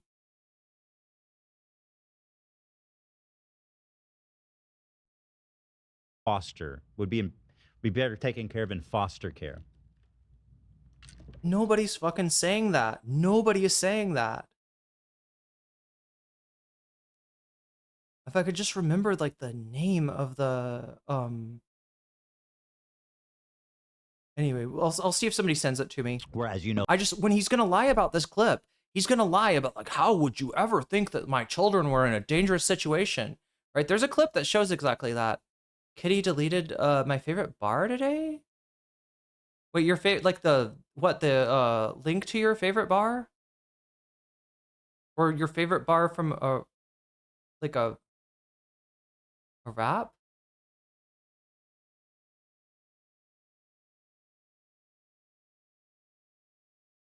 No, the floors are spotless, and the children are well cared for. It's why it's a fucked up thing for you to tell a story on you know, for comedic effect, really, where it sounds like they're not okay. It sounds like they're not living in a sanitary environment. It sounds like you are cavalier about your kids picking up dookie, doggy dropped it in the dookie on the carpet and putting it in their mouth and getting infected with fucking parasites. It might have something to do with that story where you specifically said the only way to contract this disease is to ingest infected poo-poo. But that's not actually why I'm suing him. It's just a little prelude. So why is it so hard to find? I don't know. He might have, maybe he deleted it. Wait, I have it on my Twitter. God damn it, chat. The answer is always my Twitter. I feel like vain when I show you, like, you know, it wasn't a big deal back in the day, right? But yeah, 28 likes on this so far. Can we get it up to 30? Also, how many likes are we out on the stream? I should probably be more concerned with that. Okay, it's the one about Denims, right? This is it. Okay, I got it. So anyway, this is most of the clip. Olive has Giardia, which is a bacterial infection in the intestines that makes you have diarrhea. And Olive has this? Olive has this, yeah. She came to us with it. Olive is his dog. Okay. She had diarrhea, and oh, poor baby. Ducky came to us with that too. And I just wonder why. It's relatively common. It should be, they should have found it already.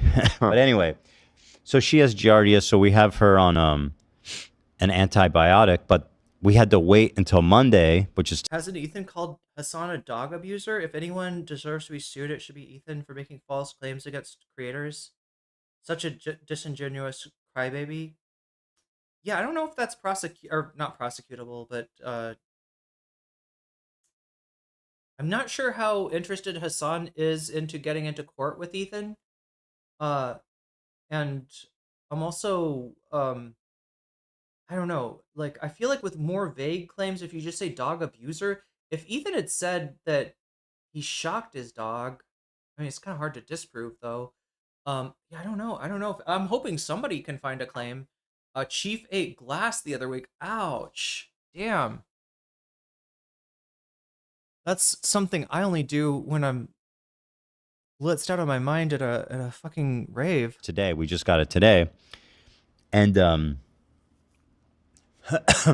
well, Sonny's crawling around. He's putting everything in his mouth. He's at that age. He has giardia.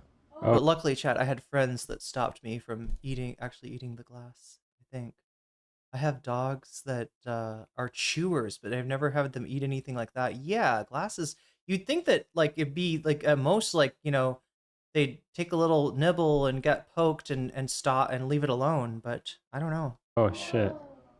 Oh, And now Ela has giardia. Shut. For real? Now I think this morning I had Chat, remember Olivia before she left the H3 team? diarrhea. Oh my god. What can I do to not get it from you? I'm trying to... Because I'm not trying to get Can we crank the AC maybe? Is it? It's extremely ridiculous to get. You have to ingest my poop.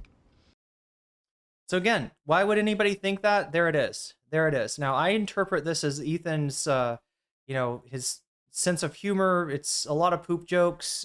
He's a little bit of a, I don't know, like what is it, like feco, or like what's the word for it? It's not no, not fecophilia. That's a different thing. What is the word for it? Corpo. No, he's not a corpo. That's when you eat it yourself on purpose. What is it called, chat? Scatological. His sense of humor veers towards the scatological. So I interpreted this as him, yeah, not embellishing the story for comedic effect. That's why I was not, you know, I mean, I can't say it didn't cross my mind, but yeah, you know, I mean, I wasn't gonna call CPS on the dude or anything like that. Now, other people might have seen this and taken him at his word, and if you do take him at his word, it sounds like a concerning situation. Again, there's the possibility of mandatory reporters, or somebody with a, you know, a conscience really thinking those kids were in trouble. But anyway, who's at fault for CPS getting called at Ethan? It's Ethan. It's 100% Ethan Klein.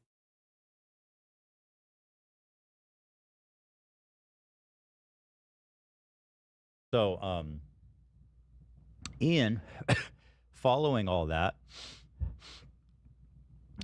put this, did an entire stream. What's that? Was that a soundbite or was that AV? I didn't play anything. That was not me. What was that? Was that? Oh, I guess it was from. Was that Ian. the video you're playing? I guess so. Yeah. Is it iDubbbz perhaps? Now, what do they have here? iDubbbz browses H3 Snark.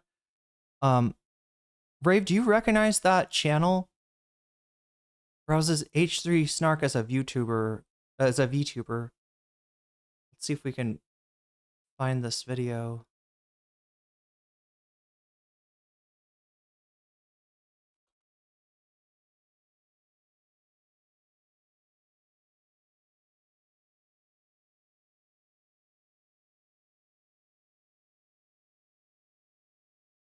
Oh, it is Empathy. Wait, there's two channels here. Empathy Enjoyer. Now, I think I've heard people say this is like a anti-iDubbbz. Empathy Enjoyer is like an anti-iDubbbz channel. Who's the other person that... No?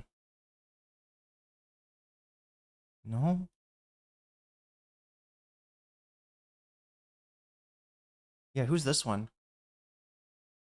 And why are they collabing? Wait, this doesn't look like a channel that does, like, drama videos. Wait, what? It's a video game. Wait, where even is this? Where even is this? That's crazy. Oh, here it is. Collaborations.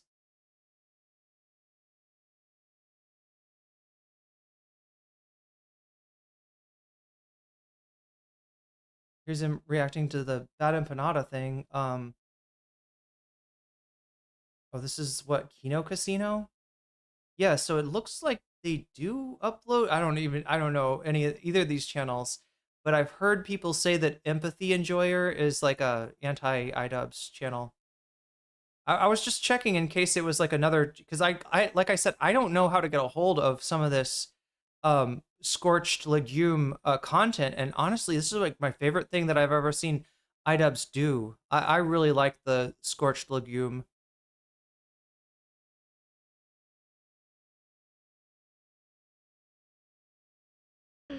One sec. This I will. Oh yeah, it did sound like AB for a minute. Well, do you have anything to add, best. AB? I'm the dragon. What? Think Did I that, molested my how- kids? Yeah, No, yeah. no. Like, was you just supposed to say, like, yeah, like, yeah, of course you're gonna. I don't know. I don't. What? Chat, is AB too stoned to stream? What's going on? Has he been hanging out with Ico Rules? Are you the dragon or not? I'm confused. do that. Like, That was a how- soundbite. All right, thank you, AB. So The sound bites on H3 are getting more and more confusing. Did they lose Zach or something? It like I keep up. Maybe is croprophilia. Wait, that sounds way too much like Pad Krapow. Chad, I didn't just eat poo poo, did I? No, it was too delicious to be poo poo. If it was poo poo, I don't care. Right? It was freaking delicious and spicy. anyway, following all that, Ian went on his stream and displayed this message for his whole Committed crimes. Edmonton didn't commit a crime. The whole Wow, I need a fan. Best. That's what I need. Okay, actually, while I and the title is Ian iDubbbz browses H3 snark as a Have I got any fans in chat? VTuber. address this, I will have this just available. on Oh, the that's so much screen, better. just so that Yeah, so it says he's blowing this up people and he does aren't confused. he does it as a watermark for his whole hours-long stream. It's a comment. My theory is this: when you see Ethan being dishonest, especially to his own community, I think you don't unsee that. I think you don't forget it. I think once people see like how he's willing to lie, and yeah, Moist Critical, say what you will about him, but he did a good job. I know, chat, you're hearing the fan noise. I apologize. He did do a good job of showing how dishonest Ethan's presentation of this was. And I think it's that. I think it's seeing that maybe might be able to save a few foot soldiers from a fungusy fate. Worse than death, obviously. It says, quick daily reminder that Ethan from H3 is likely a pedophile who has molested his own children. And he's basically rebroadcasting this comment uncritically. And also, if you kind of, I don't No know fans in chat, about it, okay. if the complaint is public or what. But if you look at it, he emphasizes throughout that he does think it's a serious accusation that needs to be investigated and that he doesn't think it's a joke, right? Now, I know people are like, well, why don't you sue Destiny for saying it? Well, Destiny made it immediately. First of all, this is a comment from Destiny, like made in passing. Ian put it on his screen for 2 hours during his main broadcast. Destiny made it clear that he was not being serious, right? You want to say, talk about time, Destiny has left that on his offline chat for what, chat? 6 months now? How long ago was this? If we want to talk about the amount of time that somebody has displayed this statement, right? And remember, iDubbbz displayed it to say he disagrees with it, but he thinks that Ethan needs to, clap back on it. And Destiny, Ethan is claiming Destiny made it clear that it wasn't true. We haven't seen any proof of that. And look, with a dude that lies all the time like Ethan Klein, I'm sorry, I gotta see proof. I need to see proof with Ethan Klein, right? With other people, if you've been honest or in the past, right, I will kind of trust you if there's just like one claim, right? But like honestly, with Ethan Klein, there's he's broken all trust. Pretty much immediately after writing it. Like nobody was like, yo, Destiny made this claim that Ethan molested his children. Oh shit. No, people knew that when Destiny said it was like, he was just being a dickhead. Or I mean, what a crazy thing to say. How are you even going to prove that? Everyone knew that this wasn't real, so it doesn't count as a defamation. But people will hear iDubbbz say it's not true, and they'll think that he's what, like nudging them with his elbow. Is that what he's assuming? A giant fucking piece of shit, right? But he immediately afterwards made it clear that he didn't actually think that. But Ian took that, and just because you're showing what someone else said doesn't make it not defamation, because you're showing essentially this accusation bare of context and that's not true. The context is A, that Destiny said it, and B, that iDubbbz said it's not true. There's all kinds of context. The only context that we're missing is why doesn't Ethan care about this as much as he cares about if somebody fucking sneezes in his general direction, right? He'll sue them. Why does he not care? And I've told you the reason, and the reason is that Ethan is sitting in the cuck chair while Destiny goes to town. The town. Let's not repeat what the town is, but. And also kind of saying that you think it's true, right? So he has this quick daily reminder that Ethan from age 3 is likely a pedophile who's molested his own children. Again, this is after CPS visited my house. I mean, I personally, with all the shit that we've been through, and I've been through a lot of shit with a lot of people. Does he have to prove it in court that he didn't do this to his kids? Canada's different than the U.S. Yeah, in U.S. court, it'd be the truth is what is it? The burden of proof is on the plaintiff in a defamation case in the U.S., whereas a lot of other places, the burden of proof is on the defendant. So in other words, in England, I believe that if Destiny was making this statement and he was English, Destiny would have to prove that it was true, right? The truth can be a defense in the UK too, but only if you can prove it. In the US, the burden of proof is on the plaintiff. So Ethan would have to prove that he's not a pedophile and doesn't M-word his children. People online. I mean, this is just fucking unhinged, right? And Ian is spending his whole day on Twitter. Although I think if you were able to prove that Destiny knew this to be false, I think that would probably cover you too. I don't think you necessarily have to. If you is there something about malicious claims? In other words, the person making the claim knew it to not be true, was doing so maliciously to damage the plaintiff, then I think that might cover the burden of proof. Although, like I said, Chad, I'm not a lawyer. This is not legal advice. I'm just giving my general opinion. Nobody should take this as definitive or like a legal final legal answer to anything. Retweeting people like Jake Chinatown, who's a good question. To take my children by their ankles and slam them into a tree till they're bloody pulp, right? And these are my children, of course. I'm sure. I don't know how many of these people are like Moist Critical has. And again, chat, this is why you won't really hear me talking about snark. I mean, I don't know. Maybe I've fallen into it as of late because like everybody's like Ethan versus snark or whatever. But this is why I don't usually talk about it as snark, right? Jake Chinatown. I don't know who the fuck that is. Somebody on I believe that's I've seen the account on Twitter, and that sounds like a really fucked up claim for him to want to Hulk smash Ethan's kids. Even if you're saying that in jest, it sounds pretty fucked up. But again, I'm not signed on to defend everybody who is skeptical or negative towards Ethan. Right? I don't see it as a team sports thing.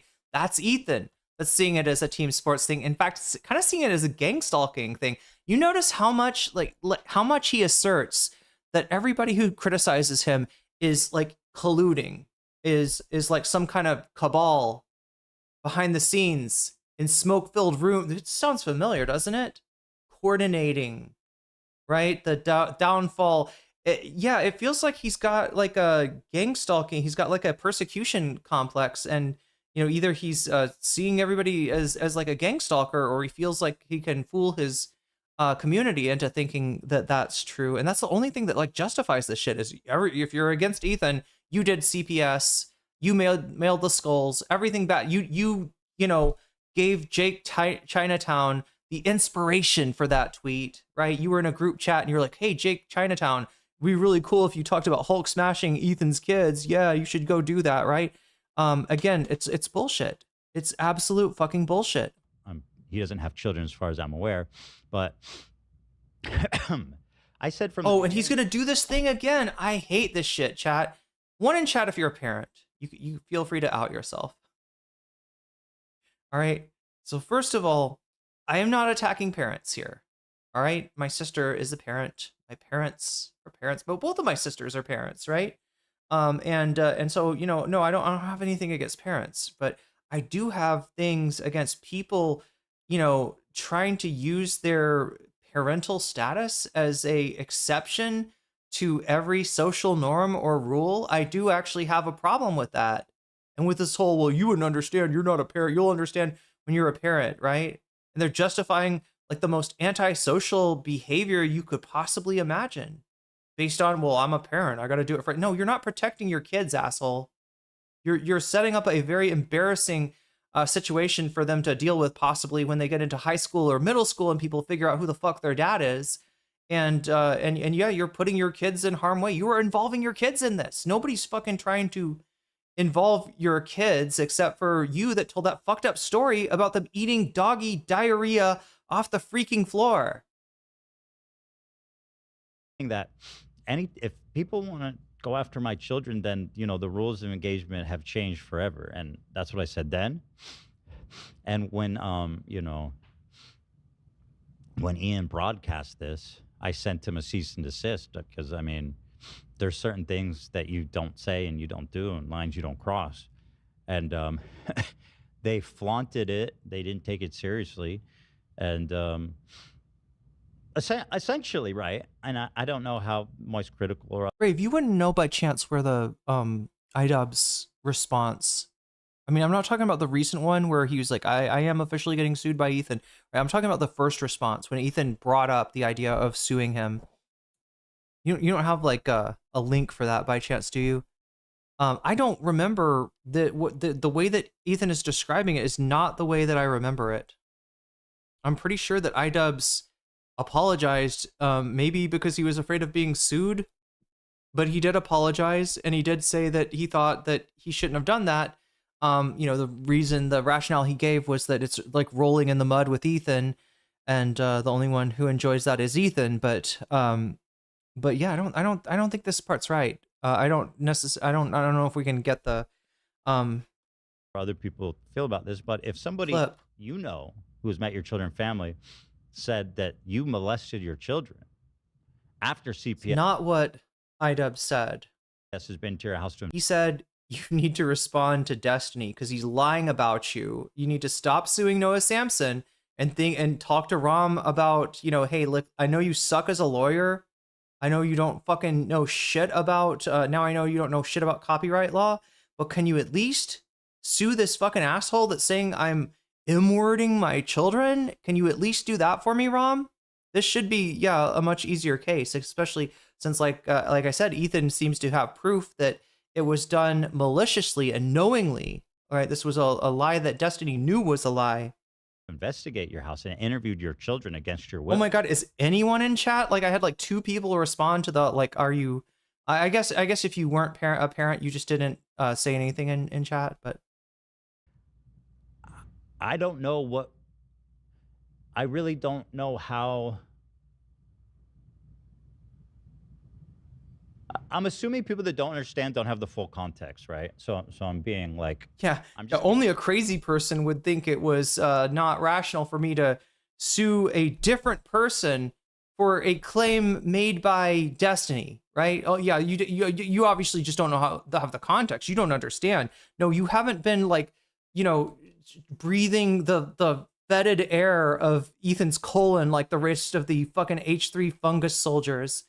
Empathy enjoyer. Oh, you're a little bit. Oh, that I see. You're behind. I thought I set the full context because, like, and all that delay on low. I don't see how you can say that I'm not justified when somebody's who's your former friend who's been to your house and met your children is broadcasting this as a silly. It's just silly. Ethan needs to address this little minor claim that he molested his own children and he's a pedophile. Is that funny? I don't know. Is that a joke? Is that free speech? I don't think so. Wait. Ethan sues iDubbbz. What's up next? Adam McIntyre. Free speech. No, it's not. Defamation laws exist in every major Western country, because you can't just say people molested their children. That's not free speech. That's not protected speech. So, Chad, the reason I'm less concerned about Ethan, I don't know, setting precedent on defamation is that defamation law has, my understanding, has a lot more case law behind it. In other words, there's more precedent already. So I don't think that, you know, but the precedent that would be set is like, hey, here's a large creator who didn't like what somebody else was saying about him. Even though he, you know, you could argue that Ethan won against iDubbbz. Ethan like ruined iDubbbz's life more than iDubbbz could ever, you know, harm Ethan. You know, he, you know, it's God, what the fuck was I saying? Oh my God, Chad, I lost it. You can't accuse someone of committing a heinous crime. That's not, if they didn't, that's not free speech. That's not protected speech. It's literally not protected. It's not free speech. That's not protected speech. You can't accuse. Yeah, you're right. What Destiny said is not protected speech. What Destiny says definitely veers into at least the territory where we'd start looking into, you know, things like defamation and slander. But again, you know, Ethan suing Destiny for lying about him, I think would just, you know, the precedent would be, yeah, don't do actual defamation, right? If Ethan somehow got by in this Canadian court because it was an absolute kangaroo court, which it would have to be to find in Ethan's favor, then the precedent would be, hey, rich dudes, if you're having an issue where somebody's beating your ass in PR in the public, right? Think about Reckless Ben and Bricks and Minifigs, something like that, right? You know, you've got this guy, you can't, you know, nobody's taking your side, everybody's taking their side, right? Well, maybe just, you know, sue him for some bullshit, right? And if he lives in Canada, here's like a slam dunk way to do it, right? That would be the negative results from Ethan possibly winning this case, or even iDubbbz just settling, right? If iDubbbz settles and Ethan gets some of his money, then he's kind of showing, hey, you can be a rich dude and just, you know, file a bullshit case and squeeze money out of people and shut them the fuck up. That would be the negative precedent. And yes, that would be chilling to free speech. Accuse someone of committing a heinous crime. That's not, if they didn't, that's not free speech. That's not protected speech. Yeah, I wish that Ethan would give iDubbbz his Legos back too. Absolutely. Not protected speech. It's actually explicitly written for you by ChatGPT. Yes, we know, Ethan.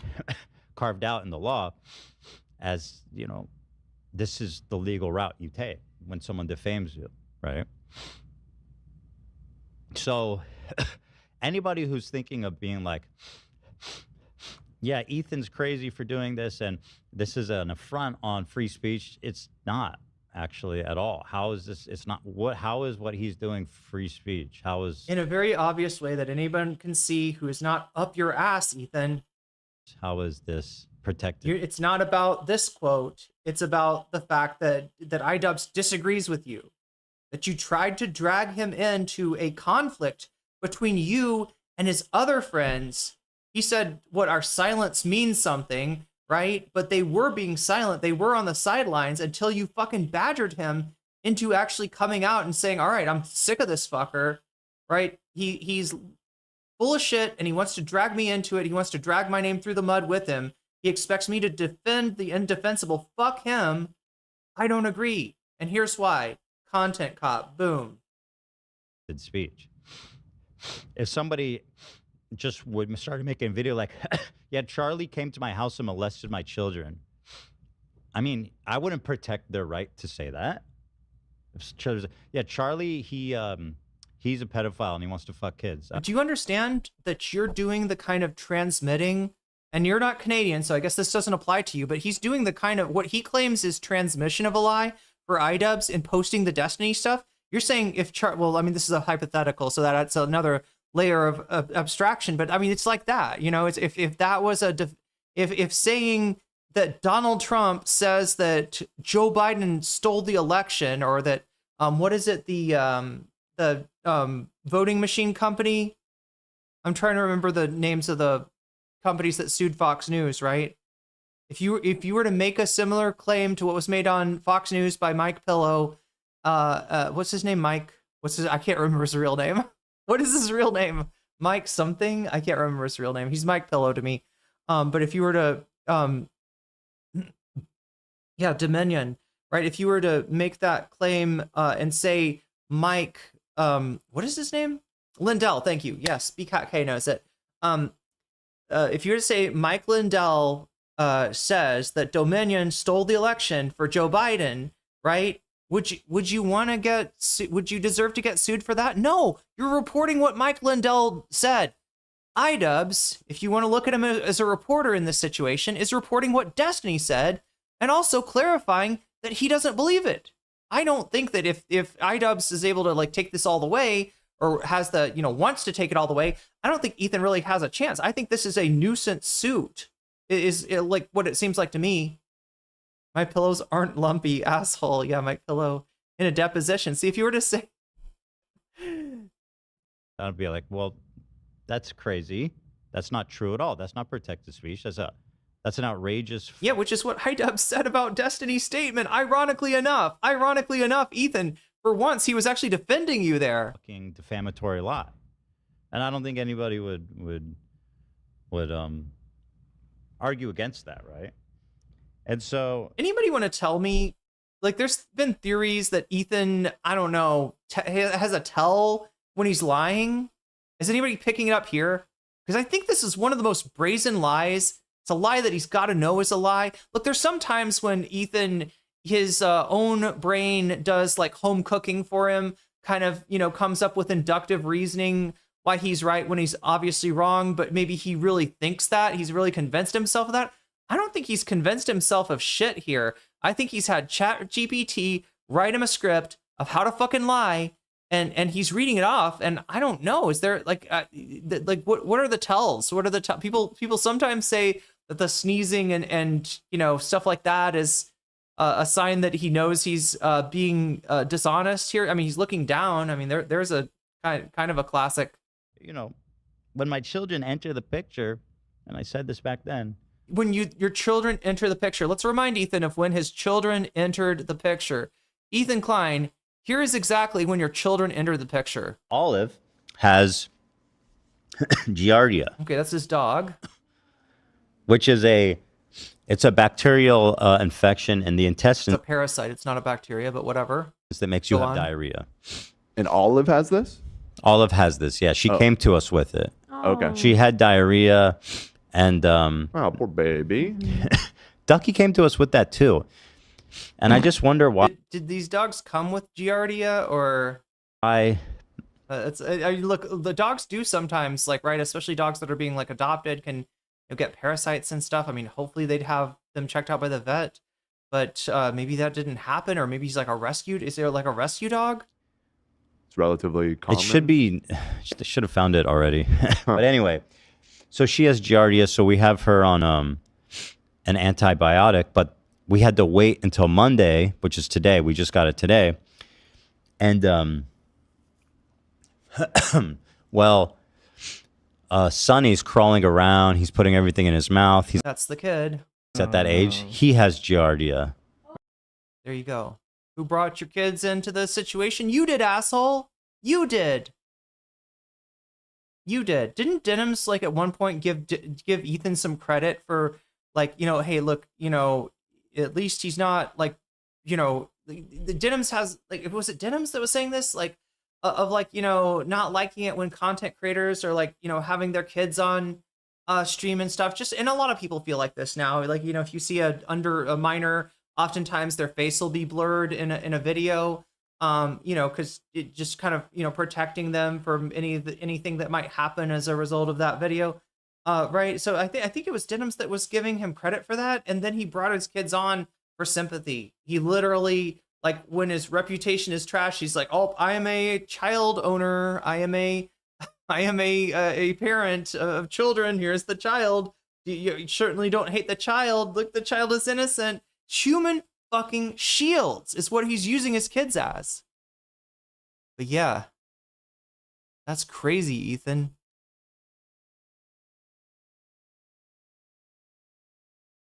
The bets are off, and the rules have changed, and I will do everything to ensure that people do not talk about my children in this way. People do not celebrate killing my children on people like. So sue Jake Chinatown. Ian feel comfortable saying this types of stuff or retweeting people to say they want to kill my children, which she has done. Right. But understand. But isn't that funny? Isn't that how funny like the guilt just spreads, right? If you're criticize Ethan, then you gotta account for what Jake Chinatown, a random fucking account on Twitter, has said. You gotta. Of course, is dominated probably a lot by people on Twitter, and Twitter's like infested with like, political actors, right? Who don't want to give the full context to everything that's happening. But I would just want to get the truth of the matter is that up until this came out, and I don't know if it's because of bots or what, if he's like, bought Twitter bots to support his shit, but up until yeah, not even after the Denims thing, right? There's a lot of people that just default towards Ethan's side, right? And I mean, it's a combination of like DGG and Asmongold's fans and like just a lot of toxic fandoms that kind of have taken Ethan's side on this issue. But yeah, actually, I mean, like you could say this like after October 7th, Twitter was pretty hostile to Ethan, pretty much, you know, for political reasons, you know, disagreed with him. But like lately, I've been seeing it kind of swing the other way, and it absolutely flipped. And after this Moist Critical thing, chat, I think it's gonna flip even more. One of those episodes they were talking about something inappropriate as usual. His kid was like, "Daddy, what's a roofie?" Okay, I never saw that, but that's kind of crazy. Oh my god, you got a Giardia, you got a Giardia, you got a Parasite, you got a Parasite. This to people like like Charlie, for example, who and other commentators who are like, "This is an attack on free speech." It's not. It's not free speech to say that stuff. I wouldn't. It's not free speech to criticize Ethan, because if you criticize Ethan, you're a snarker, and you're in there with Jake Chinatown and Shamu and Nick Andros and all the other people who have done something bad, including the person that girl with a microphone, I guess. Did that happen? Anybody know? Girl with the microphone was threatening some kind of nuke against the snarkers, against the snark left, including Vadim, who from my understanding hardly even uses that, you know, was like invited to the Discord, but really hasn't done much in it. But yeah, supposedly girl with a microphone talked to like what, like an ex-mod or something? We're still waiting for that nuke to drop. Anybody see that? I think nobody watches the H3 After Dark is the problem, right? Nobody can stand Harley and Kate. They're kind of insufferable and highly uncharismatic. Nothing they were just infighting about. Wait, it was nothing. They were just infighting. Oh, the snark. Yeah, there was like, well, yes, I saw that. That was the Uma Palma. Is that the content creator? Is that the Twitch streamer that showed yeah, some fighting amongst the snarkers? But yeah, supposedly Kate's gonna drop. Kate's talked to somebody, has interviewed with somebody. Other people are saying this person is having mental health issues and that Kate is kind of exploiting them. But I guess we'll know soon. I wanted to see if anybody. I was assuming maybe they dropped it on After Hours with Kate and Harvey. Listen, I'm pretty heavy free speech, like for the most part, but obviously I acknowledge that there's limits to it. I mean, we all agree you can't shout fire in a movie theater, right? Because it's dangerous. What does that have to do with anything, Ethan? What does that have to do with anything? Right? Yeah, you can't. Well, actually, the whole thing about the people don't understand the fire in a crowded theater thing. They portray that very often. But yeah, the idea is that if you say something that causes danger, like you're in a crowded theater and you yell fire and people trample each other, then maybe you could be. Does Girl with a Microphone make edited videos? I don't know. She was a content creator before Ethan picked her up for this you know, fail podcast. They can't really manage one podcast on H3. What makes them think they should start a second? But the interviewee refused to have it released. Oh yeah, I heard about that. The messages were leaked by the mods to prove that they are nothing. The interviewee, yeah, I think the interviewee was told that they could record it themselves, and Kate, like, somehow, I don't know how it works on what is it, Google Meetings? Was that what they used? Somehow on Google Meetings, you can like disable somebody's ability to record, and I think that Kate, after assuring this person they'd be able to record it to have their own copy to make sure they weren't like taken out of context or cherry picked or something like that, they did not get a copy, and then they asked Girl with a Mic for the copy, and she wouldn't give it to them. Yeah, there's a good bit of drama going on. I just can't, like, it hasn't, nothing of substance has dropped. And like Rave says, those screenshots that some of the members of the Discord have displayed, the screenshots are like, there's like nothing in there. They're just mods angry at each other. You just accuse. Yeah, that's what I was thinking too, Smidge. Record the screen. Yeah, there's got to be some way to do it. I just don't know how Google Meeting works. People of molesting their own children, if it's not true. Yeah, that's a big problem for Destiny. That's why iDubbbz was saying this, Ethan. You should address it. Destiny maybe does not have the right to say that shit about you. Take it to court and find out, right? Again, yeah, defamation is one of the limits on free speech. I think you have a very good case, yes, even in the US, of defamation against Destiny. If you want to pursue it, if you're not too much of a cuck, if you're not cucked by Destiny, if you're not too afraid of the fact that you would lose half of your audience because Girly Pop Nation, RIP chat, died in 2023. All right. October 7th, 2023, Girly Pop Nation moved the fuck on. All right. There's like one college dorm room where they still do this shit. The rest of these people are toxic ass Destiny fans, right? And you know that you can't live without those toxic ass Destiny fans like watching you and probably calling you the R-slur. Not free speech. It's not. Why would that be protected? What kind of fucking world would that be if that was protected speech? Not one I want to live in.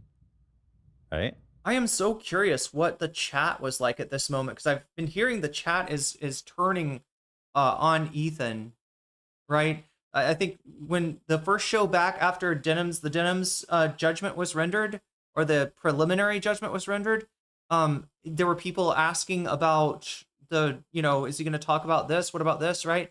And maybe getting banned from the chat. She's got that sociopathic emotional detachment. Oh, girl with the mic. And there should be recourse. There should be accountability.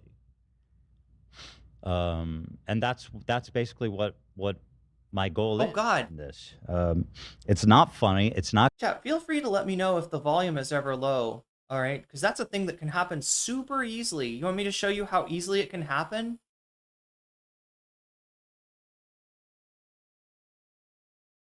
Look, we're watching this, this one's turned up. Watched a little bit of this one. This one's turned up. What if, somehow I've got this open, but I was listening to myself and it's, down here? Yeah, this can happen. So if it's ever hard to hear, feel free to let me know in chat. I will never get angry at you for complaining about low volume, because, honestly, low volume's a bigger problem for me, maybe, than it is for you. Not cute. It's not. Hopefully it was audible, though. Silly. It's not an interesting point. It's evil. It's disgusting. And I think that people should be held accountable for saying stuff like that. Great. Hold Destiny accountable. I'm so happy to hear you're going to hold Destiny accountable. I think what he said about you is awful. And I can't imagine that there's any truth to it. On his entire stream, right? Although I think it needs pretty really. Yeah, you go. Are we gonna fast forward to cherry pick? Yeah, we wouldn't want that. Look, you've only got fucking 3 hours to fill, right? We wouldn't want that to be filled with any actual context. We want to make sure that they can just see the part that Ethan wants them to see, so they will have the impression that Ethan wants them to have. And even then, I don't know how much he is actually selling this. However long. It's just there as a watermark. Is that funny to anybody? You know what's funny about it, Ethan, is that you were looking at this guy's stream for content. That's why you saw this, right? And that's why he put it there. He's like, all right, if you're going to farm me for fucking content, then farm this motherfucker. And he can't. He's, mouth writes checks that his ass can't cash. And that's why he sends that shit to Rom or to whoever his Canadian lawyer is in order to fucking harass iDubbbz and Anissa up in Edmonton. Children? What's concerning about me trying to hold him accountable for saying I molest my children? I mean... Wait, what was the love letter that Ethan wrote Destiny after this? Yeah, this was in the context of Ethan and Destiny having some kind of fight. I can't remember over what. And you know what Destiny's doing now, chat? This might surprise you. And I don't know if we'll have time to cover this, because again, even with the extra time that we started with, even with the extra time afforded to you by fellow chatters who support the Corporation for Public Bitching, this is a lot to get through. But yeah, there is a Destiny video of him debating Dan Stalkman. Destiny taking the position of like Ethan was full of shit to sue Denims, and Dan still trying to rehab this. And guess who the Destiny chat sided with? Anybody want to guess? Anybody want to guess what side DGG was on? Seriously? I'm kind of befuddled that people actually disagree with me. Although Does Ethan know that Destiny is basically on, like, it's a weird thing to say. I mean, he hates Denims, obviously. Chud Logic 2, sided with Denims in terms of I think, the effect on content creators and the legal aspect of the case, but still said, I'm not bowing down and simping for that dumb bitch Denims. And like, right, he had to like let the, people know that he's still a misogynist douchebag who possibly grooms 17-year-olds in his Discord. I don't know, Chad. I mean, I've heard this. Destiny said this. No, Destiny didn't say this. But anyway, just little joke there. A little joke there. Not serious about that. It definitely did not say okay groomer to Chad. But anyway, no, he accidentally groomed someone, chat. He didn't know she was 17. I'm sure he's that fucking dense to not pick up the fact that somebody not answering when you say, are you of age, right? And they don't answer right away. He's a little too dense, a little too socially awkward to be able to interpret that correctly as get away from this person. They're probably a minor. And just so you know that, yeah, if you ever ask, are you of age? And the person is like, actually, right? If they don't immediately be like, yeah, obviously I'm 18, right? Or more, then that's probably a red flag. Anyway, but yeah, Destiny, kind of the same thing. Like, I think he still hates Denims, but he was, more or less taking her side in the Ethan versus Destiny thing. Nobody's gonna guess. Nobody's gonna guess which side DGG. Are you all that asleep that you can't even guess what side the chat, what side DGG, the Destiny's offline chat, or sorry, Destiny's site chat, DGG, was on? It's pretty easy. Dan's arguing for Ethan. Destiny is arguing for Denims. What side was the chat on? Okay, we got 2 votes for Destiny. Interesting. Right? You'd think, yeah, it's DGG, Destiny GG. It's Destiny's community, it's his site, right? You'd think that they would support, and in general, this is true. There's very few debates I think Destiny has taken where the chat did not take his side. Guess what? The chat took Stalkman's side, right? They're so invested in the hate for Hassan and the hate for Denims and the hate for the snarkers or whatever. They took Dan's side, and he was so yeah, that's right, Aaron Patton. They took Dan's side. Dan the man, that's right.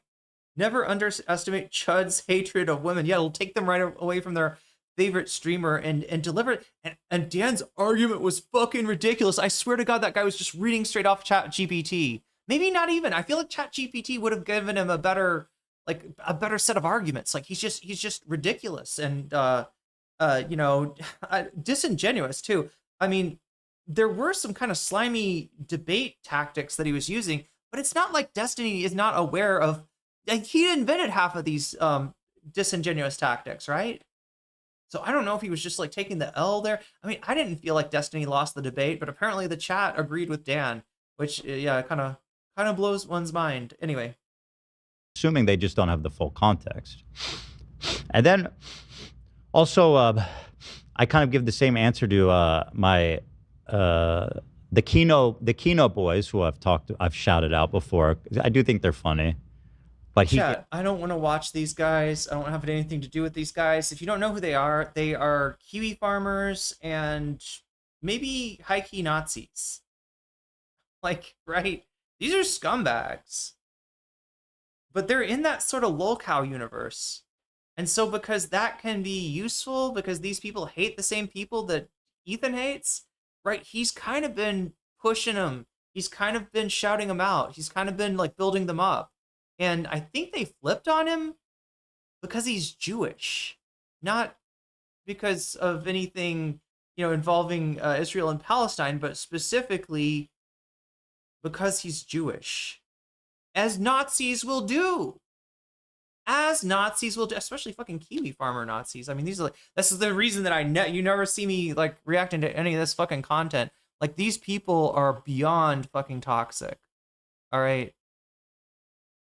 Gave this this is funny. He gave this very impassioned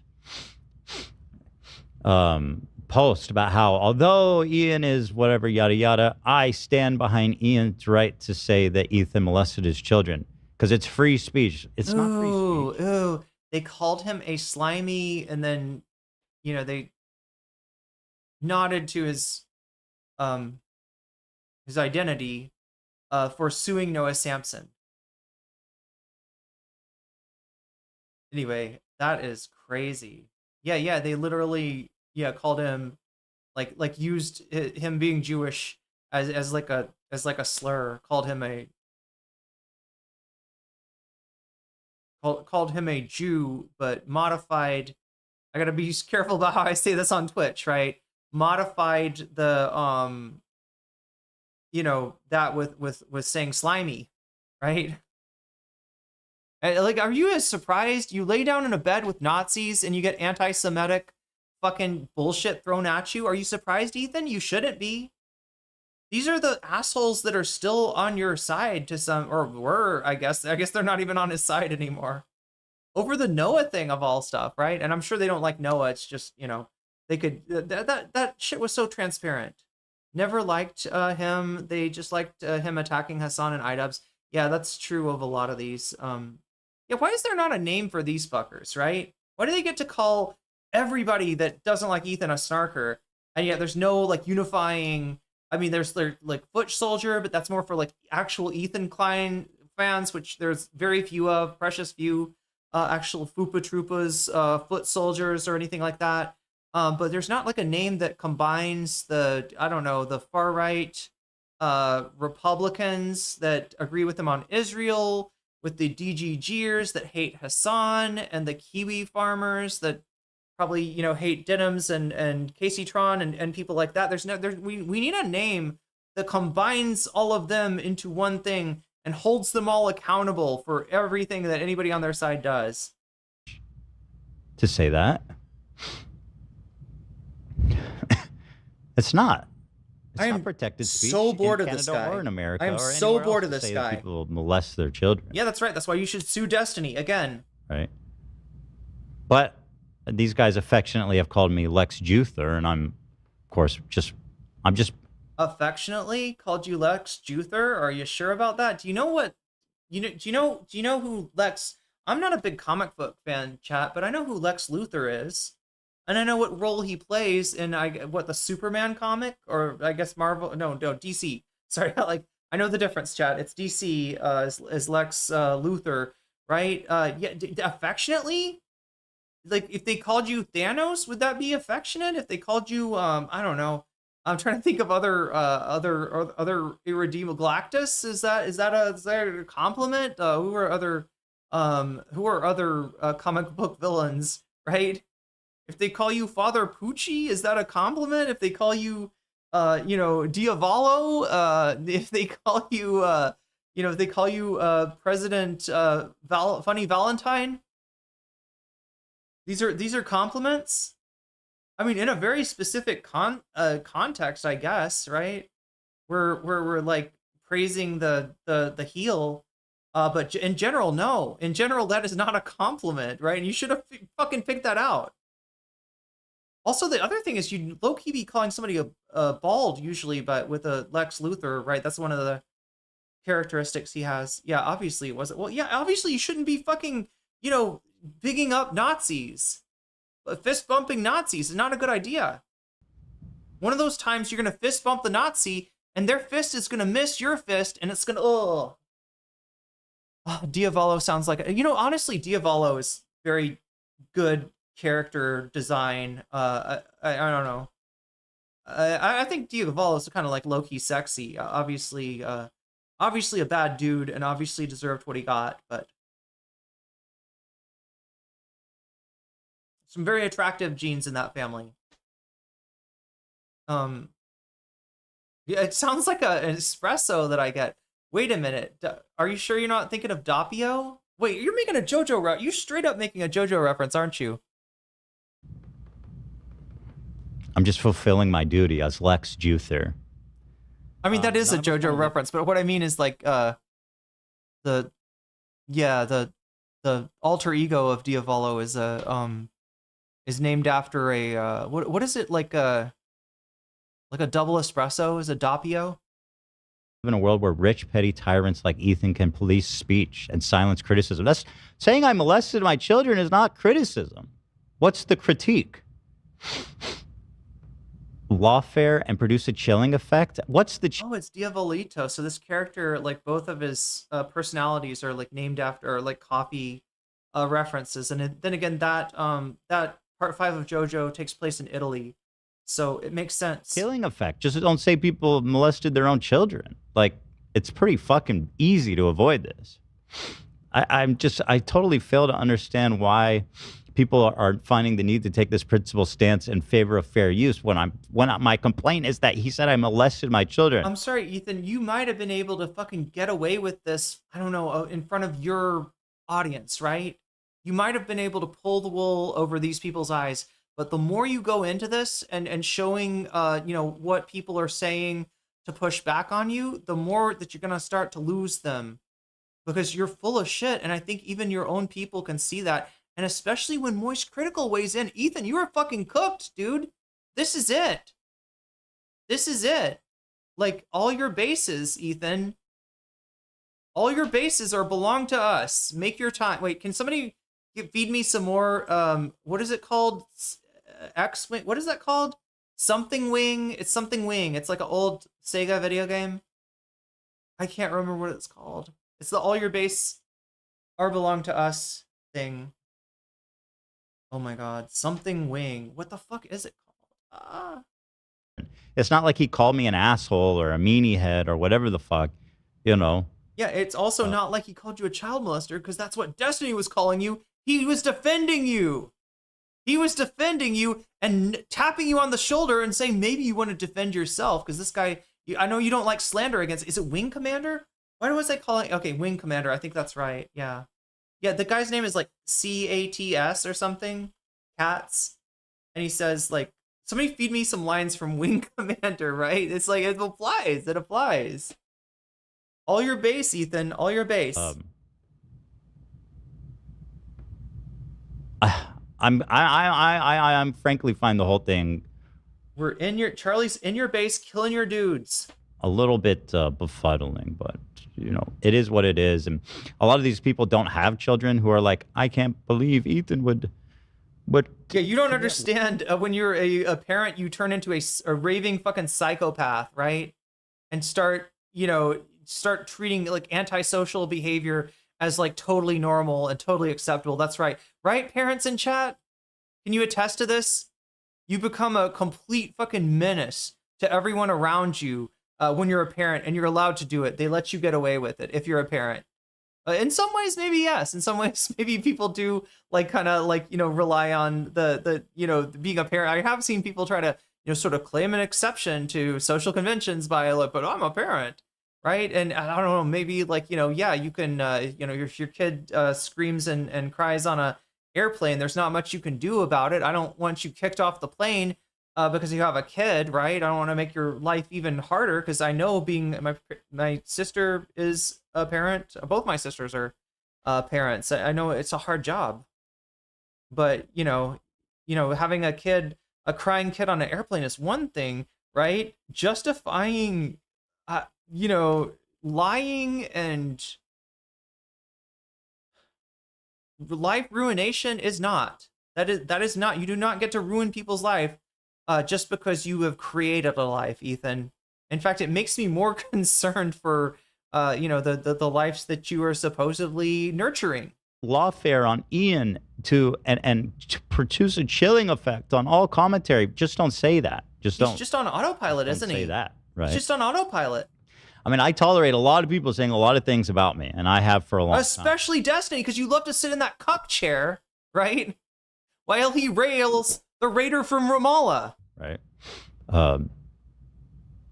But just don't say that, someone's molesting their children. Right? This is not funny. It's not criticism. It's not interesting. I mean, the only point in doing that is to, especially with the history of knowing and celebrating that CPS came to my house. I don't know Destiny, by the way. I literally don't know Destiny as much. Chat, I know that's unacceptable for me to say that, but it's okay because I'm a parent. All right? And these people are putting my children at risk. It's unacceptable. Much as people want The rules have changed, Ethan. The rules have changed. to acknowledge that, like, want me and Destiny to be like deep.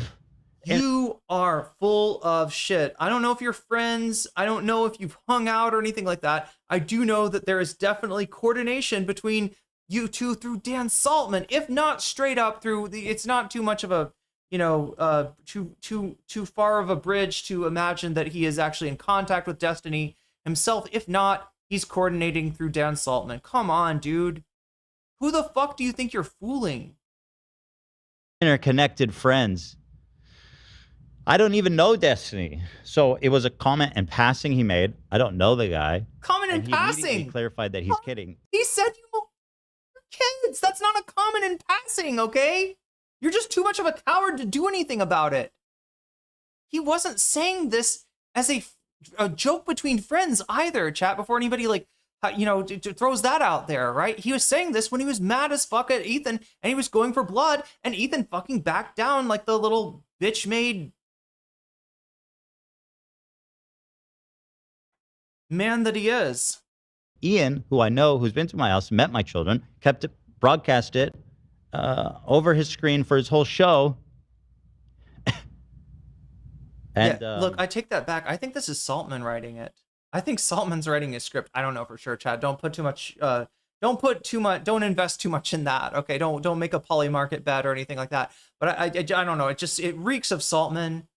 Maybe Ethan and him have spent enough time together where they've done a mind meld, and Ethan is just, thinking along the same lines, the same disingenuous fucking lines. It's wild because Ethan does not need to sue iDubbbz or defend Destiny, yet he chooses to do both. Yeah, well, he's trying to stay on Destiny's good side, right? Because he realizes if Destiny wants him fucking and chat at this point, I don't know how Destiny is feeling about Ethan. I'm not sure what this Dan and Destiny game that they're playing is. I don't know. It's a really weird to see, Destiny nominally taking Denims' side, even though obviously he doesn't like her. And Dan, Dan taking Ethan's side is not surprising. Maybe it's just another way for him to distance himself. What do you think?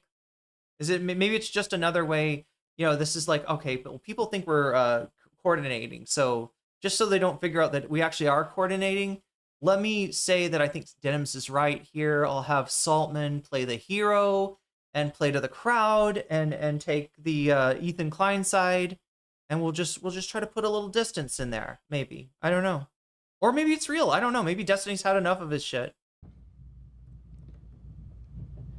And are we almost done with this? So that's kind of the difference between him and Destiny. I have been reacting to way too much Ethan lately. And again, this is about my children. I ultimately don't really care what people think about it, but I do think I'm surprised that people are saying this is like an attack on free speech, because it's not.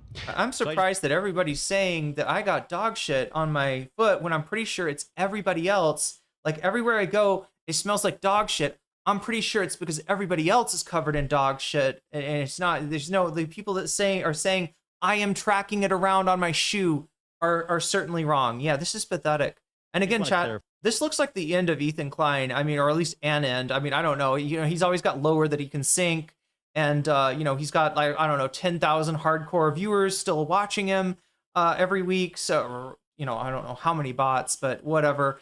I'm not saying he's going to drop off the map. I'm not saying the Earth is going to open up and swallow him whole or anything like that. But I do think this is at least the beginning of the end. And it is mainly due to, Moist Critical finally getting off the fucking fence post and the giant schlupping sound as as he pulls it out of his ass and finally saying the obvious, that this guy is absolutely incorrigible, absolutely full of shit, dishonest, disingenuous, cynical, and destructive to anybody that is unfortunate enough to be his friend, or even on the same platform, as this guy would rather like burn the entirety of YouTube down than actually take the L that is obviously his.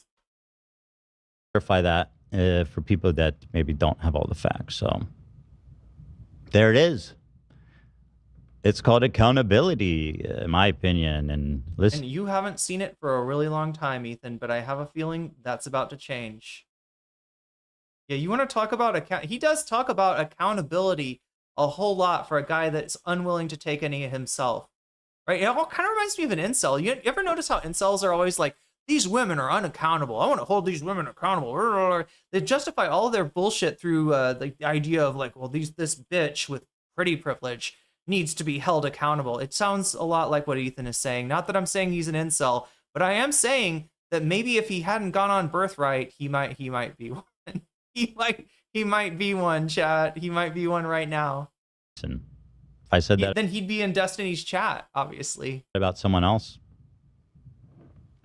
I would probably just apologize and beg them not to sue me. Wait, what is this? Ethan kissed Charlie's ass after this video? Oh, after it. Wait, where?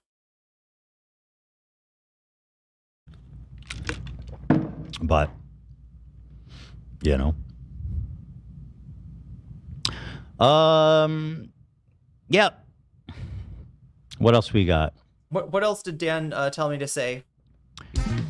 His video is short. There's really not much to say about it other than he basically just says I'm being sued. I mean, he went on, he live streamed for like a minute and he's like, I am being sued, everybody.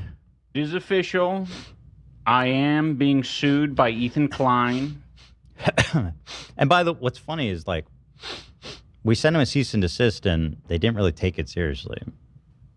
So it shouldn't be a surprise to him. And anybody know what he's talking about? All I've seen is like a clip where I swear to God he like even apologized, right? I'm sure he was doing that to try to disincentivize Ethan from suing him. But no, he apologized. He said he regretted it. He said that he was like lowering himself to the level of Ethan. I don't know where Ethan is getting this. Please let me know if maybe I'm wrong. All right, maybe there's something out there from iDubbbz that I haven't seen. But I mean, I've made good on all my promises that I made over the years about holding people accountable involving. Except for Destiny, involving your kids. Yeah, that would be Destiny. That's the one that's the one standout person, right? Also, Asmongold, right? Hold XQC accountable for having literally just said that he didn't intend to react to your video because it's beneath him, and probably, yeah, again, he's probably if you asked him word association XQC, Ethan Klein, and XQC's answer would be ridiculous because he'd say the R slur, and that's what he'd call Ethan. And that's how these guys in general think of Ethan. He's just a tool. He's just a weapon to get at Hassan, to get at Denims, to get at all these people that they fucking revile, iDubbbz, etc. But in terms of like he always acts like people are going to be ableist to him. People that disagree with him are like ableist to him about his Tourette's syndrome, if that's what the coughing and all that stuff is. But honestly, no, the ableism is kind of coming from inside the house, and by which I mean the mother-in-law house full of Destiny fans out back. That's especially talking about my children, right? So full of shit. In the courts of Calgary, Alberta, for defamation. I do plan on fighting against this, but for now it is in the hands of the courts and our attorneys. I will say that it worries me what it means for the commentary community, and especially the Canadian commentary community. But this is about all I can say, at least for now.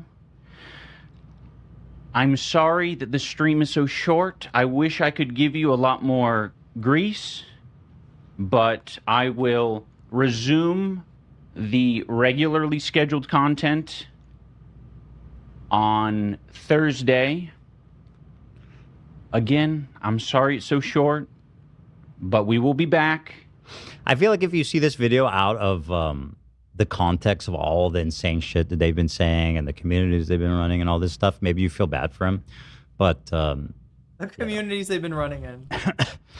This is the result of something horrible, he said, of his own volition, and stood on too, once pressed on Something it. that's horrible when he repeats that Destiny said this, but is somehow not horrible when Destiny actually says it, knowingly, maliciously, and in a moment of anger. So that's basically all it is, right? Yeah, basically. Also, again, this whole thing of like, I'm Look at that love. Like, look at all the careers, potential careers. Love's actually funny sometimes, Chad. I mean, I don't know.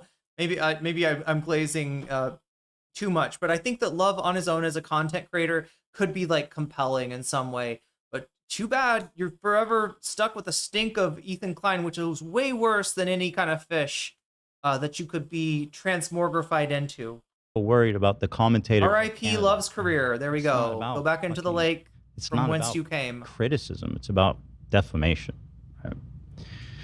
I don't even see Love anymore. Chad, is Love like on the crew still? I don't even know if we're keeping track of who is left. So But it would be a smart move if Love wanted to leave, right? Especially, you know, there's gonna be some point where Ethan cannot pay you enough to stay in LA. Same thing for AB, right? You're gonna really hate the fact that you burned so many bridges back home in Michigan when you have to move back there.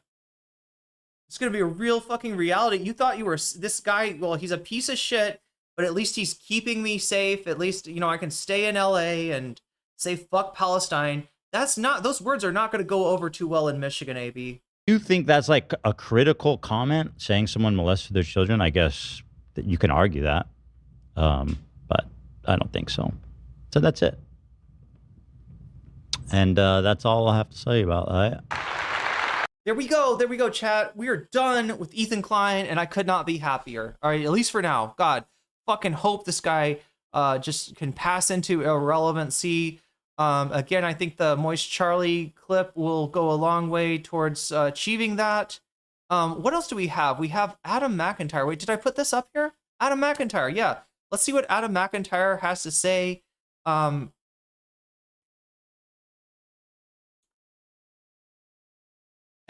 notice how much better optimized Adam's audio is than Ethan's.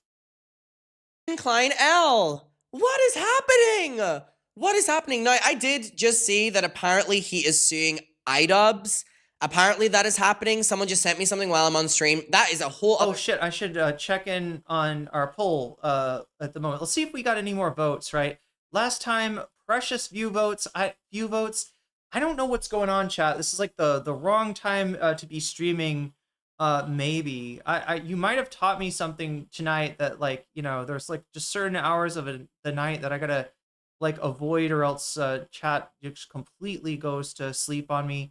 And you may be seeing more of me earlier and less of me later.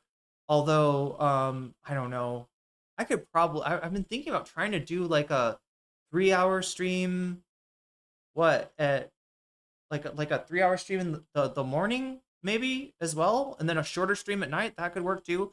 I want to make sure that the people that are watching me, even those that are watching me super late at night and maybe are not as chatty, you know, could still you know, get some kind of stream. Saltman's hand is way up there, Joshua. Oh, talking in chat about Ethan. Yep. But let me check. Let me see how many new votes have come in. Oh yeah, look at that. Look at that. 21 new votes have been cast. And ooh, okay, so here's the new results, chat. Hassan versus Bad Empanada still in first place at 50%. Second place, we have Tim Pool weighing in on Ethan versus Denims. That's at 19%. Third place, we got Coffeezilla on Reckless Ben at 18%. And then at what? Nietzsche for Gooners was like in second place not long ago. Anyway, chat, it's in last place now at 13%. Nobody's voting for Nietzsche for Gooners. Nobody wants to know about Shaxbia's favorite right-wing streamer, right-wing content creator, right-wing author, right-wing intellectual, you could say. And yeah, I learned about this person from Shaxbia. So Shaxbia was on this before almost anyone. Speaking of people that are that I see more when I'm streaming at daylight hours in the Western Hemisphere. But yeah, that's where we're at now. So make sure to vote if you haven't already. Oh, I see another vote is coming in. So yeah, get your votes in. The voting is going on youtube.com/nocommentchick. And you can click on the stream, and then you can click on the poll, and YouTube will be able to vote and help us decide what content to do after this Adam McIntyre. That's right, because after Adam McIntyre, let's change this. Let's update this, right? This is Adam McIntyre, who I always like to check in with in terms of Ethan content. And then we got, oh God, and chat, I am still talking to Anthony from Do Not Worry podcast. It's just, I think we keep very different times, so it's been hard to coordinate. Bonus content coming up next, so make sure to vote for bonus content if you haven't already. Also, like the stream while you're there. I want to see how many likes we can get in chat. We got over 100 about a week ago. I would love it if we could match that, because that really helps the stream pop off and helps people find the stream even after it's done, even after it's a VOD, right? If it has 100 likes on it, that is something. So I want to see if we can grind to 100 likes. We're close to 100 votes. So if we get 100 votes, we could probably get 100 likes if you hit that like button hard enough. So make sure to do that. And remember that in addition to voting for these items in the poll, you can, if you've donated already, or if you choose to donate, you can let me know in the chat, like, I want to see Hassan versus Bad Empanada, I want to see Coffeezilla, or like whichever one of these items is your preference, right? You can put your money behind, and it will turn into a percentage. It'll be added to the content of your choice. And or you can say Vox Populi, in which case you're saying, I want the donos to count for less, I want the votes to count for more. Or you could say video games, in which case you're saying, I know that we're at 45 right now on the video game kitty, and if that kitty gets filled up to 100, that we're gonna have a Persona stream, not tomorrow, but the day after tomorrow, right? On Friday. Wow, is it really? It's Thursday for me. Oh my God, chat. That means it's Wednesday for you. But anyway, you don't have to worry about my time zone. I'm worried about your time zone. But yeah, if you want to, you can fill up that kitty by saying video games when you donate. And remember, as always, any of those donations give me more time to actually do more bonus content, which will God, the Hassan versus Bad Empanada thing. Yeah, I don't think I have enough time to fully cover. I'll basically be dipping my toes in that today, unless this number goes up some more. So if you want to help me out, being able to cover more stuff, it is still light where I am. So, you're not keeping me up past my bedtime, and I did schedule this day specifically to have a lot of time to spend on. Originally it was going to be Hassan versus Bad Empanada. That was the subject matter, and I even had a wait. Should I show you the thumbnail for the Hassan Bad Empanada thing? That I don't know how much we're going to be able to get to today. Here, let me switch off of this iDubbbz one, and oh wait, where do I have this? I might have to search a little bit, but I want to show you this thumbnail.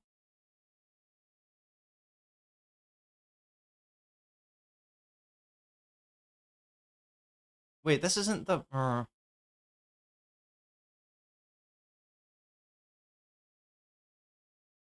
I'm trying to remember who I actually...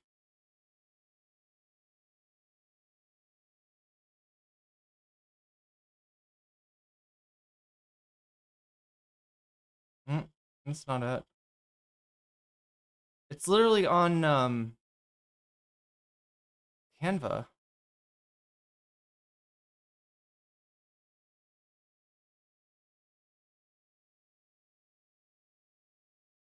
I'm seeing the thumbnail, but I'm seeing previous editions of it, previous versions of it. Um,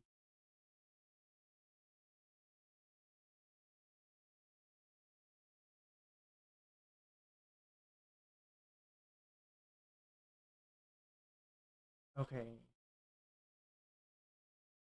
And download.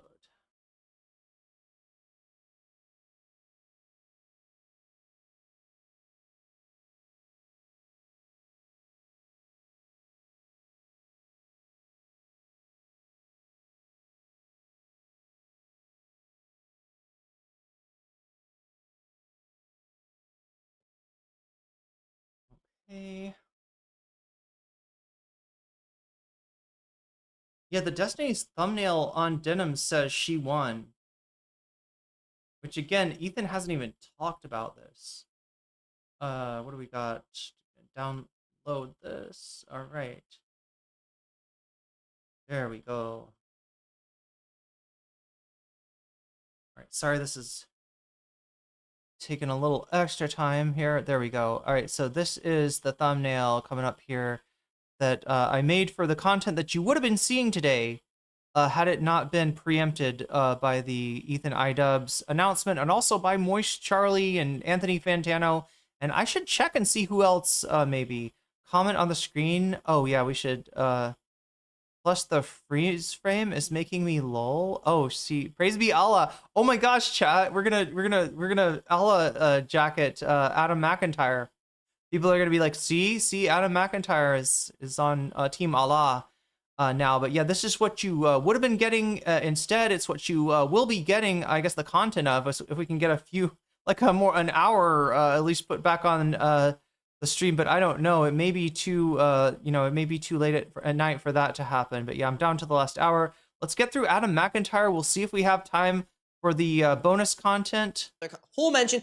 That is a whole other conversation that we're gonna need to dive into at another 23 minutes of that. Yeah, it's not looking like we're gonna have a whole lot of bonus content, but who knows? Sometimes a hero arises at the last minute and allows me to cook a little bit longer on Twitch and on YouTube. What is happening? What is happening at the Ethan Klein factory? It's unbelievable. But the Ethan Klein factory, what? People are messaging me that Chris Kunzler posted, Chris right here, who does really good live streams. I really like Chris. I recommend his content a lot. He's always on Ethan Klein's ass. He talked about the fact that allegedly a H3 fan sent him a fake cease and desist. Now, I have no idea what is happening. Oh, okay. Yeah, I was about to say, I felt like somebody told me something about Chris Kunzler, and I couldn't remember, but yeah, it was the person that sent me this. I think it was Narwhal maybe sent me this to make sure to watch. So thank you, Narwhal. You may be asleep, but you're still helping out the stream. Thank you. Anyway, let's sub ad time in honor of this super chat here. Wait, it's like right here. You're pointing to Adam McIntyre. I don't know if that was a strategic emote. Sub ad time, and we're gonna add 3 minutes because I'm feeling generous and I'm rounding things up. Look at that. We added 3 minutes, and that is thanks to viewers like you. The Corporation for Public Bitching is brought to you by viewers like you, and helps give me enough time to actually cover everything, despite the fact of me being so goddamn long-winded. I was watching, was it the Moist Critical thing? And I was like, I'm trying to remember who, but it was something that was a little too long-winded. And I was like, come on, get to the point. And I was like, oh, geez, this is what it feels like to be an NCC viewer, isn't it? I'm finally getting a taste of my own medicine. Anyway, let's get a taste of Adam's medicine and what Adam has got to say about a deranged H3 fan sent me a fake cease and desist. That's from Chris Kunzler, and from what I've heard, it looked pretty real. This is scary shit, chat, because, given Ethan's predilection, any of us could get sued, right? I don't think he has any compunction about suing a small streamer, or, I mean, if you're Destiny, right? If you're Asmongold, if you're XQC, he probably won't come after you, but anybody else, it's fucking anyone's guess, right? So, So I can imagine, like, I would have been pretty scared if I had received this email, especially if it looked as official as I've heard this did. Here, but I read this and I went, no. Chris had messaged me a couple days ago about something like this, and he didn't know who it was coming from or whatever. So this is the first time I'm seeing now. So I really want to get to what the And hell. see, so if you're Chris, the thing you don't want to do is go to Twitter and be like, Ethan Klein is suing me, blah, blah, blah, make a big announcement, and then find out that it wasn't from Ethan, right? That would be actually embarrassing, and it'd make you look crazy. And so Chris obviously didn't want to do that. He's like checking with other people in the content sphere. Hell is happening. But what? Are H3 fans sending out season? Are they pretending to be Ethan? Are they sending them on behalf of? I mean, Ethan, what did Ethan show them? Ethan showed them to chill the to provide a chilling effect, right? When you can't win in content because you're fucking wrong, and everybody knows you're wrong, everybody knows you're full of shit, then what do? You go dirty. And since they don't have the legal means to actually file a suit or I guess standing, considering they're not Ethan Klein, the next best thing they can do is make somebody, make their heart go ba-bum, ba-bum, ba-bum, thinking that they're about to get sued by Ethan. I don't know. So anyways, we're going to get to it right now. Again, I'm vlogging every day on my second channel, links down below. And also I'm doing a show in Toronto recapping the last year of internet drama. Use code Canadian Trade for 25% off tickets. It'll be linked down below. But anyways, let's get into it right now, shall we? And Chris, shout out to you. I hope you're doing well. This is not real.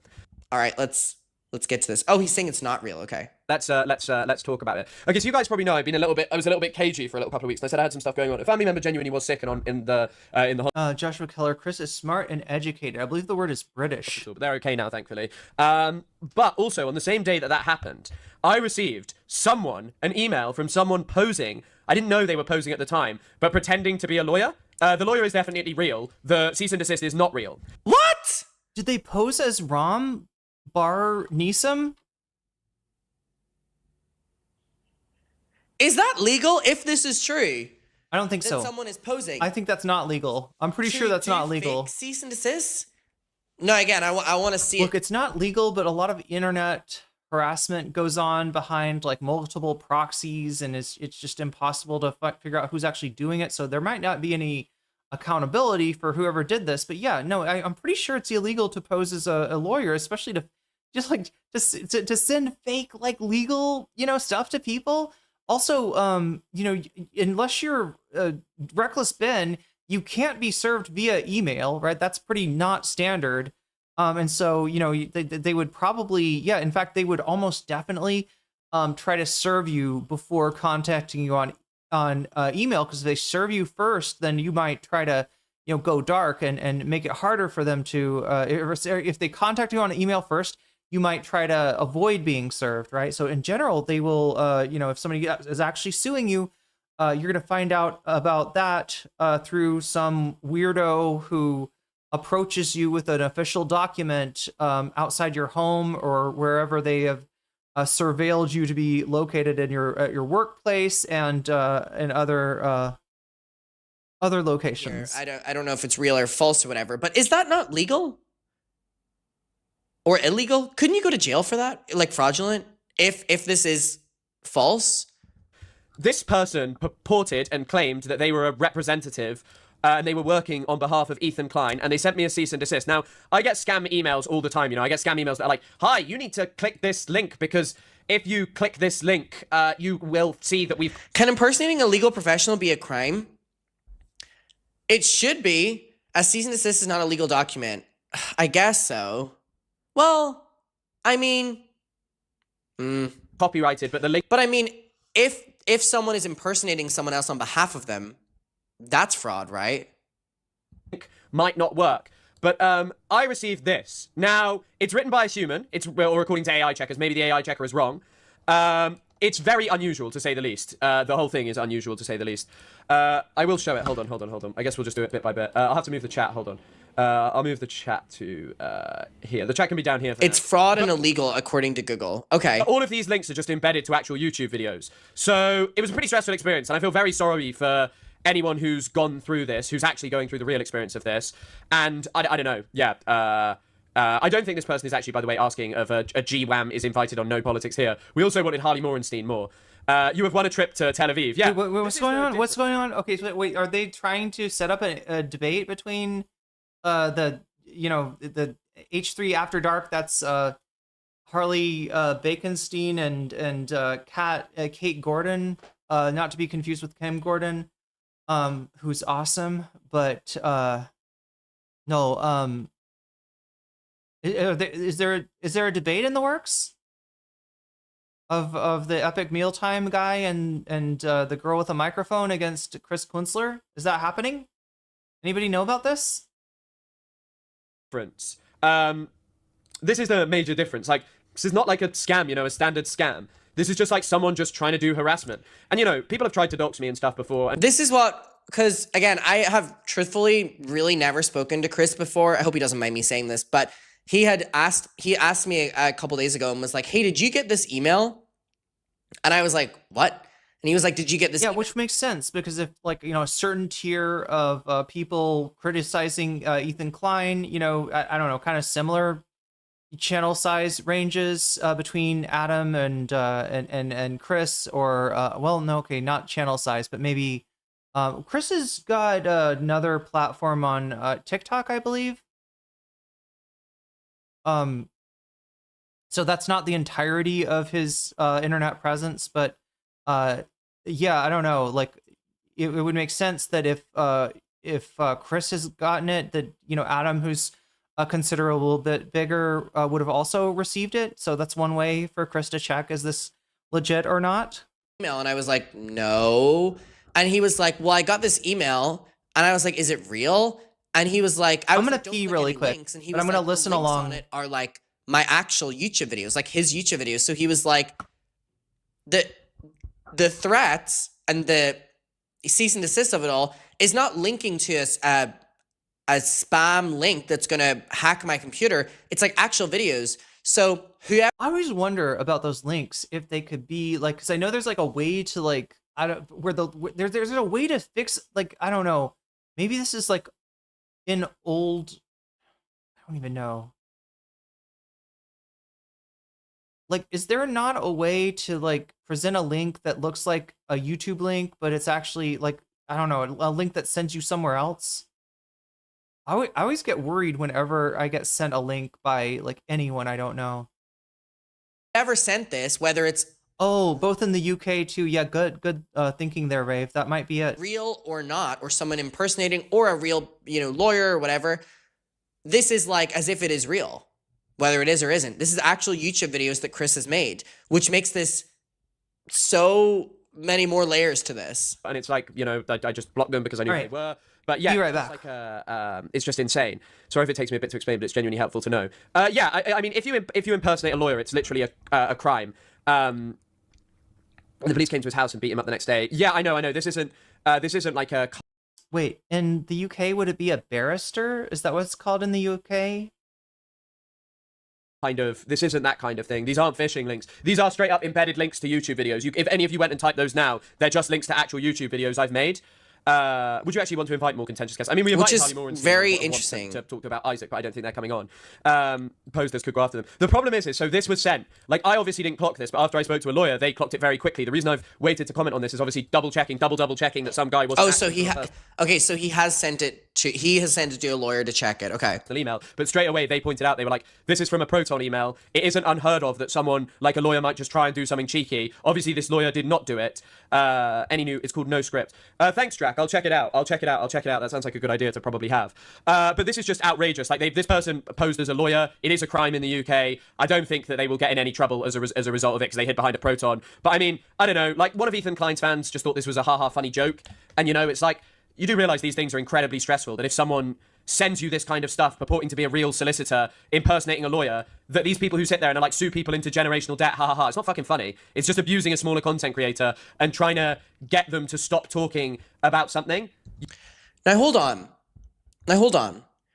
So what Chris is saying is that he knows that this is a H3 fan that has sent this, right? Which, if that is what's happening here, is unfucking believable, because how have you now curated, if that's true, an audience that are willing to create fake legal letters on your behalf to get creators to stop talking about your favorite creator? To try and get them to stop talking about someone.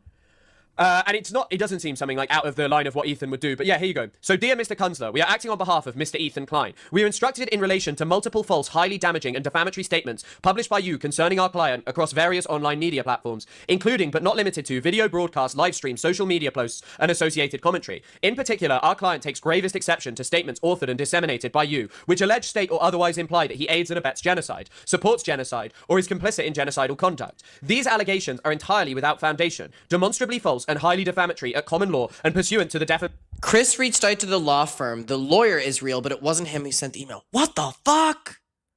What the fuck? Defamation Act of 2013. The publications containing the defamatory actionable statements include, but are not limited to, the following material. Then it links to 4 YouTube videos. This is so funnily worded. I know, reading it out seems like it is kind of comical now. Is this real? No, it's not real. That's the unhinged bit. This is not real. This is written by someone who's just absolutely an unhinged fan of Ethan Klein and thought that this was, like, fucking funny. I just can't imagine being that deeply involved in the community in such a unhealthy parasocial way that someone would be willing to do this. This is how someone in the H3 community is allegedly spending their time. Hobbies. Outside. Touching grass. Meeting up with a loved one. Socializing. Getting off your phone. I love you, Adam. I'm not committing crimes for you. I hope not. No. It's obviously not like, it's obviously, this is not, I'm not insinuating. What is a cease and desist? It's basically a pre-lawsuit way of saying to someone, like, shut up. That this has or I will take it further. H3. Aside from this being like one of his fans. This is probably someone who just loves H3. You know? And this is probably someone who just loves watching H3 content and thinks that this shit is, like, fucking hilarious and that Ethan suing people is awesome and great and that kind of wishing this person would be, like, have this inflicted on them would be great. It's just pathetic and it's weird. This is, like, definitely really strange. By the way, the part that I've cut out because I'm not going to mention them, they did impersonate. The lawyer is 100% real. No, I don't have to contact Ethan. The reason I know that this is now fake is because the reason I know that this is now fake is because I kind of looked into, well, I've contacted the law firm. The law firm who this purported to represent have said we have nothing to do with this person. What the fuck? So the lawyer exists, but it wasn't the lawyer who sent. So someone is so deranged, allegedly in the H3 community, that they looked up a law firm, chose a lawyer, allegedly decided to act as them to try scare Chris into stop making content on H3. Literally identity fraud, by the way. And so, yeah, I mean, it's deranged. This is just straight up deranged. In their ordinary and natural meaning, the words complained of mean and would be understood. This is such fucking unemployed behavior, like truly to its core. By any ordinary reasonable viewer to mean that our client is morally and or criminally complicit in genocide or crimes against humanity. Such allegations are of the utmost gravity. They plainly tend to lower our client in the estimation of right-thinking members of society generally. They have caused and continue to cause serious harm to his personal and professional reputation. Can you imagine if this is a fan who wrote this? How fucking lame you are. And Ethan doesn't even care about you. Satisfying the statutory threshold set out under Section 1 of the Defamation Act. Furthermore, your publications have exposed our client to widespread ridicule, hostility, harassment, and severe emotional stress. Given the substantial nature, reach, and permanent algorithmic footprint of your online platforms, the damage caused to our client's reputation is extensive, cumulative, and ongoing. Oh my God. And no, I'd have to do the same thing Noah is doing. A lawsuit is incredibly expensive. A lawsuit is incredibly expensive. I would have to fundraise for this, you know? I'd have to fundraise for this kind of stuff. You know, this is just like kind of just one of the most outrageous things. Like someone, by the way, it is literally 100% illegal to impersonate a lawyer. So, and once again, I'm not insinuating that Ethan Klein had anything to do this. That's what's so crazy as well, is they're not even making up a lawyer or making up a law firm. This person is impersonating an actual existing person.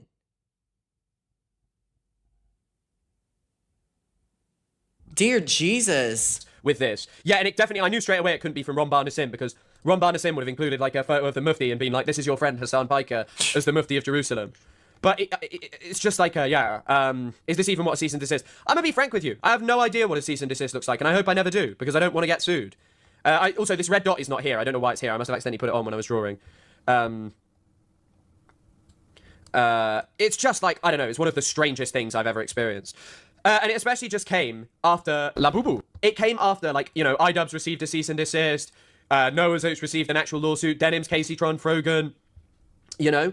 And yeah, this is the thing I didn't want to talk about. Hell for Michelle, thank you for the €2. Getting the legal fund started, just in case. Yeah, I'm accumulating money just for the sake of one day fighting this. I don't know. This is very strange. I don't know. This is just like just outrageous. It's just like outrageous. That someone did this. It's just weird. It's one of the weirdest things.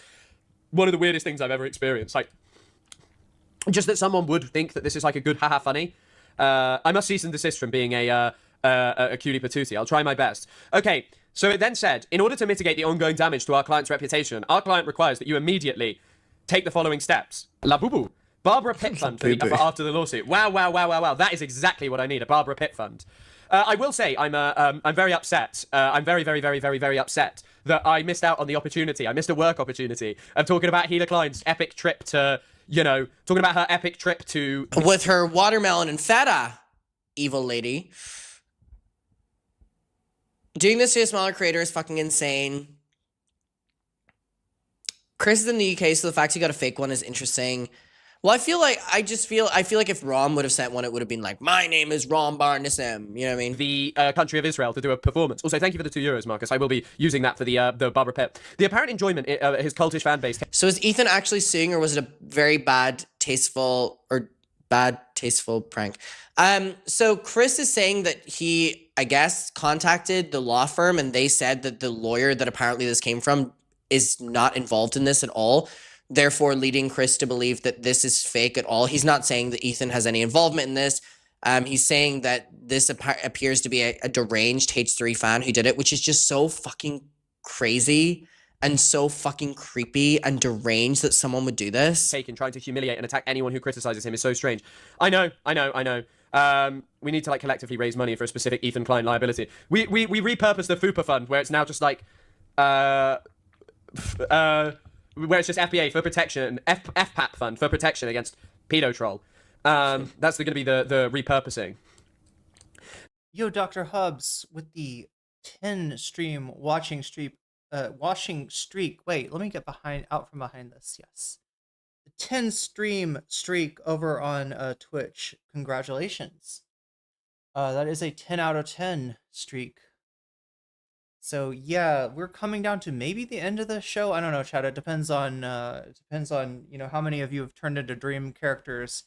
Yeah, we got 45 minutes left. That should be enough to finish this Adam and Chris content. As far as the next content we would be watching, it would be Hassan versus Bad Empanada, but I'm not sure if we're gonna have time for that or not. Again, your donos are what keeps this stream going, both in the sense of you know, existentially speaking, and also in the present moment as far as extending the time of the streak. So anything that you do in the way of a super chat, super sticker, you got yourself a membership or gift a membership on YouTube if you support me on Throne or Patreon or on Twitch. That also makes this number go up. Number will go up. I will have more time and I can give a more legitimate run at that, because the Hassan, I'm telling you, the Hassan versus Bad Empanada thing, it's a beast, right? Hassan, you know, there was a certain day where Hassan was just fed up with Bad Empanada, and I think based on a tweet that he saw or something, I think that's at least that's Bad Empanada's explanation of what got Hassan started. And yeah, Bad Empanada's been basically attacking Hassan since the Noah fundraising. Okay, maybe not quite that long ago, but that was the last, you know, kind of peace. That was the last time we knew peace. All right. I'm wide awake. It's morning. Oh yeah, it is morning on the East Coast, right? Wait, yeah, it's like 6 a.m. over there. So, or 5 a.m. if you're in Chicago, or what, 4 a.m. if you're in Denver, or 3:18 a.m. if you are in San Diego. So there we go, chat. That's the United States time zones for you. Bright Eyes album title. Oh wait, I remember that one. Wait, I think I actually had that one. I think like I didn't have like a lot of Bright Eyes, and I know that Bright Eyes like continued and evolved, but wait, what was Connor McCurst? am I remembering the name right? Oh my god, it's been so long. It's been so long, but yeah, I was a fan. You had it on iPod Mini? Wait, I had one of those. Oberst. I always get it wrong. Yeah. Yeah, Oberst. Yes. Okay, chat knows Bright Eyes. Well, wait, yeah, like wait. Which the Mini is the one that's like okay, it's like that big and it's like that thick. Like I think that's what I had too. And I had it fairly recently. I just stopped using it after, you know, I started listening to everything on YouTube or SoundCloud on my phone. But wow. That brings me back. That really brings me back. I'm waxing nostalgic here. Damn. Oh, I love the sound of the circly scrolly pad, right? I've used that like in my videos before because I love the freaking circly scrolly sound. The Nano. It was thick. Okay. Okay, I must have had the Nano then. You had an iPad Nano? I've heard, yeah, and wait, did I lose it? No, I probably left it in fucking Seattle, like with everything else. God fucking damn it. Chat. I don't know what I need to do. We need to blow up. Because, like, I need to stop worrying about everything that I left behind in Seattle and start looking. You know, I haven't really done that yet. Oh my god, don't cry, don't cry, don't cry. Whatever you do, don't cry in front of chat. You've done that enough, Irene. You've done that enough. But no, I really do like need to focus more on the future and like less on the past. And I mean, I'm not saying that I'm like leaving, you know, the US forever and I never come back. I still love you know, the Pacific Northwest and okay, stop it. I gotta like again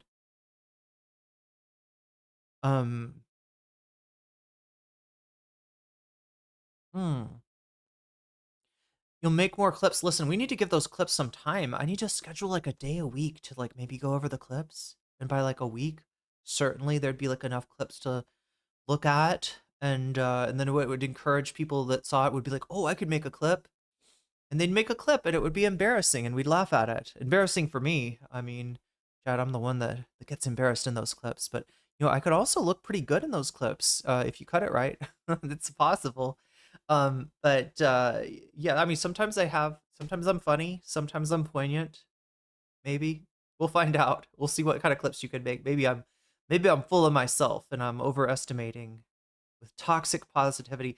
Immediately thought of Bright Eyes when you heard, yeah, it's wide awake and I'm wide awake and it's morning.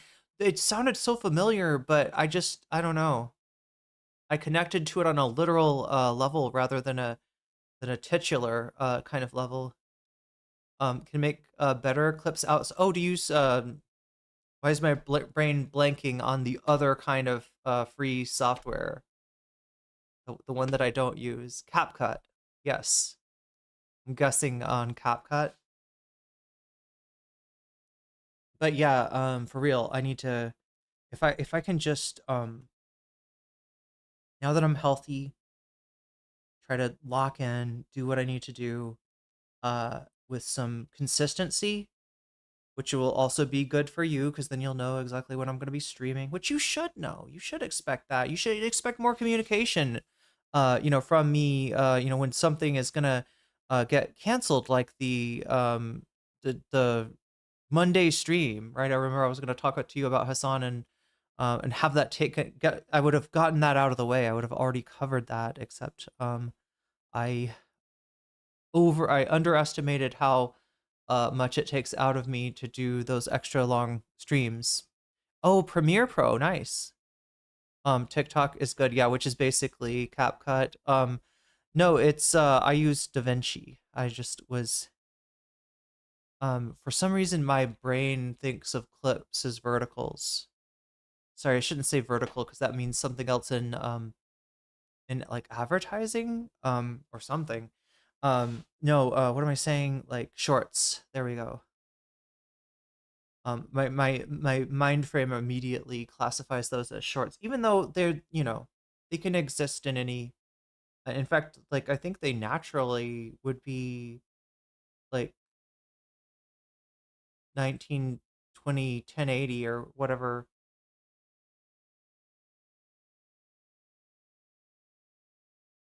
The standard size for YouTube, Twitch, etc. But yeah, no. I definitely need to kind of carve a path for myself, carve a future for myself, because I don't know. How did I underestimate like the psychological impact of moving to I just never had time to think about it actually. It was just kind of like Trump won and I had a sinking feeling. I knew I didn't want to stick around for whatever was about to happen. And then I was like slowly trying to pull things together, but I never. Oh yeah, I was struggling with like money, because even as I was like making more money, I kept on having roommates either be shady and kind of ditch out on me on a payment, or At Girlfrienda, super chatted $19.99. I am enjoying this stream. Red heart, red heart, red heart. oh, thank you. I'm glad that I can provide that despite all of my um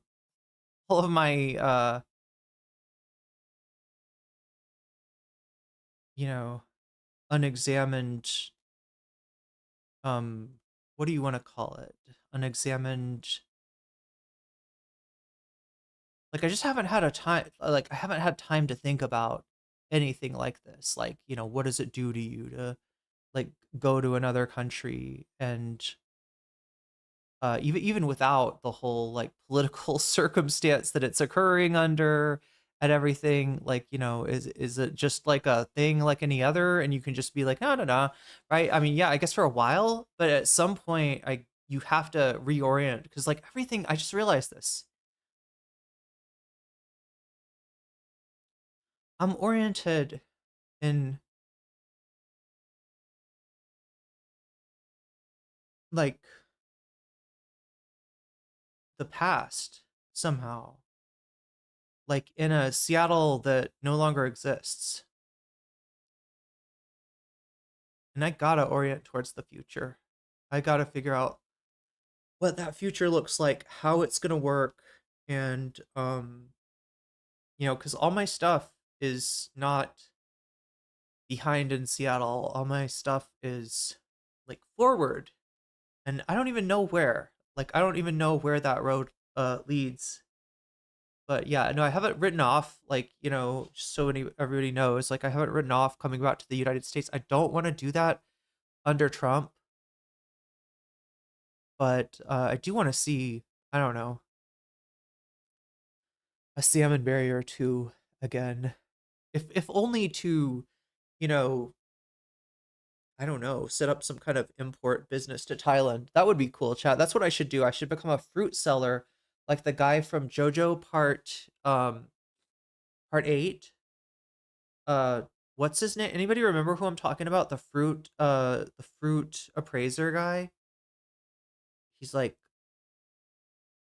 he lives on a ski lift, and each one of the like holes on the ski lift is like a different room in his house, and he's got like his skin like comes apart in like sheets. Any anime except for Totoro. Well, that's a good one to know. That's a good one to know. I can't remember his name, but he is the fruit appraiser, and I should be like that, Chad. I should get into the fruit import business. That sounds like a good goal. No, I mean, there's a lot of things that I could do looking forward, and it's a little bit amorphous right now. It means that I need to take some time and really kind of lock in and narrow and nail down, like what exactly I want to do. Because there's a number. I was talking to a friend yesterday when I was at immigration about that if you are here for 5 years, you can, I think, apply for citizenship. you gotta know Thai really well. You gotta be able to read Thai. You don't have to write Thai, luckily. But you got to be able to understand Thai and speak Thai and everything else. But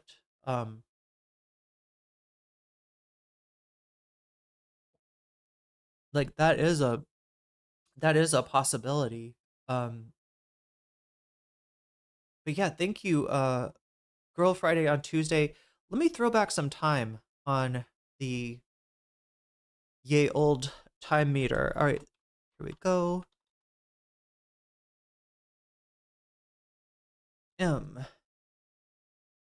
There we go. And the sound of continuity.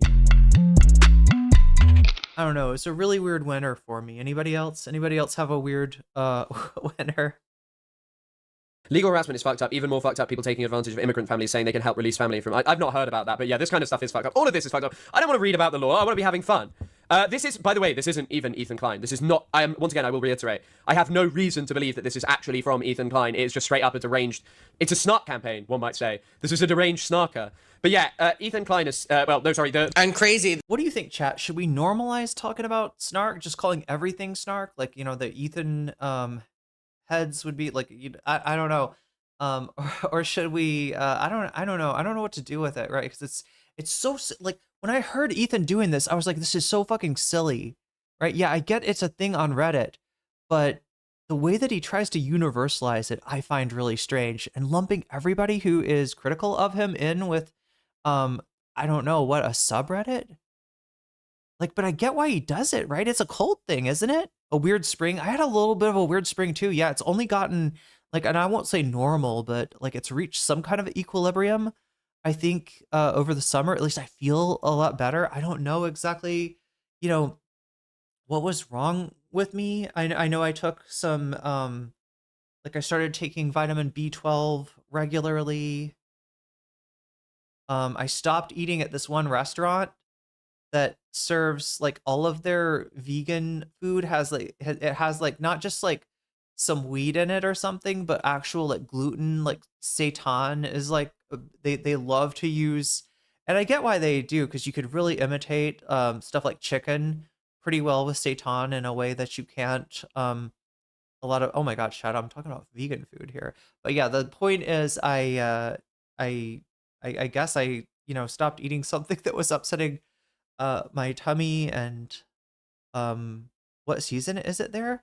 Oh, it is well, so seasons are weird because it's more useful to think of the season not as like spring. I mean, there are words for all of the seasons, right? And Thailand does recognize, you know, spring, summer, fall. It's in the northern hemisphere, so yeah, summer is in the same time that summer is for the US, and winter, same deal. But yeah, the Thai seasons are a little bit weird. So it breaks down like this. Right now, June is the beginning of the rainy season. It lasts, I think, until October, right? Where what will happen is it is summer, so it is hot, but it is not as hot as it could be because there are fairly constant showers and thunderstorms. A lot of times what you'll have is like a sunny morning, and then in the afternoon or something, it'll rain for a while, or like it's sunny all day and then in the evening, or maybe it's just raining in the morning. Like it'll be stuff like that, so that at all times it's very humid, but it's not very hot, thankfully, because the rain is keeping the temperature down. So that is until October. Now, October until, I don't know, what, January, February, that I would call like almost the tourist season. And what I mean by that is it is the it's cool mostly. It's you don't have to really like the temperature is very, very comfortable. It's not too hot and it's not rainy.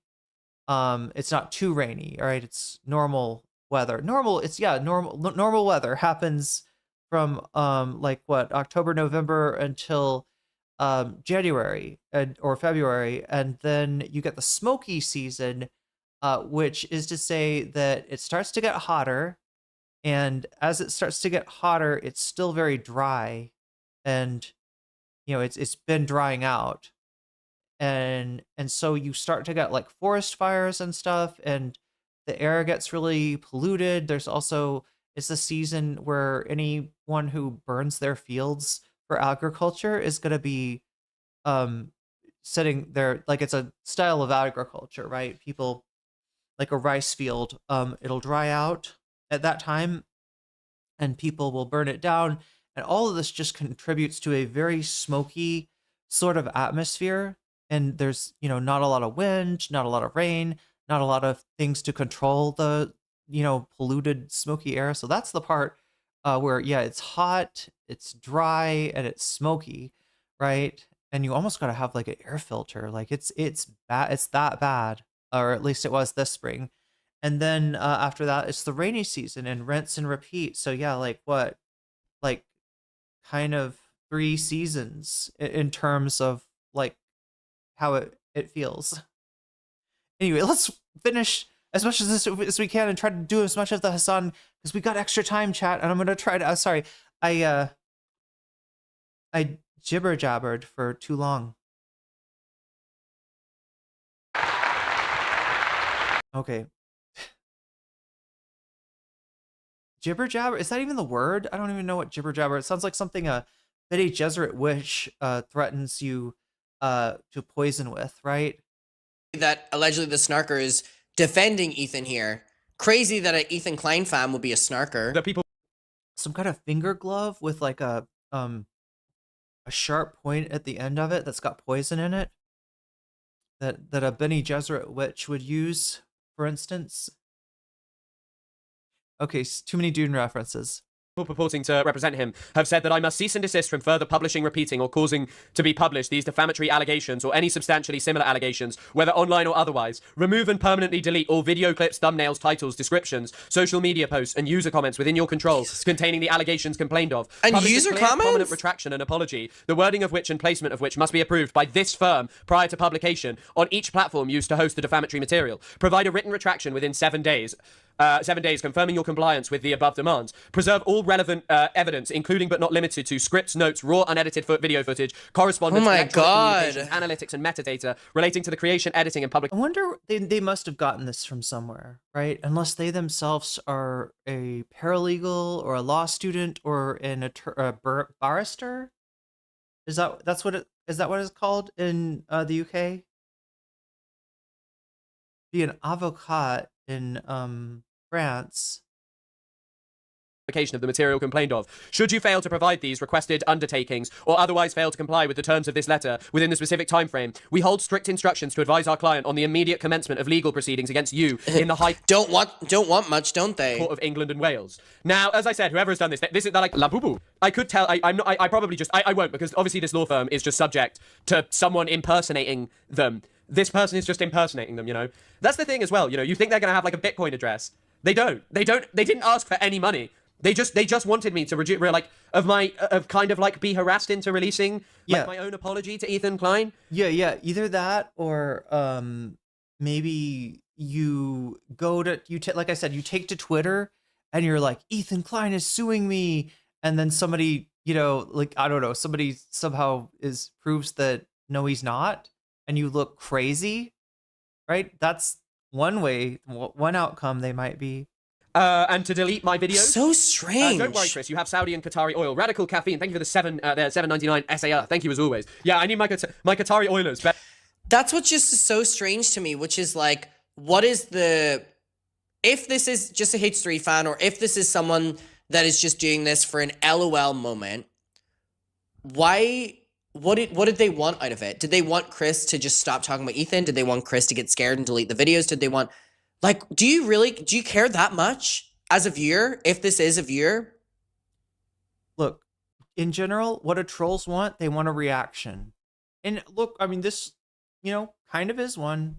I don't think it's the reaction they wanted, because it's Chris showing what happened and, responding to it rationally, right? This is exactly what you should do, right? Is, ask other content creators, have you received anything? If it lists a name, yeah, there you go. That's the perfect thing. I mean, I've gotten Nothing quite like this, right? But you know, scammy emails to my yeah, like I guess business email to nocommentchick@gmail.com. I've gotten kind of scammy emails before that, you know, that and yeah, what I do is generally the individual that's emailing me or whoever whoever the most prominent individual is that they're, you know, talking about, I'll look them up and see if the information matches. A lot of times it doesn't. And then the email too, there's this one Italian like email site that it seems like a lot of these scammers use. I can't remember what it is though, but it's always this Italian uh like email hosting company, and it just doesn't seem like something, you know, professionally you're not gonna, maybe you'd have a Gmail address with your first and last name, but most often not. Like most often, right, you'd have, if you work for any sort of sizable company, you're gonna have the company's you know, you're gonna be on the company's email server. At least Ethan's lawyers is booked and busy. Booked and busy, Ron Barnissim is. Better send things sky high. I did simply respond to them. I said, like, did you know impersonating a lawyer is a crime? And I know some of you who may be lawyers might be like, I've seriously thought about responding that way, or saying, you know, hey, listen, this is a really bad thing to be doing to people. Certainly there's some other vocation out there you could find. You know, this cannot be your dream to sit here trying to scam people like all your life. Like, please, like, you know, recognize what's wrong with this and move on. I typed out a whole letter to somebody that tried to scam me, but then I just like I didn't end up sending it because I just was like, you know what? You just don't, this is not a person that you even want to talk to, even to try to reach out and, you know, help them, or I don't know if that would, you know, who knows, chat, who knows? It could be AI. oh, that doesn't look real, you know. I don't fucking know. I've never dealt with being sued. I've never dealt with this kind of stuff, and nor do I ever think I should have. I don't think I've done anything that outrageous when it comes to Ethan Klein. I don't think I've intentionally made things up. I don't think I've maliciously targeted him. I think I've just commented on something that I've seen as a great example of liberal Zionism and one of the most intriguing and interesting crash outs the world has ever seen. You know? But yeah, in the event litigation becomes necessary, oh my God, our client will seek all available remedies, including substantial damages for libel, injunctive relief to restrain further publication, interest, and order an indemnity or standard legal costs. We strongly advise you to speak to independent legal advice from a qualified practitioner regarding your position immediately. Yeah, it's I don't know. Why can't I now make chat bigger? There we go. And again, if this is just someone, again, we are to believe from what Chris is saying that this is someone impersonating a lawyer. What are you getting out of it? Like, this is someone who apparently is uninvolved in the H3 spear. What do you want in this? That's a real good question. I have wondered that. About people who spend way too much time of the precious time they have on this planet alive trying to fuck with me, right? I've wondered the same fucking thing. You know, it is a mystery.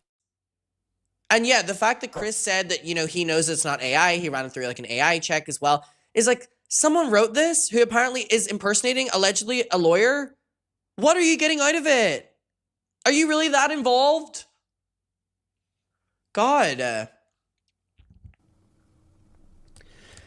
This is the thing is like, I can tell you that the person they impersonated is a real defamation lawyer from a real defamation lawsuit account in the UK. Lawsuit, like people who do lawsuits. It's definitely real. Like the place that sent it, or were purported to have sent it, but they just impersonated them. And I know that, so how I actually began to realize it was fake as well, aside from, you know, speaking to a lawyer, which is, you know, it's pricey, but what can you do? It's not as pricey as it could have been, though, if this was fucking real. When I spoke to someone, I eventually found out that someone else had received this, and I won't mention who it was. They'd received one. Theirs is fake as shit. My one, you know, it's like something that, you know, I've been like, hey, I think Ethan Klein, in my opinion, supports genocide. I think it's very clear that Ethan Klein, in his statements of being like, I want to film Israel and do this kind of stuff, is doing propaganda for the state of Israel willingly. That he's posting government propagandists from Israel, that his wife has said deranged things that are straight up like, yeah, I just straight up disgusting. And then you receive something like this, and it's all like, fuck, my whole life could be fucked up by this nonsense. And I feel really sorry for the people who have actually been subjected to this in reality. It's just, yeah, it's just like, you can inform the lawyer's office they're being impersonated. I have don't worry, I have actually spoken to them. The major issue is wow, the email is a Proton email, so the only times they've ever like given out the only times that it's ever been given out, it was something to do with the actual Swiss government where I think Proton is hosted. But I think like, I think all of you who are sat here saying like, you know, this is the result of what this community is. I think it's true. I think I've never seen anything as deranged as this. Like, yeah, I think that it's just so straight up deranged.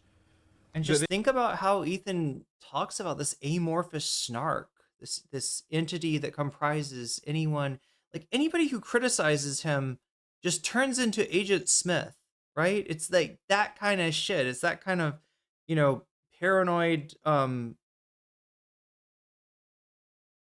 you know, like a persecution complex. And it absolutely, I mean, applies more, let's say, to his own fans than it does to, and again, this might be just how projection works, right? This is how shit goes in the H3 community. This is, you know, how his fans behave. He's used to it. He's very used to it, chat. He has been a YouTube creator since how long? Like 2012? Something, wait, is it before 2012? It's a very long time. He has been on YouTube for a very long time. And yeah, this, you know, fan base that's slowly, this community that slowly developed around him, right, is kind of known for this shit. Even prior, I think, right? People talk about the Trish and Ethan drama. There's, you know, this is apparently something that's just become normalized to him, I guess, to the point that he thinks that if we do it, then doesn't everybody do it? And no, especially when your critics are not in any way organized, right? It's not, you know, I saw somebody respond to one of my posts to, you know, an account that, you know, looked very right wing. And what did they just agreed that Ethan Klein is a piece of shit. So yeah, there is no way to, at this point, there is no way to typify the H3 critic, the Ethan Klein, you know, the Ethan Klein skeptic, right? There, it's all over the map, all kinds of people from all kinds of backgrounds, and the commonality is that yeah, they think that Ethan is fucking dishonest and toxic. This is just the fact that you have. He's gonna run out of money. I don't know. It's hard to hard to overestimate how much money he made being one of the first actors on YouTube, right? First actor, sorry, let me say this right.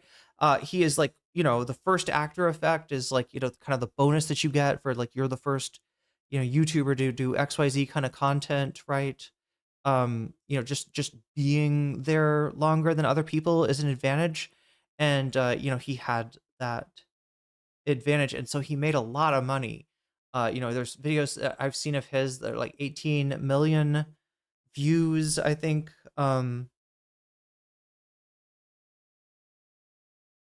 I'm guessing, you know, like at least weekly content, even back when it was just him and Ela, and you know, she's just filming him with a not very steady hand. I mean, that was what popped off for them, right? Was Ethan telling stories with Ela filming, and you know, the fact that Ela's just kind of moving the camera all over the place, I guess, was part of the charm, and people fell in love with it. It was real, but it, you know, it was at a time, again, I can't stress this enough, where there's like no entertainment.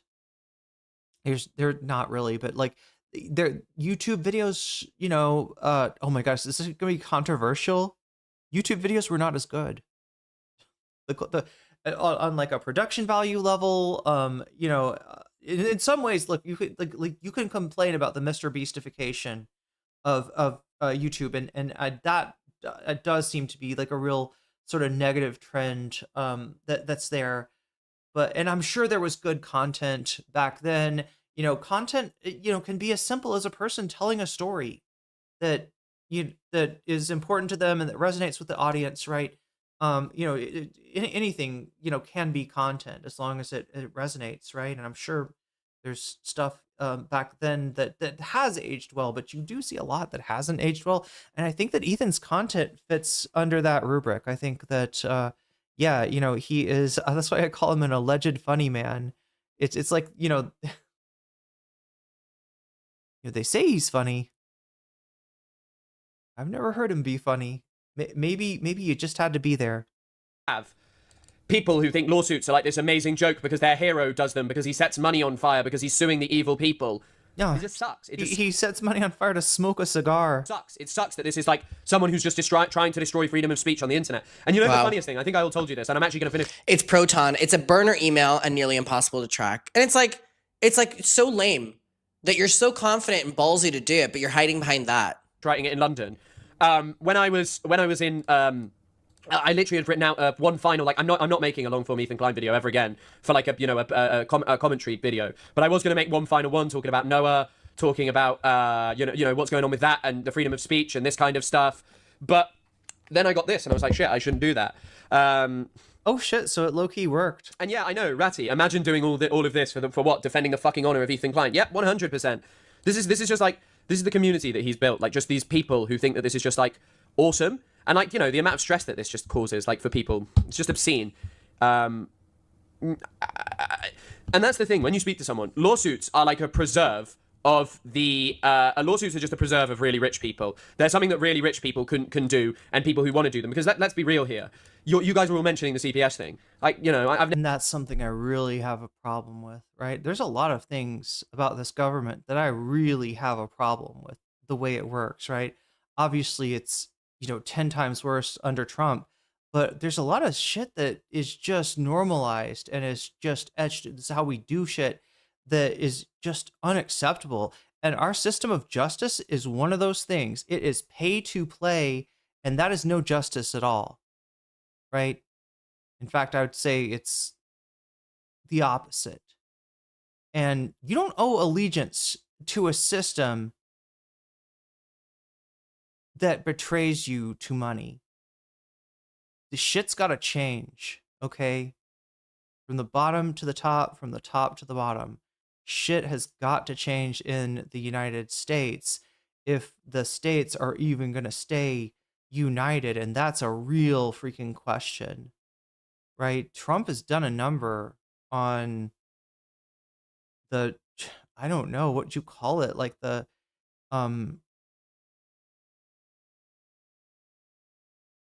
integrity of the nation, like the ability for it to function, the ability for it to stick together, the ability for it to make sense as a concept.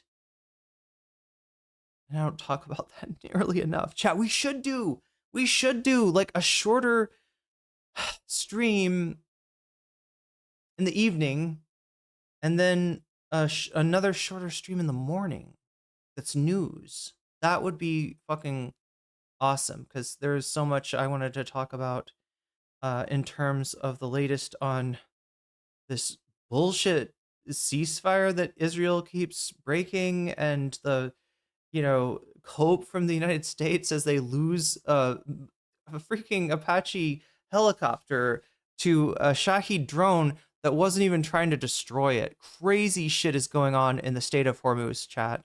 And I don't talk about it nearly enough. Anyway, I'm gonna try to, like, again, limited time. I'm trying not to get in a rush, but never endorsed people. We're almost done with this. But at the same time, he's accused so many streamers, so many creators of doing CPS, of doing this, of calling them on him. No, clearly everyone did CPS. Do it. You know, it's just outrageous. It's just like outrageous. Like, once again, this is not, I'm not insinuating at all Ethan Klein has done. It's like the you know, Julius Caesar, right? We've you know, everybody had a hand in it. Someone pretending to be Ethan Klein has pretended and impersonated a lawyer, which, by the way, is a crime in the UK. They've purported to be a very significant defamation Jesus lawyer. Christ. They've written out this whole thing, which looks vaguely real, especially to someone uninitiated with the law like myself. And once again, like, if I showed you an example of, hold on, I'll do it right now. I'll show you an example of, like, the average email I get that's a scam, okay? Okay, we'll leave it there, and if you want to go see the rest, go support Chris. This is his YouTube channel right here, Chris Kunzler. He makes really good streams. I always love popping in and out of them.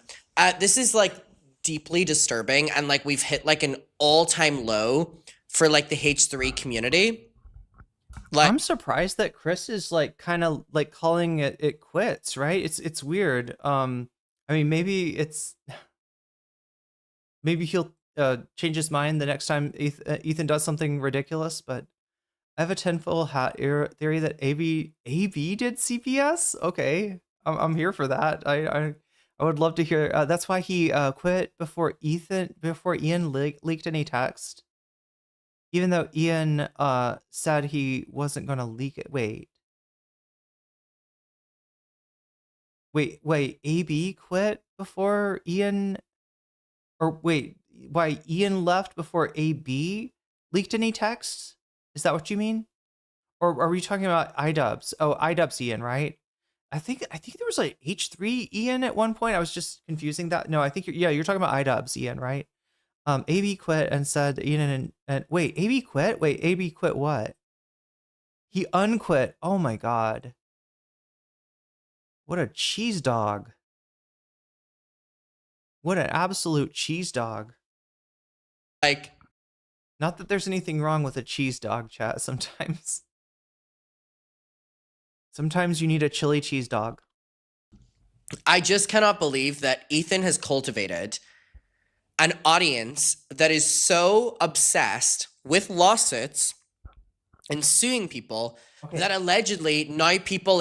Can I make the Backrooms comparison without giving away the ending of the Backrooms?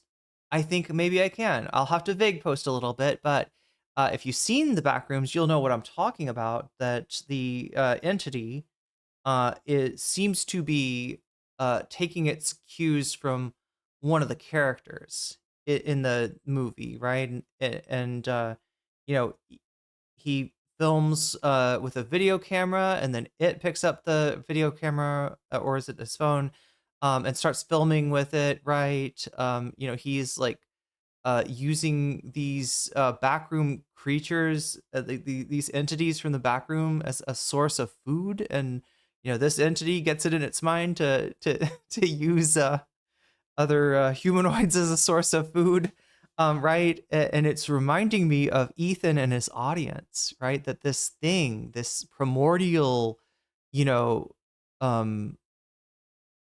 creature, is just getting filled up with all of what's his name? Is it Clark? Is that the guy's name?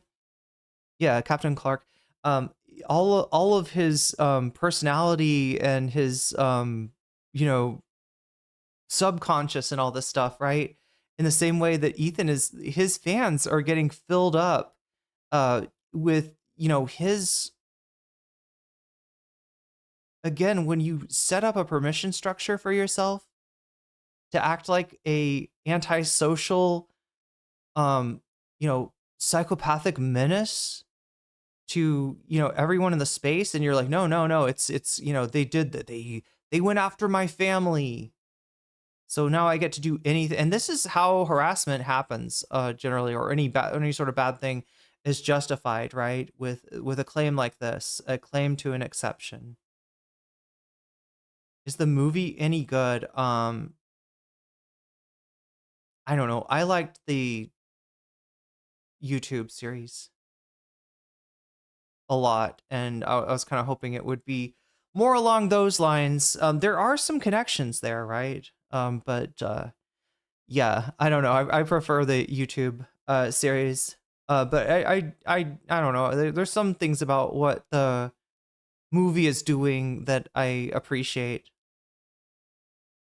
But yeah, it's like he goes into this place and he starts to like unravel, right? Like just like Ethan went to this place after October 7th and started to unravel, and this, like, you know, creature is like watching him and kind of copying what he does, and that creature is his audience, or I don't know, a random TGGer. I mean, either way, somebody that is invested in some way in Ethan Klein, either as a tool of destruction against Hassan, or, you know, as some kind of a father figure that they want to justify. Really kind of disturbing psychological stuff. seems to be going on in the H3 community right now. And it, yeah, has become its own liminal space. Oh my God, chat, 24 minutes left. In said community, or people who are not H3, are literally going out of their way to threaten on behalf of him, people that make content on him.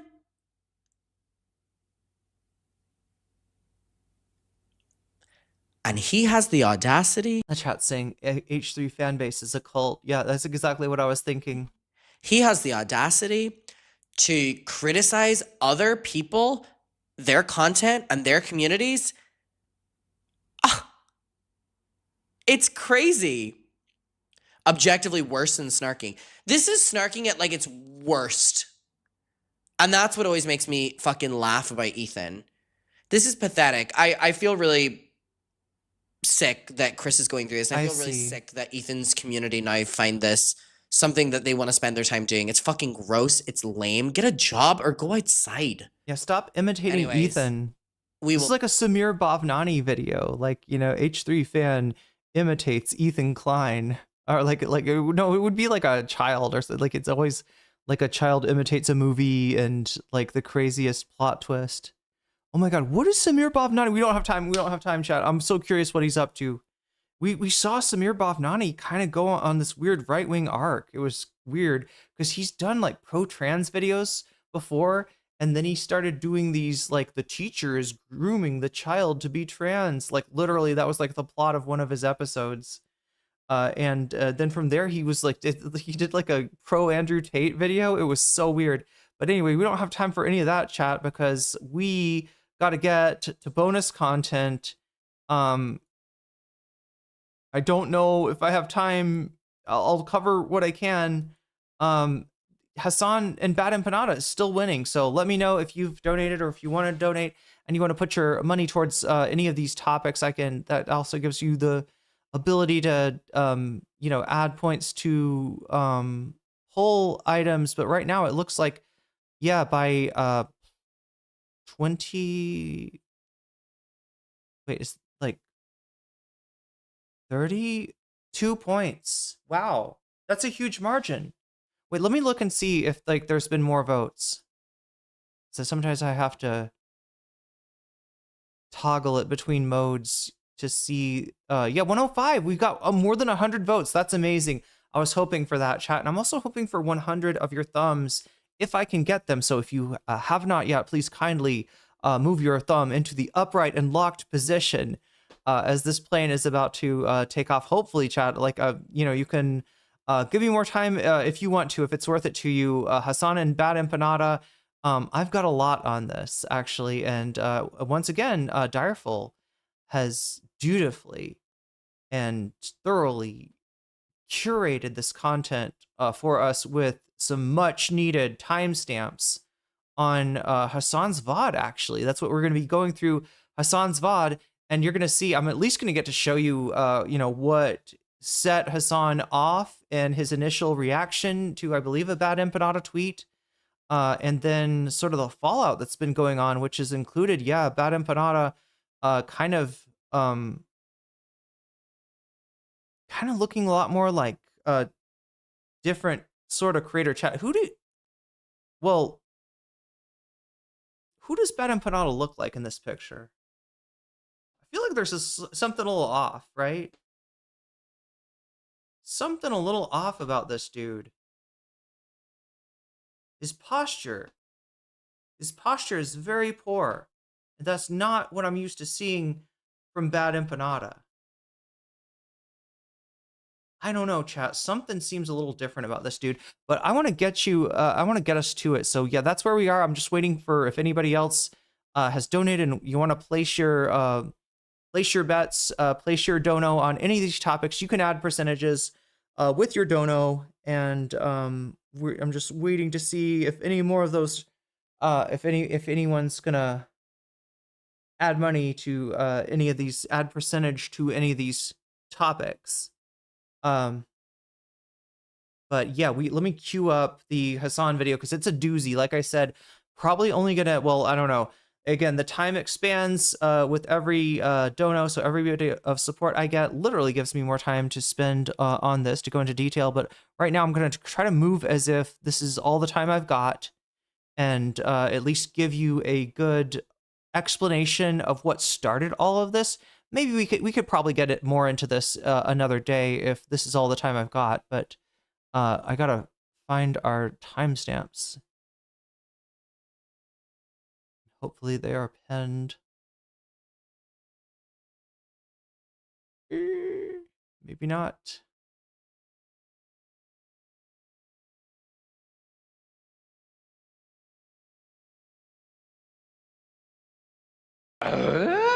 At Biggle Cake, super chatted $10. More time.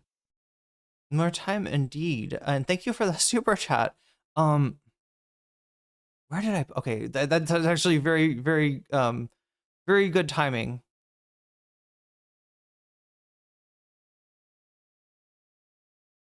Oh, and sometime I gotta cover what's going on with Persona 6. It's not as exciting as I wish it was. Also, apparently Kingdom Hearts 4 maybe finally coming out. I don't know. I don't want to get excited, you know, because this is something that they just kind of drag the shit out. I shouldn't complain. I don't want video game devs to be, yes, we've got it. We've got it. Okay. Yes. I have found it. The Hassan Twitch stream. So let me add what is it? Sub ad time. 10M. So we're adding some time right there, and I'm gonna try to be efficient with that time. Let me throw on the Hassan live stream. Wow! Oh my god, that scared me. I thought I was getting attacked by a YouTuber. All right, there's the timestamp that it's on.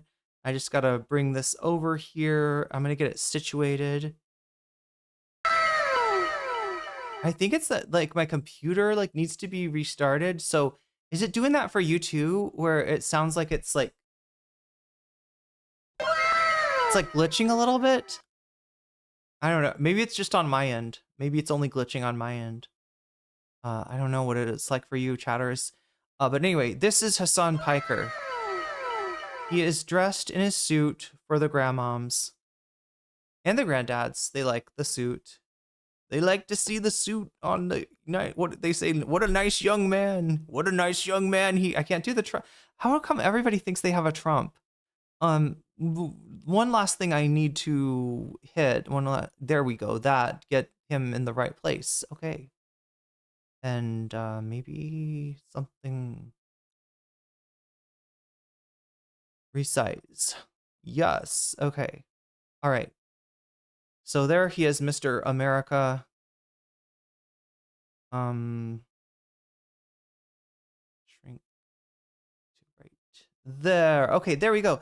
Now, let me see what is going on over here.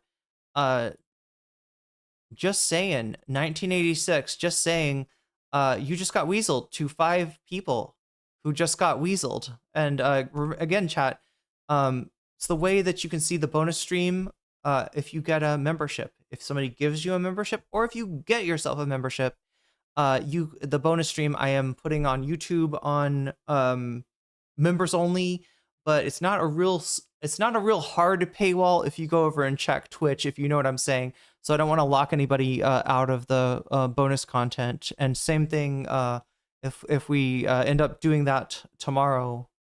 Yeah, tomorrow's Thursday for you, Friday for me.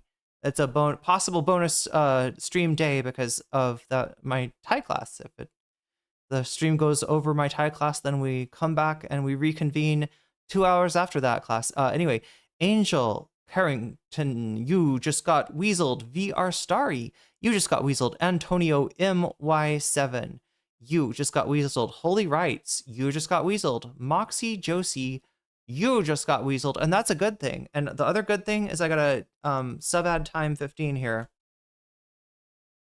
Okay, we can get through. Whoa.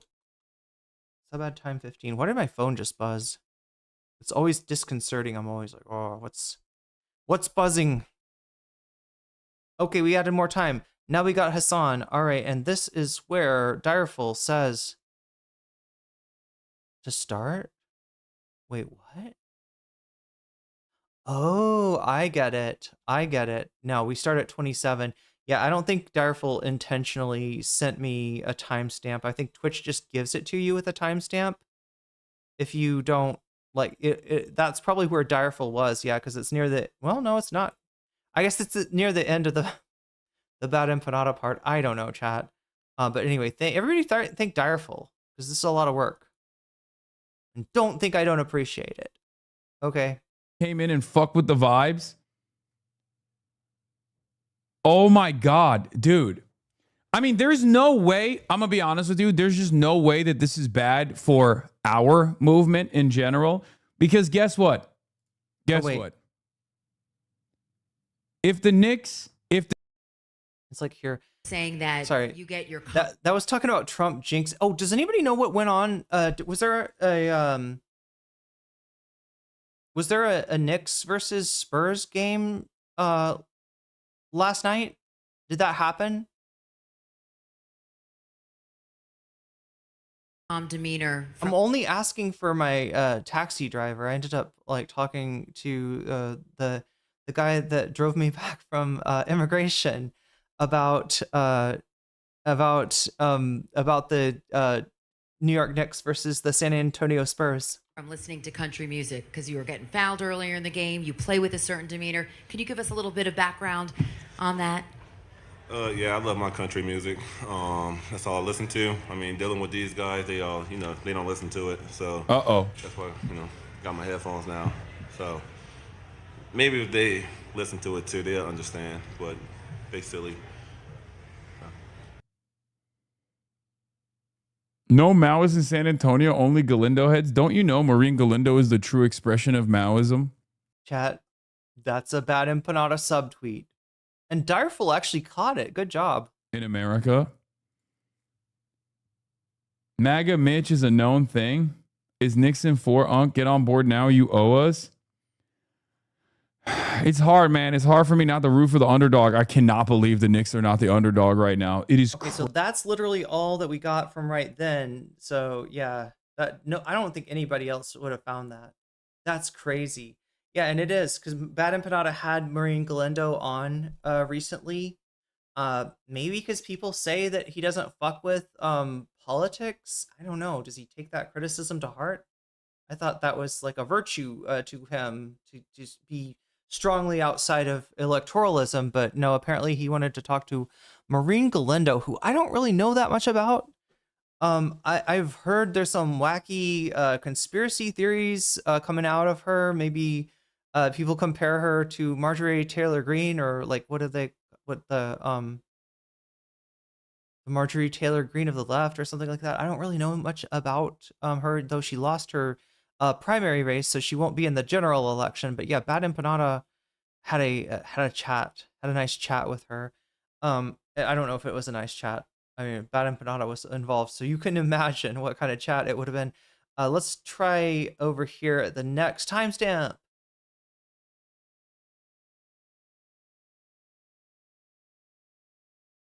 What is that?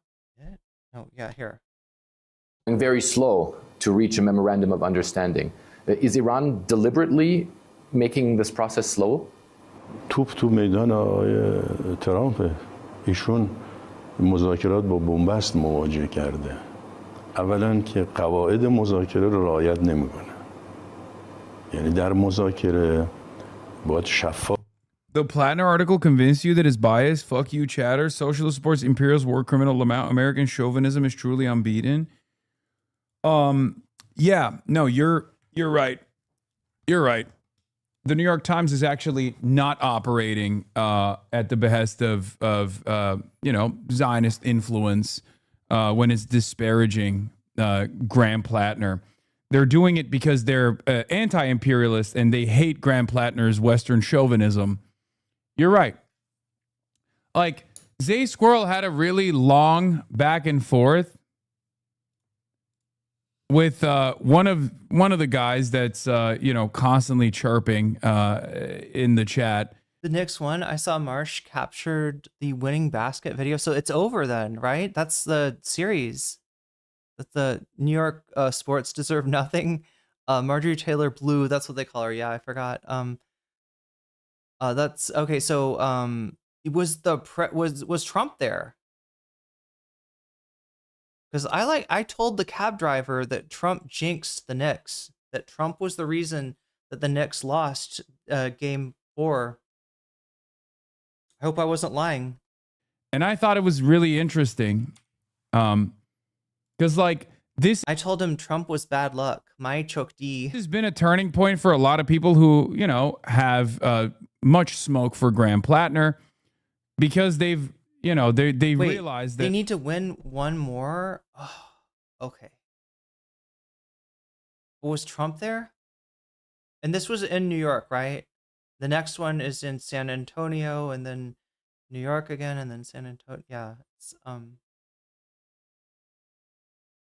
that it's obvious like this is happening because of his anti-Israel position. It doesn't matter what his other it doesn't matter what his perspective is at all beyond this. It doesn't matter that he's a war criminal who volunteered to be a Blackwater mercenary, all this stuff.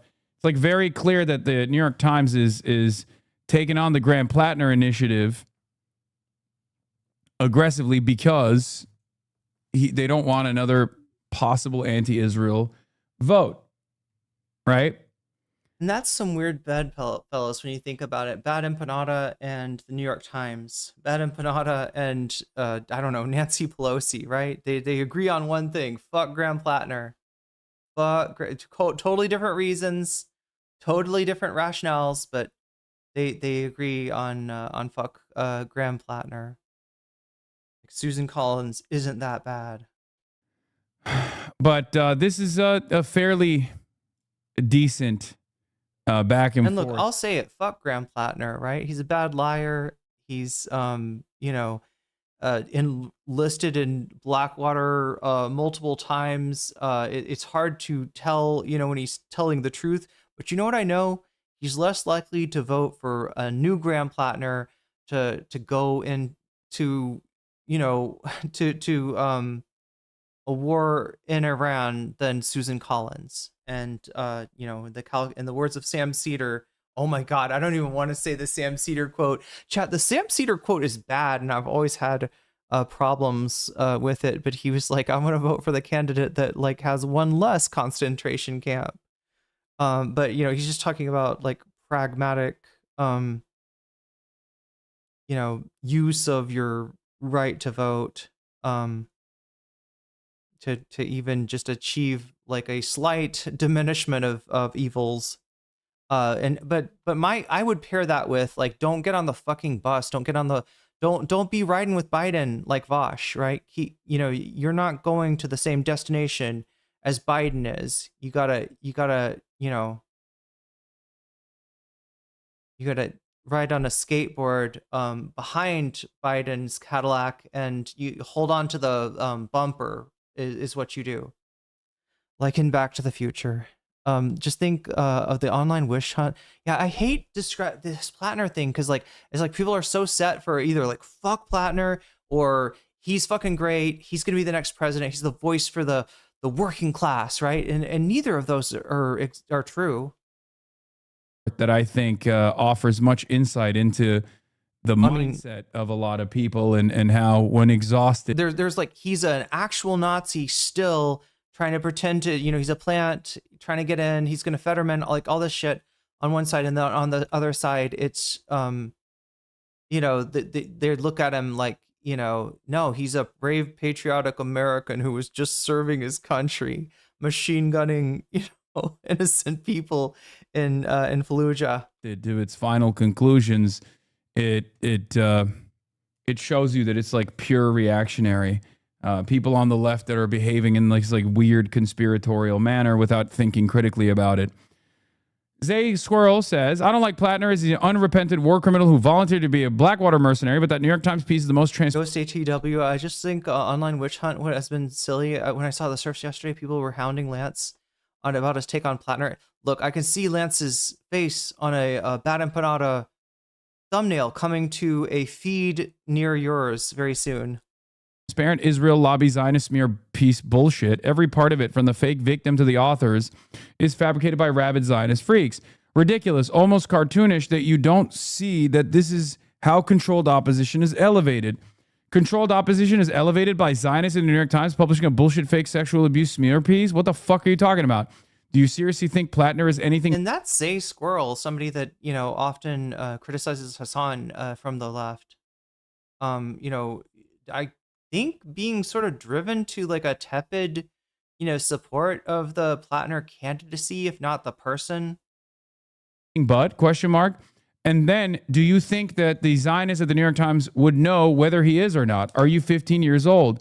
I don't know what the fuck you're talking about, and you probably don't know yourself. Just say you don't like him because he's a war criminal and likely a liar who will be another Fetterman. That's a good argument to oppose him. But this notion that the New York Times fabricated a sexual violence hoax about him because they're actually doing an epic 4-dimensional chess move to elevate him is fucking deranged. Of course, the New York Times and Zionist media and political class prefer Collins to win over him. Do you hear this cope? Do you hear this cope, though? The idea that, like, Plattner, who did have... This is one thing that's hard to resolve, is the fact that the Democratic establishment is so gung-ho against this guy, right? Sort of cuts against the idea that he's some sort of a plant or something, or like another Fetterman or whatever. But it's doesn't, you know, it's a very five-headed, it's a very galaxy-brained argument to try to say that actually the New York Times did a hit piece on him because they knew that the controversy would elevate him. I don't think so. Why wouldn't they? Do you think Collins is some epic anti-Zionist hero or something? It's totally incoherent.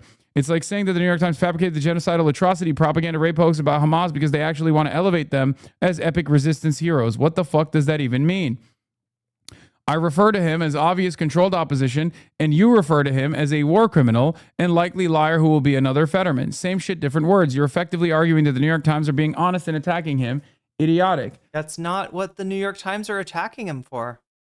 Do you think they really want to take him down? Really? What threat is a mass murdering psychopath with a Nazi tattoo going to be to American capital interests?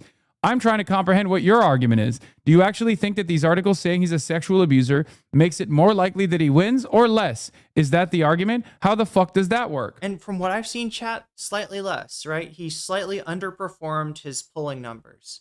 And from what, I mean, there's probably more, I'm guessing there's more numbers to come in. But when I last checked, yeah, he was slightly underperforming, which means, yeah, the accusations, the articles have had an effect. It's not a positive effect, although there are some people that see this stuff and just, you know, sense it to be from a, you know, like, or kind of like not looking at it or disbelieving it because of the obvious problem that Plattner or other candidates like him, you know, with his views on Israel entering the Senate would pose to the establishment Dems and the pro-Israeli Dems. I know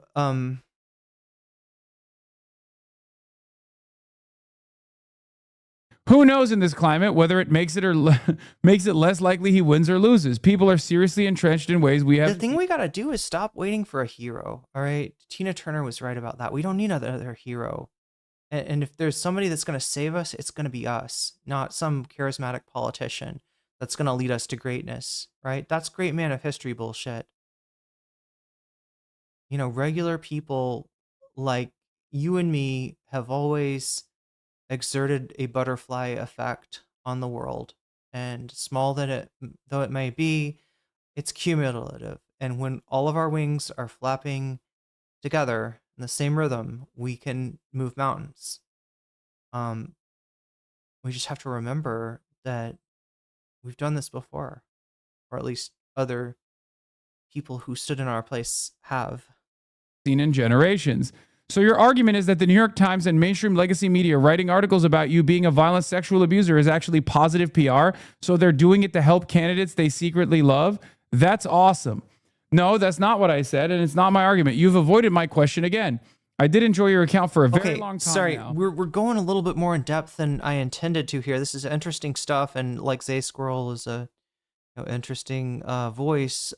We given the amount of time that we have, though, I gotta make haste. Okay, so yeah, it's an interesting conversation, and it's really interesting.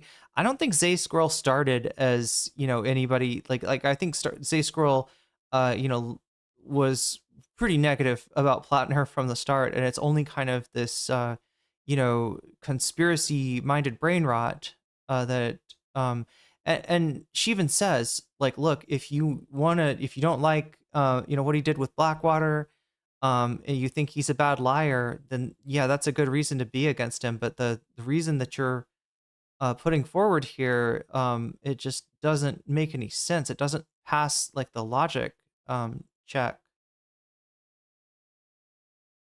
Okay, I'm trying to get to just the exact spot in the right there.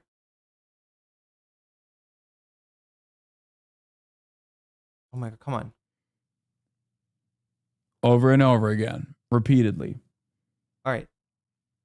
Obviously. Sorry, Chad. I thought this was going to lead right into the conflict, but we don't see. Yeah, we're sort of limited time. A lot of the pro-Israel forces in this country do take Graham Plattner's word on Israel as get water really quick. Okay. So I'm dying of thirst here. I have not seen the timeline, the pro-Palestine timeline, unite on the Graham Plattner issue like this ever before. Most of the ultras, with the exception of Bad Empanada and his like weirdo cult that behave like Radlibs from 2016 at this point, that align 100% with the likes of Neera Tanden at this point, by the way.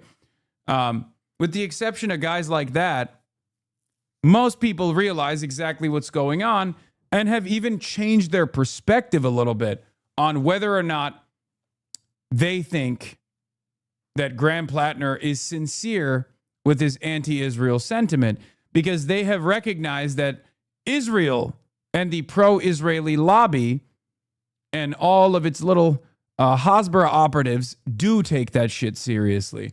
They see Graham Plattner as a reliable vote against Israel in the Senate, and they don't want it. Okay? They don't want it.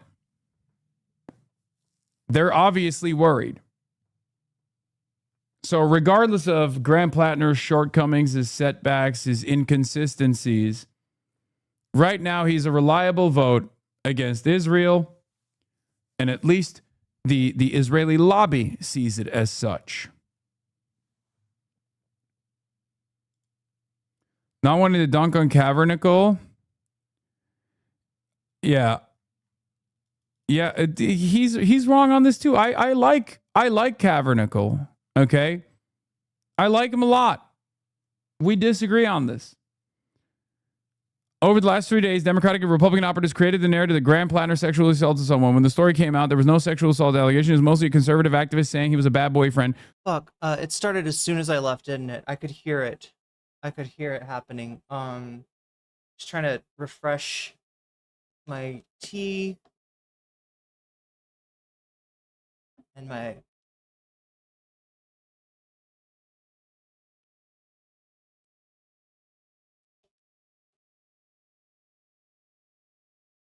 hydration, and then snatched a little rice.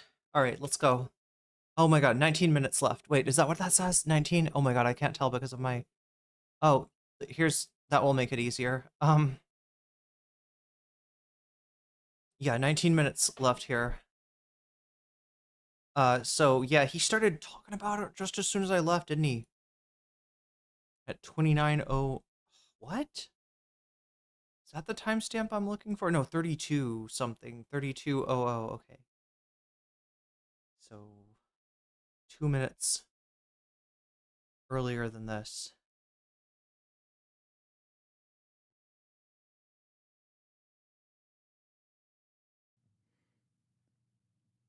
Over and over again, repeatedly.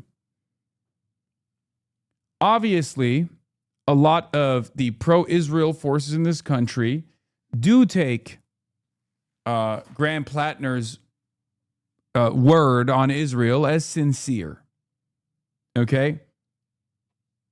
That's it. I have not seen the timeline, the pro-Palestine timeline, unite on the Graham Plattner issue like this ever before.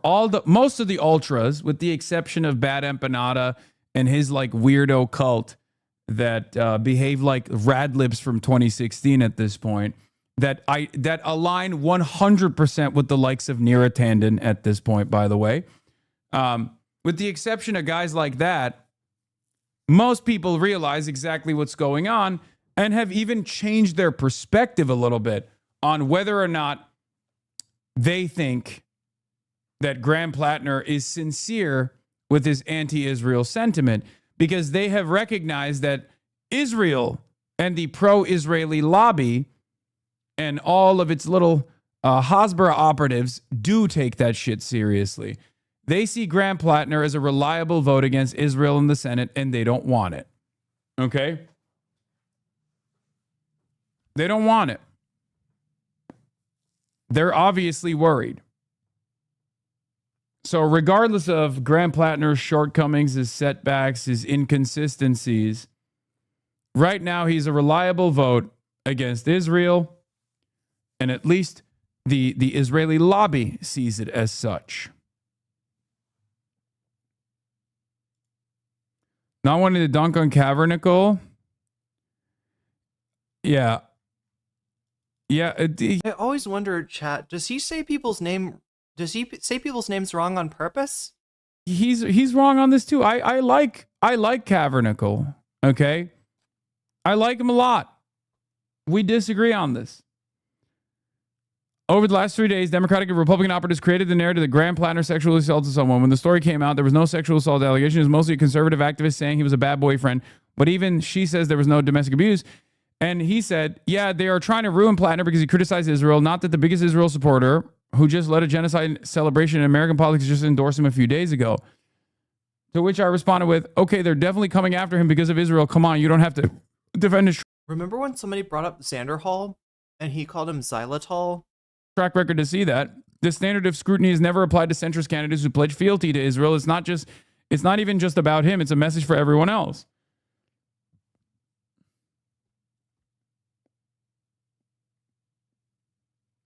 Like, it's pretty wild. He was the one with the Nazi tattoo? Not anymore.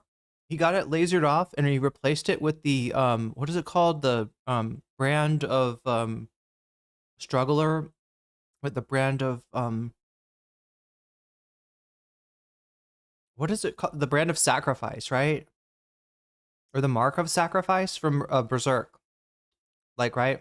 So he's gonna, sacrifice all of his supporters in a eclipse type event where like a, I don't know, magical portal opens to a liminal world and with a bunch of demons and apostles, and there's like a god hand and some strange creatures, and yeah, like he's gonna sacrifice to become Femto. To look at what's going on right now and go, no, this is normal. Hassan, people are defending Plattner like they defend you. Until recently, I thought Cavernacle's name rhymed with Barnacle, so Cavarnacle? Cavarnacle? Oh, that's a cool way to pronounce it. What do you mean?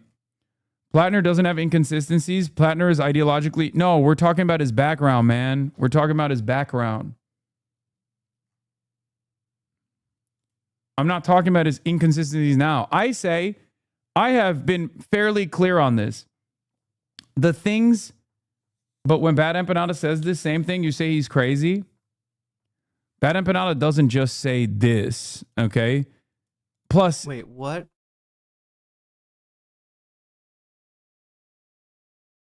They're trying to ruin Plattner because he criticized Israel, not that the biggest Israel supporter who led a genocide celebration in American politics endorsed him a few days ago.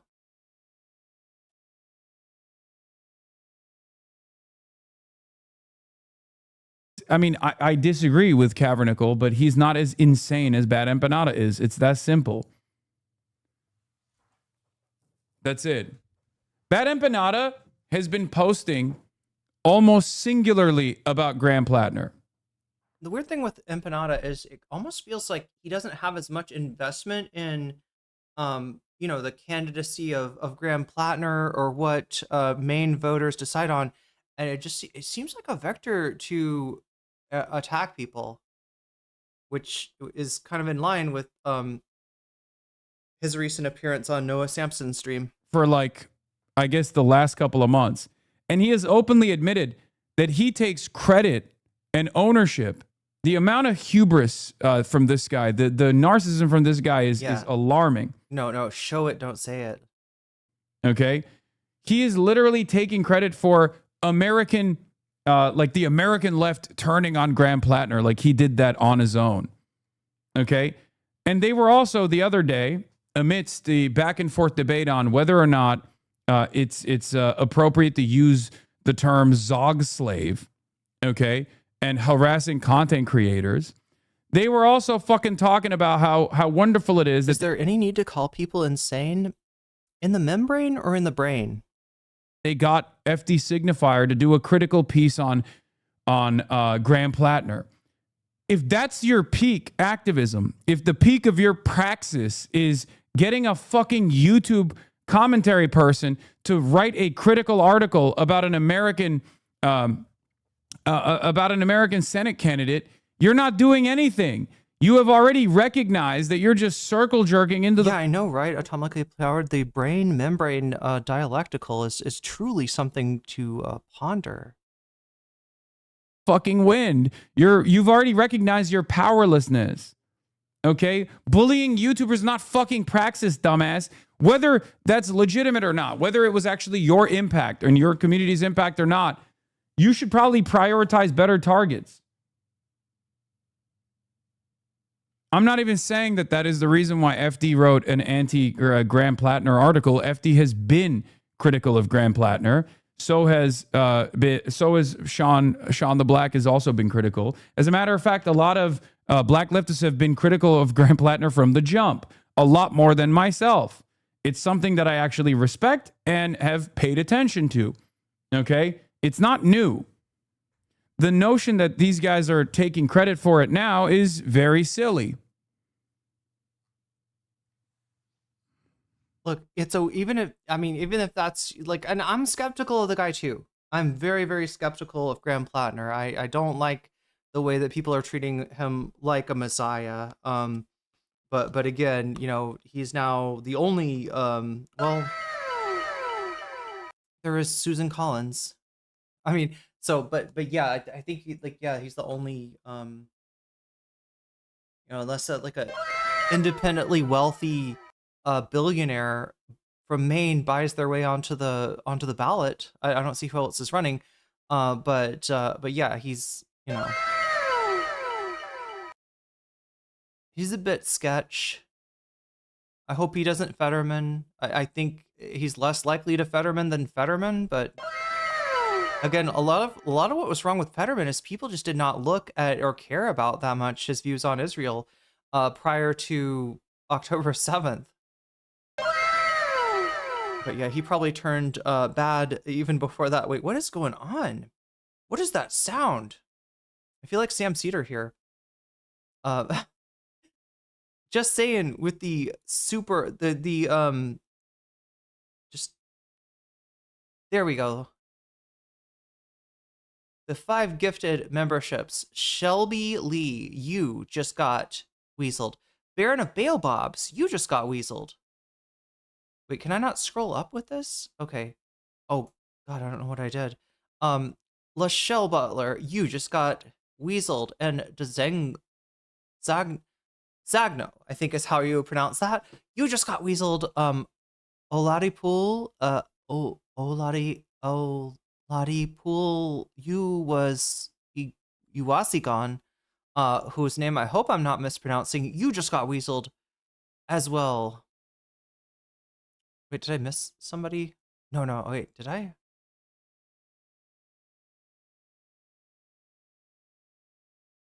But anyway, yeah, thank you.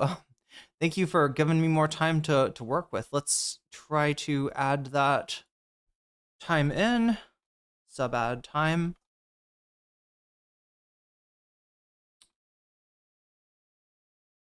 The 15 minutes is going on and timer goes up and we get the sound that everybody's happy to hear.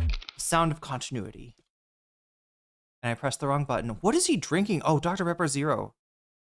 I've never had one of those, TBH. Wait, isn't that what Harry Emden drinks? Is that not? Do you know what I'm talking about, chat? When Harry Emden does like a poll segment, they always bring him a soda in the middle of it because he gets thirsty. And he'll be like, this one's a Diet Dr. Pepper. Or like, this one's Dr. Pepper Zero. Oh, it's very good. Like, I've never heard him give it like a bad review of a soda. But even if that was true, Holy Toledo. Do you understand what I'm trying to say here?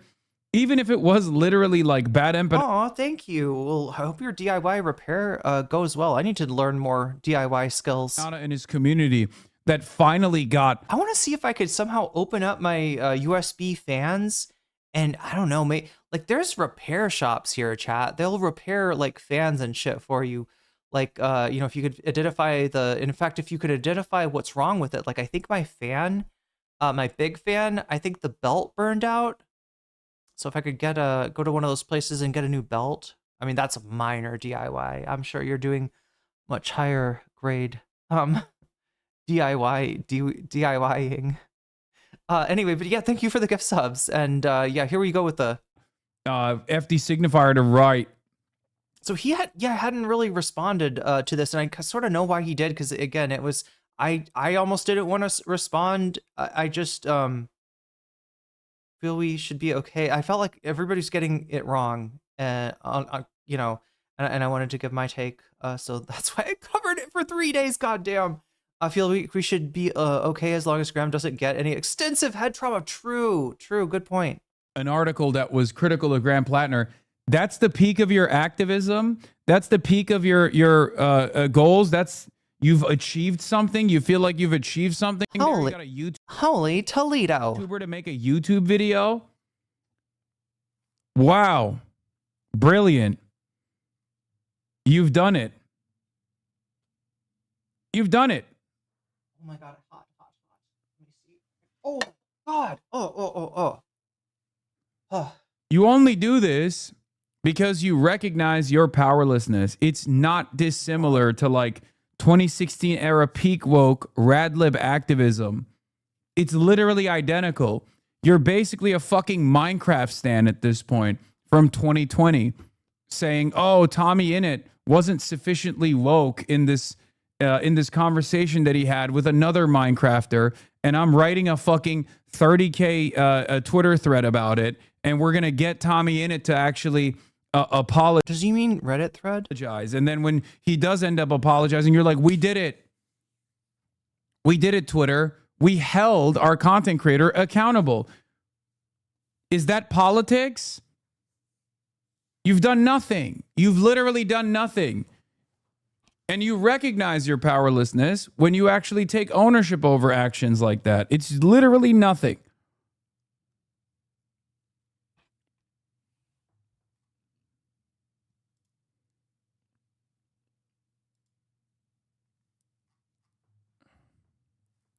Look, I think the problem with whatever, 2016 peak wokeness Hassan is talking about, which, I mean, I don't know, it's a very left punching way of phrasing that, but I don't think there were a lot of people that were really invested in social justice, in intersectionality.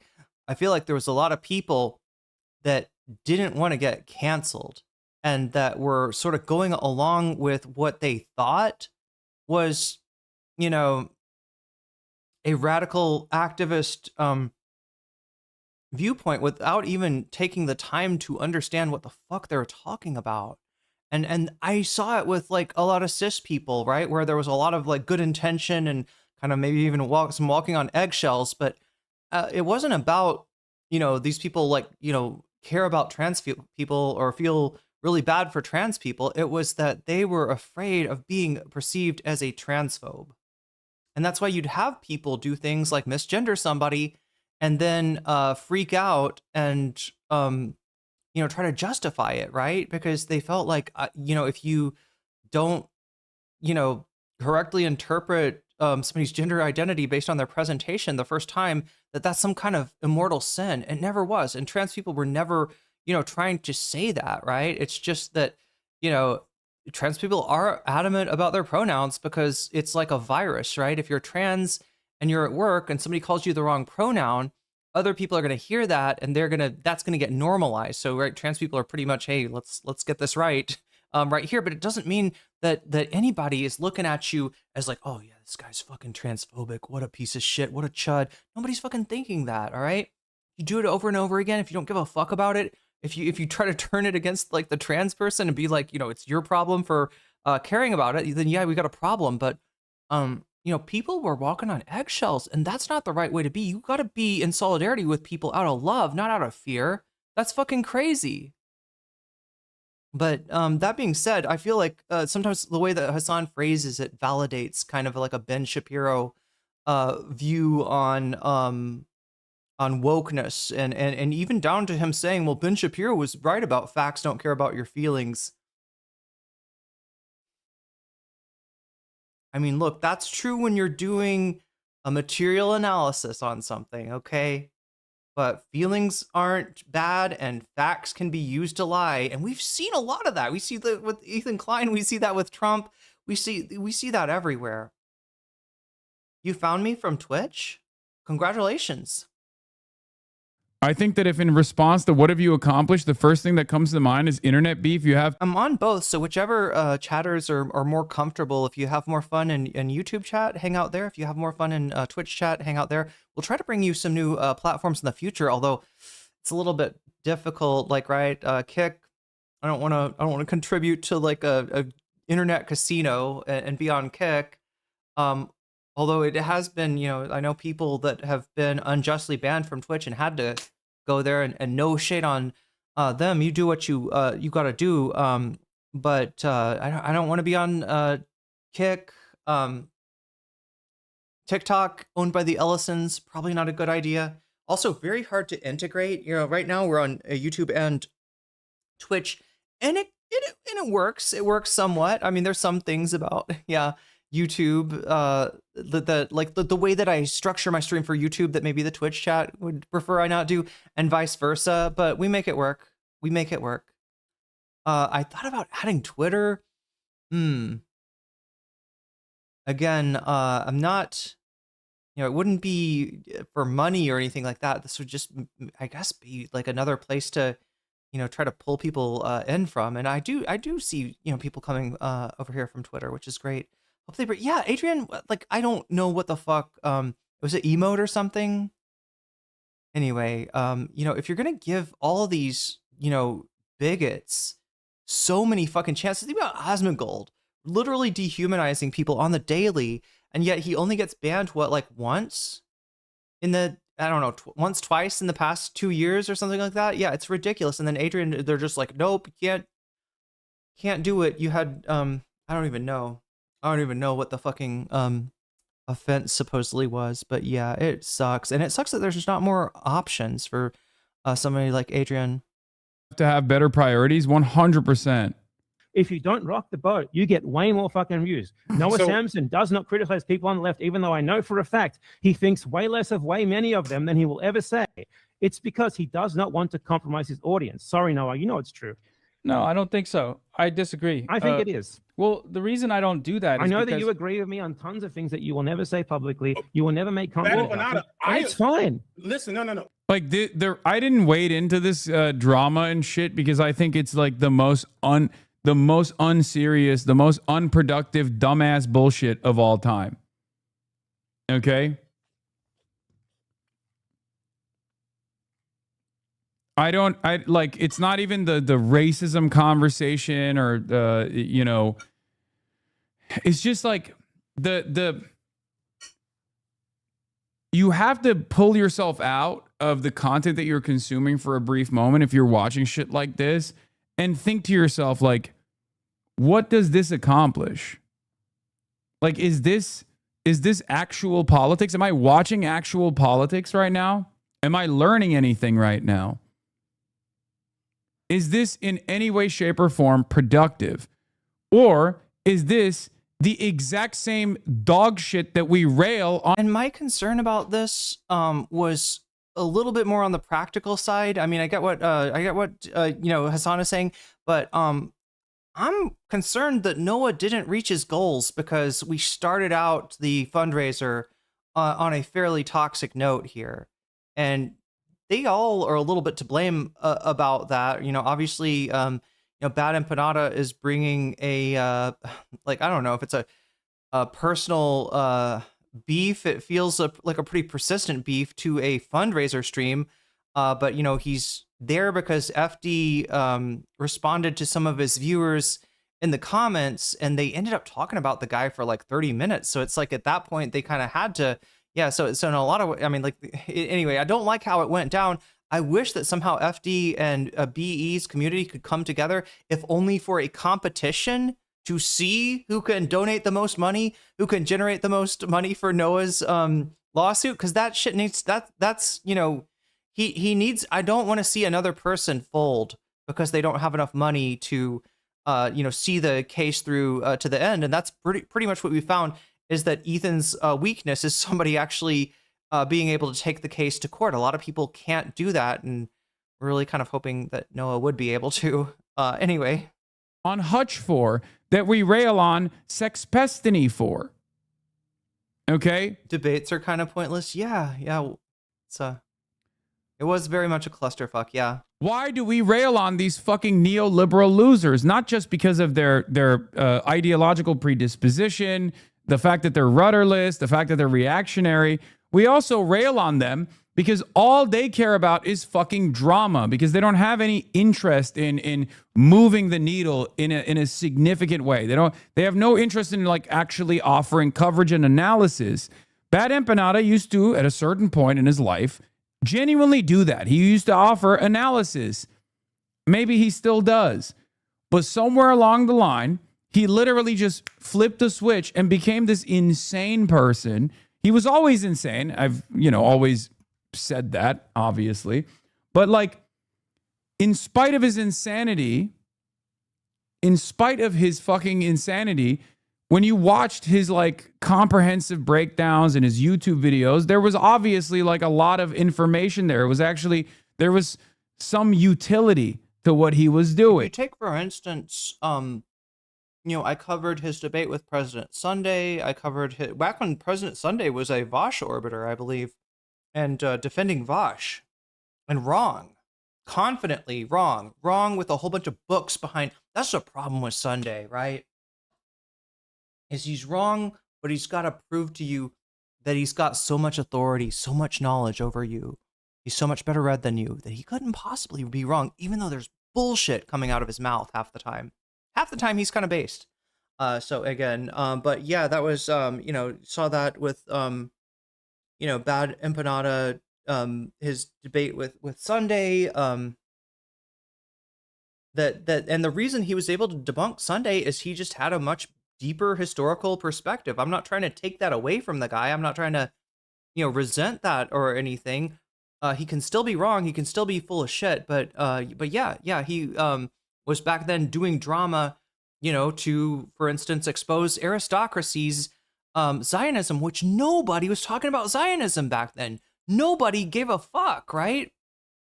And he literally had to go through her like clips, right? Her worst moments of saying shit about Palestinians or just being fucking a racist settler colonialist, to just like show people like how and even when he was, Vosh was like, sort of sounds like Vosh brought on aristocracy, chat. Vosh, all right, who's since October 7th, I think he's been pretty well. I don't know, maybe not in the very beginning, right? But in general, like, he doesn't have bad, you don't see him make bad takes on Israel, or at least I haven't recently. But back then, he was friends with aristocracy. He's the whole reason that this Zionist monarchist freak show from like what is it, like Canada by way of Israel by way of South Africa? I can't remember, but she's got like a CV of settler colonialism in terms of like where she's lived. Vosh is sitting here saying, "Oh yeah, no, bad empanadas being a Nazi to you." Obviously, he's being anti-Semitic, right? Just lapping up, because again, she did a nice interview with him. She made Vosh look halfway decent by asking him easy questions and using a soft voice. That was her whole thing, and she was able to just kind of infiltrate the left pretty hard. I think people know her number, people know her game now, and it's because of Bad Empanada. So let's give the guy his flowers in terms of, yeah, Hassan's right. He has done good things in the past in terms of his historical videos that go on his main channel, as well as even some of the drama stuff. I think he was, very much on the right side, and history has vindicated him. And it's there was an important topic there, and sort of hanging out in the background of that drama. Just why I covered it. There was an educational component. And then he started attacking, content creators and whatnot. And I think he really liked what that did to his analytics. And he realized, like, all this is drama. Drama is the best possible way to make money, I guess. I don't know. President Sunday had a hilarious rant against Bad Empanada that Bad Empanada used for his stream intro. Yeah, I think some of his stream alerts too are like references. And ultimately, it's irrelevant. It's insignificant. Okay, it's the reason why I'm even touching this with a fucking 10-foot pole is to show you briefly, like, this kind of stuff is very silly. Well, real actually, quick. The reason I don't do it is because I don't think the way the platform allows could bring any meaningful change other than one in chat. If you think that he's saying Bad Empanadas being silly, two in chat. If you think he's saying there's like enough silly in this whole stream to go around, that they're like all, I actually can't tell. And sometimes he's not super clear. I'm just wondering how it comes across to chat. What do you think? Is this a criticism of Bad Empanada, or is this like a criticism of this whole this whole engagement here on Noah's stream? Big drama, big clash video. I think it can. Noah's absolutely right, and I respect him for it. Okay, I think you're right. Yeah, maybe you're right, chat. I have my disagreements at times with every single person on this, every single person that's on screen right now. We got 4 1s, 1 2. Neopagos super chatted $5. Sunrise. Sunrise indeed, and really good timing on that Sunrise super chat. We're in the midst of at least the beginning of this. This is a decent sized drama from what I've seen, right? It kind of occurs in a discrete segment of Hassan's stream that we're in the midst of. Hopefully we'll at least get through that. And then there's like, he kind of keeps on coming back to him. Now, Bad Empanada said there was a certain tweet that set Hassan off. I haven't seen Hassan run into that tweet yet, but I'd be interested to see if here, let me add the, let's add 5 minutes before we run out. We are all, Megastar says chat is always right. Sub ad time. It's important to listen to chat. It's important to check in with chat, because the way he said it, I was like, wait a minute. What are we like a pox on all your houses, or is this mainly a criticism of Bad Empanada? Yeah, I think you're right, chat. I think it is. You can keep your Bad Empanada or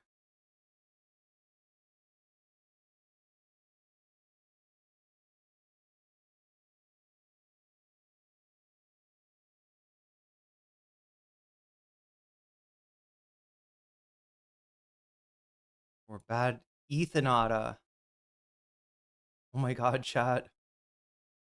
Bad Ethanada is not real. He cannot hurt you.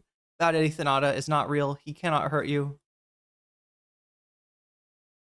Whoa, what just happened to my... Wow, they just reloaded or something? I don't know.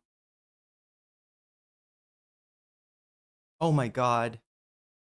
Look, I love my reply people because they deal with these weirdos so that I don't have... Look at that. Look at that. This person just tweeting to themselves too. They're in my thread just writing a fucking, you know, Reddit effort post. Is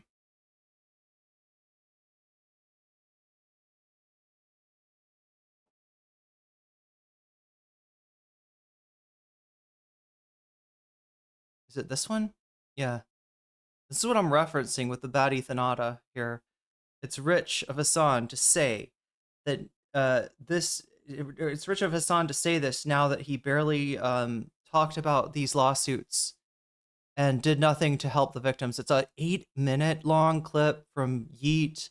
Hassan calls out Ethan Klein and everyone else. Asmongold XQC. Okay, this is what I was talking about. There it is. It was on my own Twitter timeline, I guess, in a way, in POG form, who championed, calls out everybody else, Asmongold, XQC, etc., who championed against Denims in his lawsuit, hopes Moist Critical and Philip DeFranco cover the situation. This is an Israeli mindset. Not shocking to me. The lawyer is from the West Bank, is a West Bank settler. Not shocking that Ethan Klein loves Israel. You think you get to have say in how people transform your content? Are you fucking stupid? A lot of our opposition are unbelievable, stupid, and horrible monsters. Oh my god, chat, I inhaled a bit of rice.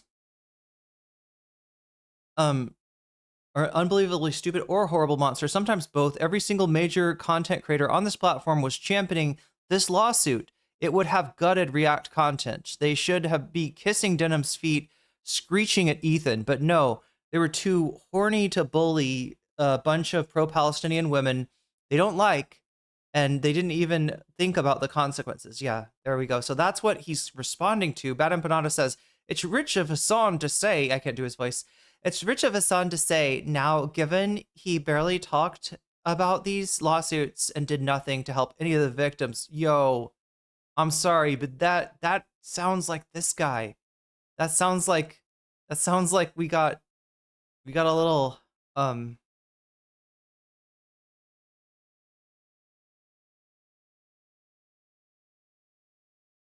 we got a little bad Ethanata kind of situation over here. Anyway, chat. But yeah, the results of my engagement with Bad Empanada were thus, all right?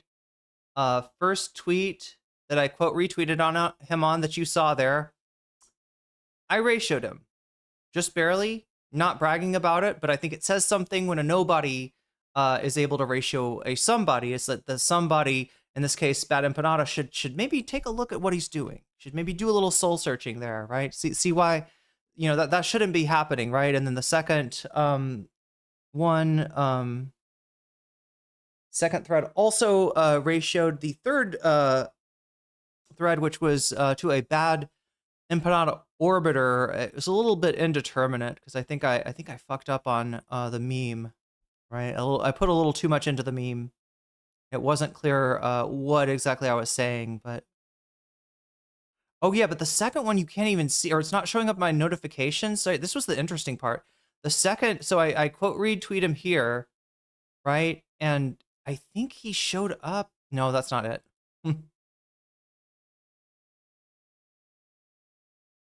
Oh my god. Yeah, I quote retweeted him here, and then he, well, I don't see it now. What the fuck? Wait, what? Wait, I gotta actually, I'm not actually in the thread. There we go. And I think he replied, wait, you can see it now. You can see, he's trying to ratio me. It didn't quite make it. But yeah, he did reply. This was probable spam the last time I looked at it, right? So I quote retweeted this thing, and wait, nope, I'm not trying to do that again. I'm trying to go to the, wait. I can't even find it, chat, and I'm like worried to even look at this. Wait, I thought you do this. That's repost. Wait, shouldn't it be? Oh my god, what the fuck? I can't even find chat. I swear to God, I quote retweeted this. It would just repost? What the fuck? Oh no, quote, wait. Oh, that's crazy. That is crazy. Anyway, the result that I'm trying to describe here is that since I was like quote retweeting somebody that is on probable spam means that Twitter looks at you as like an account not in good standing. I don't know what Bad Empanada did to get that. I don't know if he got reported or what the fucking deal was, but he was down there. And then when I did that to him, like the tweet popped off, right? But it didn't show up in my it didn't show up anywhere in my notifications. Now I can't even find it. Did he like what? Is there a way you can like take your name out of the conversation and then the link disappears or something? I don't know, chat. He did some kind of weird shit, some kind of weird magic there. But now I can't find it at all because it's not showing up in my notifications. And I think that I got put on like the next few days, like I would tweet and like nobody would see my tweets. Like they were just going into down the drain or something, right? Just like no, nobody was even seeing the tweets, right? And I wonder if that was from quote retweeting a person that is like Twitter considered, at least at the time, in bad standing. It looks like he got whatever he had lifted, and hopefully I got whatever I had lifted. But yeah, my advice is to not fuck with people in the don't quote retweet somebody from probable spam. I knew not to reply to them because I knew that gets you in trouble. I didn't know that retweeting them, quote retweeting. Oh my god, chat, we're down to 2 minutes. However, let's see if we can. Oh my god, the time. Agreements to comradely disagree. Wait, did I add the 5 minutes for constructive conversations? Oftentimes held privately is probably a lot better because the moment that you're doing it on camera, it turns into a spectacle. Okay.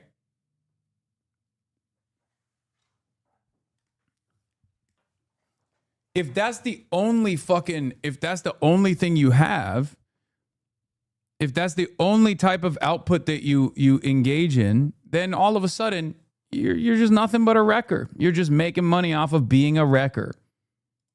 Massively. What has though? Okay, so for you, can bring what has brought Yo, Pat False with the community, well-timed community gift sub, giving us 6 more minutes. Positive change in your eye. Boom M pun. You just got jellyfished, and that's a good thing.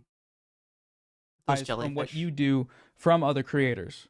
Like, what can you visibly see has... Ethan pushes someone into a river and then asks why Hassan is not saving them. Yeah, that's a good analysis. That's you synthesized it right there. You crystallized it. There it is. You say you've pushed the needle. How? Absolutely. You see what's been happening with the first time ever that Hassan Piker is actually facing serious, like, left-wing backlash again. That's not true, by the way. Look, Bad Empanada. Sorry, I'm like... Bad Empanada's a troll, and he usually wins, right? He's got troll luck. He's got like troll wisdom, troll strategy, right? He usually wins. This isn't winning. You know why? Because he sounds fucking arrogant. And look, he'll play, an arrogant cad in his freaking live stream. Like that's kind of have people watched it? That's kind of his character. That's kind of like, what he does. That's his brand, right? He doesn't want to be liked. He very much does not want to be liked by his fans, right? He doesn't want to present himself as a good person or anything like that. But here he is like, look at this. No one, I'm pushing the needle forward. I'm the one making progress here. No one else can do it. No one else thought of opposing Graham Plattner. Like, come on, dude. Come on. You got to get off that. That is not working for you. Yeah, he's read the Trump rule book upside down and backwards or something. He's getting it wrong. This is not gonna go well for him. By the way, my entire fucking political commentary career, I have always had ultras and plenty of disagreement with the left. I can't believe he's taking away my entire... Absolutely. You see what's been happening with the first time ever that Hassan Piker is actually facing serious, like, left-wing backlash again. That's not true, by the way. My entire fucking political commentary That's career, crazy. Always had ultras and plenty of disagreement. Troll logic, troll wisdom, troll savings throws, but a troll's weakness to fire. Left. I can't believe he's taking credit over this. And even if that was the case, even if that literally was the case, if this was all because of him, what a delusional statement, by the way. But if this, first of all, the backlash is not even fucking serious. It's irrelevant. It's only serious because sometimes I get so fucking annoyed that I respond to it. And then everyone celebrates it because they go, oh, we got him. We pissed them off. But if the only marker for success that you have under your belt is the fact that you annoyed another left content creator, you're unserious. This is the most pathetic thing to take ownership over. It's troll behavior. Like I said, what does the troll want from you? They want a response. And almost any response is like going to be somewhat satisfactory, right? That's why people use things like the gray wall technique. I'm sure Hassan knows about this with all the, trolls that he's dealt with. But yeah, I don't know if you can gray wall a content creator. I don't know if you can gray wall, Bad Empanada. But yeah, he is looking for a reaction, and any reaction will give him some degree of satisfaction. The only way that you can extinguish that response is that Pavlovian response that he exhibits when he gets a response from somebody is to, just try not to give him. Now, look, I'm not saying that if Bad Empanada brings up a point on, you haven't done, enough Palestine content, or there is something like missing from your analysis, or you were wrong about something. Yeah, absolutely. You can learn from a lot of different people, including trolls. But yeah, in general, he is looking for, well, I guess exactly what Hassan gave him. Has he made a video on this? I'm sure he's made a video on this by now, right? Hassan is virtually untouchable from criticism on the left, I guess. No, none of it seems to make a bunch of difference to him beyond what he allows it to do. Yeah, exactly. But yeah, he got, I don't know, for some reason he went on a Bad Empanada tear today. 3 minutes left. Guess who started that? Deal with you. That has everything to do with Hassan's behavior in the moment. How do you know who's it was been you? pointing this out. The entire reason why anyone even knows anything about Graham Plattner in this sphere is because of me. I'm sorry, that's not true. That's not true. Hassan, when Graham Plattner's first scandal came out, Hassan was like, what the fuck? That guy's got a totem cough? Like, Hassan did not cavalierly be like, oh, well, it's like, it looks like a skull and crossbones. I mean, that checks out. Hassan was not like buying what he had to say. And he was frankly a little bit surprised that it didn't end his candidacy. But yeah, that being said, the analysis Hassan made was the same one that I made, that, yeah, this is, these are red flags. There are some legitimate red flags here. There's also some incredibly based shit that right-wingers are going to hate, but there's a lot of red flags. And, but in the end, he is going to be a more reliable vote than either Mills or Collins would be. And, I think the whole secret is just to, like, we got to be able to set, this is going to sound horrible, but separate, your moral desires for a better candidate than what exists from your pragmatic choice of who to vote for, right? Without becoming a goddamn cheerleader, without becoming somebody that is sweeping for Kamala and Biden, or for Graham Plattner for that matter, or looking at these people as even somebody like Zoran, who's done a lot of, really had an amazing campaign, came out of nowhere, solidified the city behind him, and then actually followed through on a lot of things that he said he was going to do. You gotta stop looking at all these people like you are going to save yourself. We are going to save each other, or nobody's going to get saved. It's not going to come from, again, like a charismatic candidate that makes us into people that we never were. If you got the, desire to fight for a better world, to win a better world, that's got to come from within. That's got to be intrinsically motivated, not extrinsically motivated. Anyway, chat, 50 seconds. I got to hurry up. Oh my God. Hassan, are you eating? Oh, great timing. No, I'm not complaining. Look at me complaining the streamer's got to eat. Yeah, bro. Every content creator is a fucking delusional narcissist at the end of the day. 40 seconds left. Okay, we all have our fucking blind spots, but this is the most delusional. You know what this is the equivalent of? If I was running around being like, I'm the only one who can get anybody elected. Okay? If I was running around being like, yeah, guess what? Oh my God. I'm the reason why Is he going to Kamala cut out Harris during this actually rant? lost the election. Oh my because God. I pointed out her fucking flaws. Can 14 you seconds imagine left. If I sincerely believe that, I would expect none of you to be Okay. a fan of mine. From Okay, that at least you point got the on. point out. If At I least you ran got the around 6 being seconds like, left. Kamala Harris lost the election because of me. I'm the kingmaker. I'm the only one who actually fucking had the capacity. No, neo-progress. Nobody should carry this Kamala like Harris's flaws. by themselves. But oh yeah, Without there we me, go. Kamala Harris would have probably won. I did that. No, I'm- you do not have to say you're sorry for that. All right, we just keep it going as long as we can. Look. I was afraid his point was going to get cut off. It didn't, so that's good. We could probably pick up on this another day. It's not like a failure. This is just like a thing for me to gauge like how much time I'm putting into it with like the amount of support and if like be able to do other things, like hopefully get some videos out to you if I can ever have time to edit again. But yeah, no, it's all good. Never apologize, because this was an awesome stream and we got through a lot of content. Unfortunately, yeah, the Ethan stuff took all. I just always have a lot to say about that. We got through Moist Critical, Anthony Fantano, Ethan's horrible explanation for why am I suing my best friend iDubbbz. Yeah, horrible, just dishonest garbage. And then even Adam McIntyre's video on top of that. We got through a lot of content, actually. And this is a decent as any other stopping point. You're allowed to say something.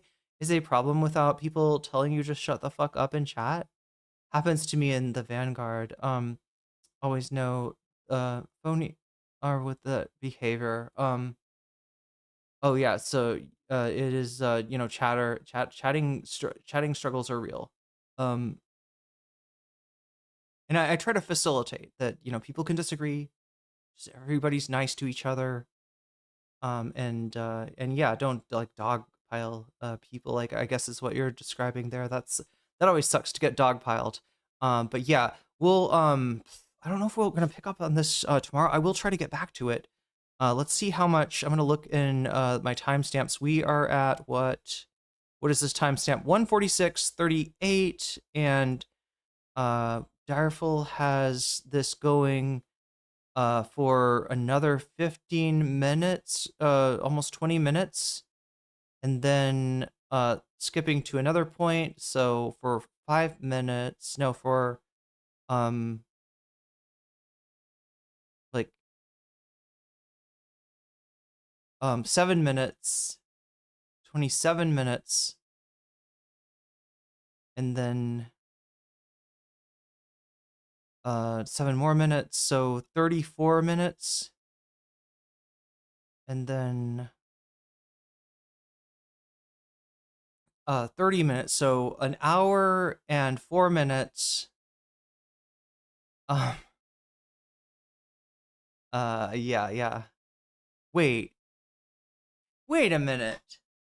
If you skip Plattner Hamaway rant at 2:02, we can get it down to 1 hour and it can be like 1 hour and 21 minutes. Wait, I'm trying to see how this works. Plattner and Hamawi at 2:02.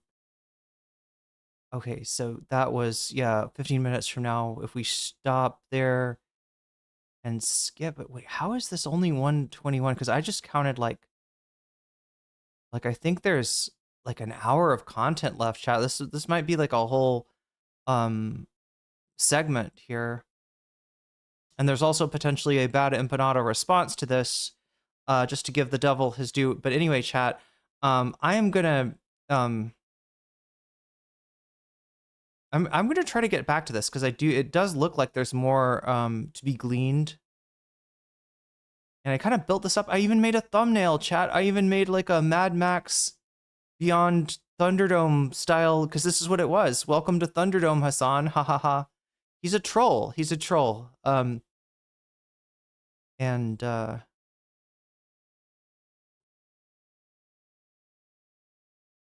that's who he is. Anyway, chat, my brain is breaking, so maybe it's a good time as any to put a pen in it, put a proverbial pen in it, not a literal one, and try to figure out.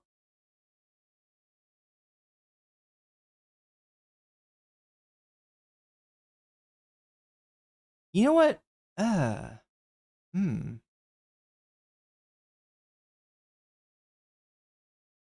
Oh shit, Brandon is streaming, Alvius is streaming. But here is somebody that I haven't hit with a raid in a while. You know, I should have like, oh no, wait. No, they're offline. Oh my god, chat. Oh my god. Okay, let's try this again. I hate this about Twitch that you gotta somehow like reload it. If you'll wait, if you'll just give me a second, chat, I'm gonna send you someplace wonderful. If you're watching on Twitch, if you're watching on YouTube, you can feel free to jump in the Twitch chat and join the party, the raiding party. And I just have to find who is actually streaming right now, because I got faulty intel there. I thought I was going to be able to raid somebody that I haven't raided in a really long time, but no such luck.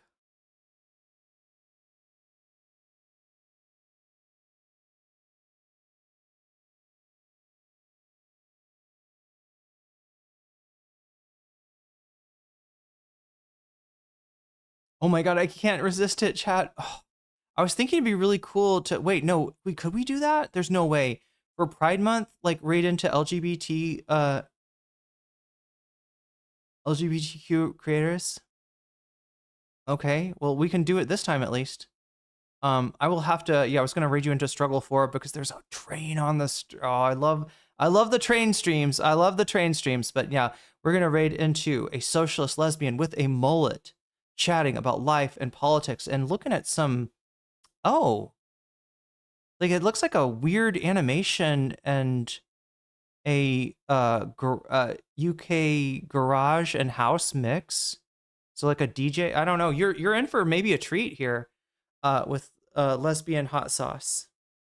So yeah, I'm gonna raid you into lesbian hot sauce. While I raid you into lesbian hot sauce, let me also thank my Patreons once again. I like to thank my Patreons at the beginning and every end of every stream. If you are support me on Patreon at the $5 level or above, I give you a fancy shout out at the beginning and end of every stream. Let me try to do those before the raiders get raided out. All right, so shouts out go to Neopergos, shouts out to JMB, shouts out to Emily French, shouts out to Big Al, shouts out to Direful, shouts out to Joel Siverwood, shouts out to Sarah, shouts out to Izzy Mandius, shouts out to Steven Sayers, shouts out to Animus, shouts out to Infallible Foul, shouts out to Oral Ellipsis, shouts out to Nadia Yvette, shouts out to Choki, shouts out to Moe Noape, shouts out to Temporal Insanity, shouts out to Buffy Geek, and a fancy shout out goes to Rachel K, Omega Star, Crystal Saphira, and Zara Xerix. With that being said, chat, yeah, we're raiding out into lesbian hot sauce. Make sure to jump into the Twitch chat if you want to be part of that. Other than that, yeah, we're counting down here. Much love to everybody. Thank you, mods, for keeping us safe. Thank you, Thumb Gang, for keeping us relevant. And if you haven't liked the stream yet, there's still a chance. You know, you like it on the way out. It's better than not liking it at all.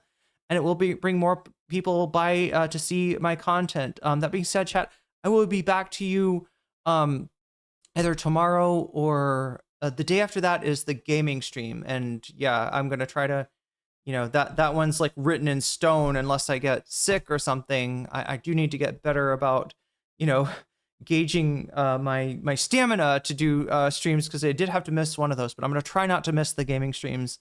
I love them. You love them. And it probably would go even better if I'm on earlier, right? And more people get to see it. So look for that. Hopefully, I keep on promising you earlier streams. I gave you one today, and I think I figured out a way to maybe manage. Again, you know, I'm just trying to maximize the amount of waking hours for most people in the U.S. that I spend, and or maybe even breaking up the stream. Like I said, 3 in the evening and 3 in the early morning, something like that. For news. I don't know, chat. I'll figure it out. I've got a whole world to win here, and I gotta start moving towards the future and dwelling less in the past. And if you can find your way to do that too, I think it might be a good way to orient yourself. Anyway, I'll give it a try. If it doesn't work for me, I'll let you know. So yeah, much love. I'll see you probably tomorrow, definitely on Friday. But until then, bye-bye.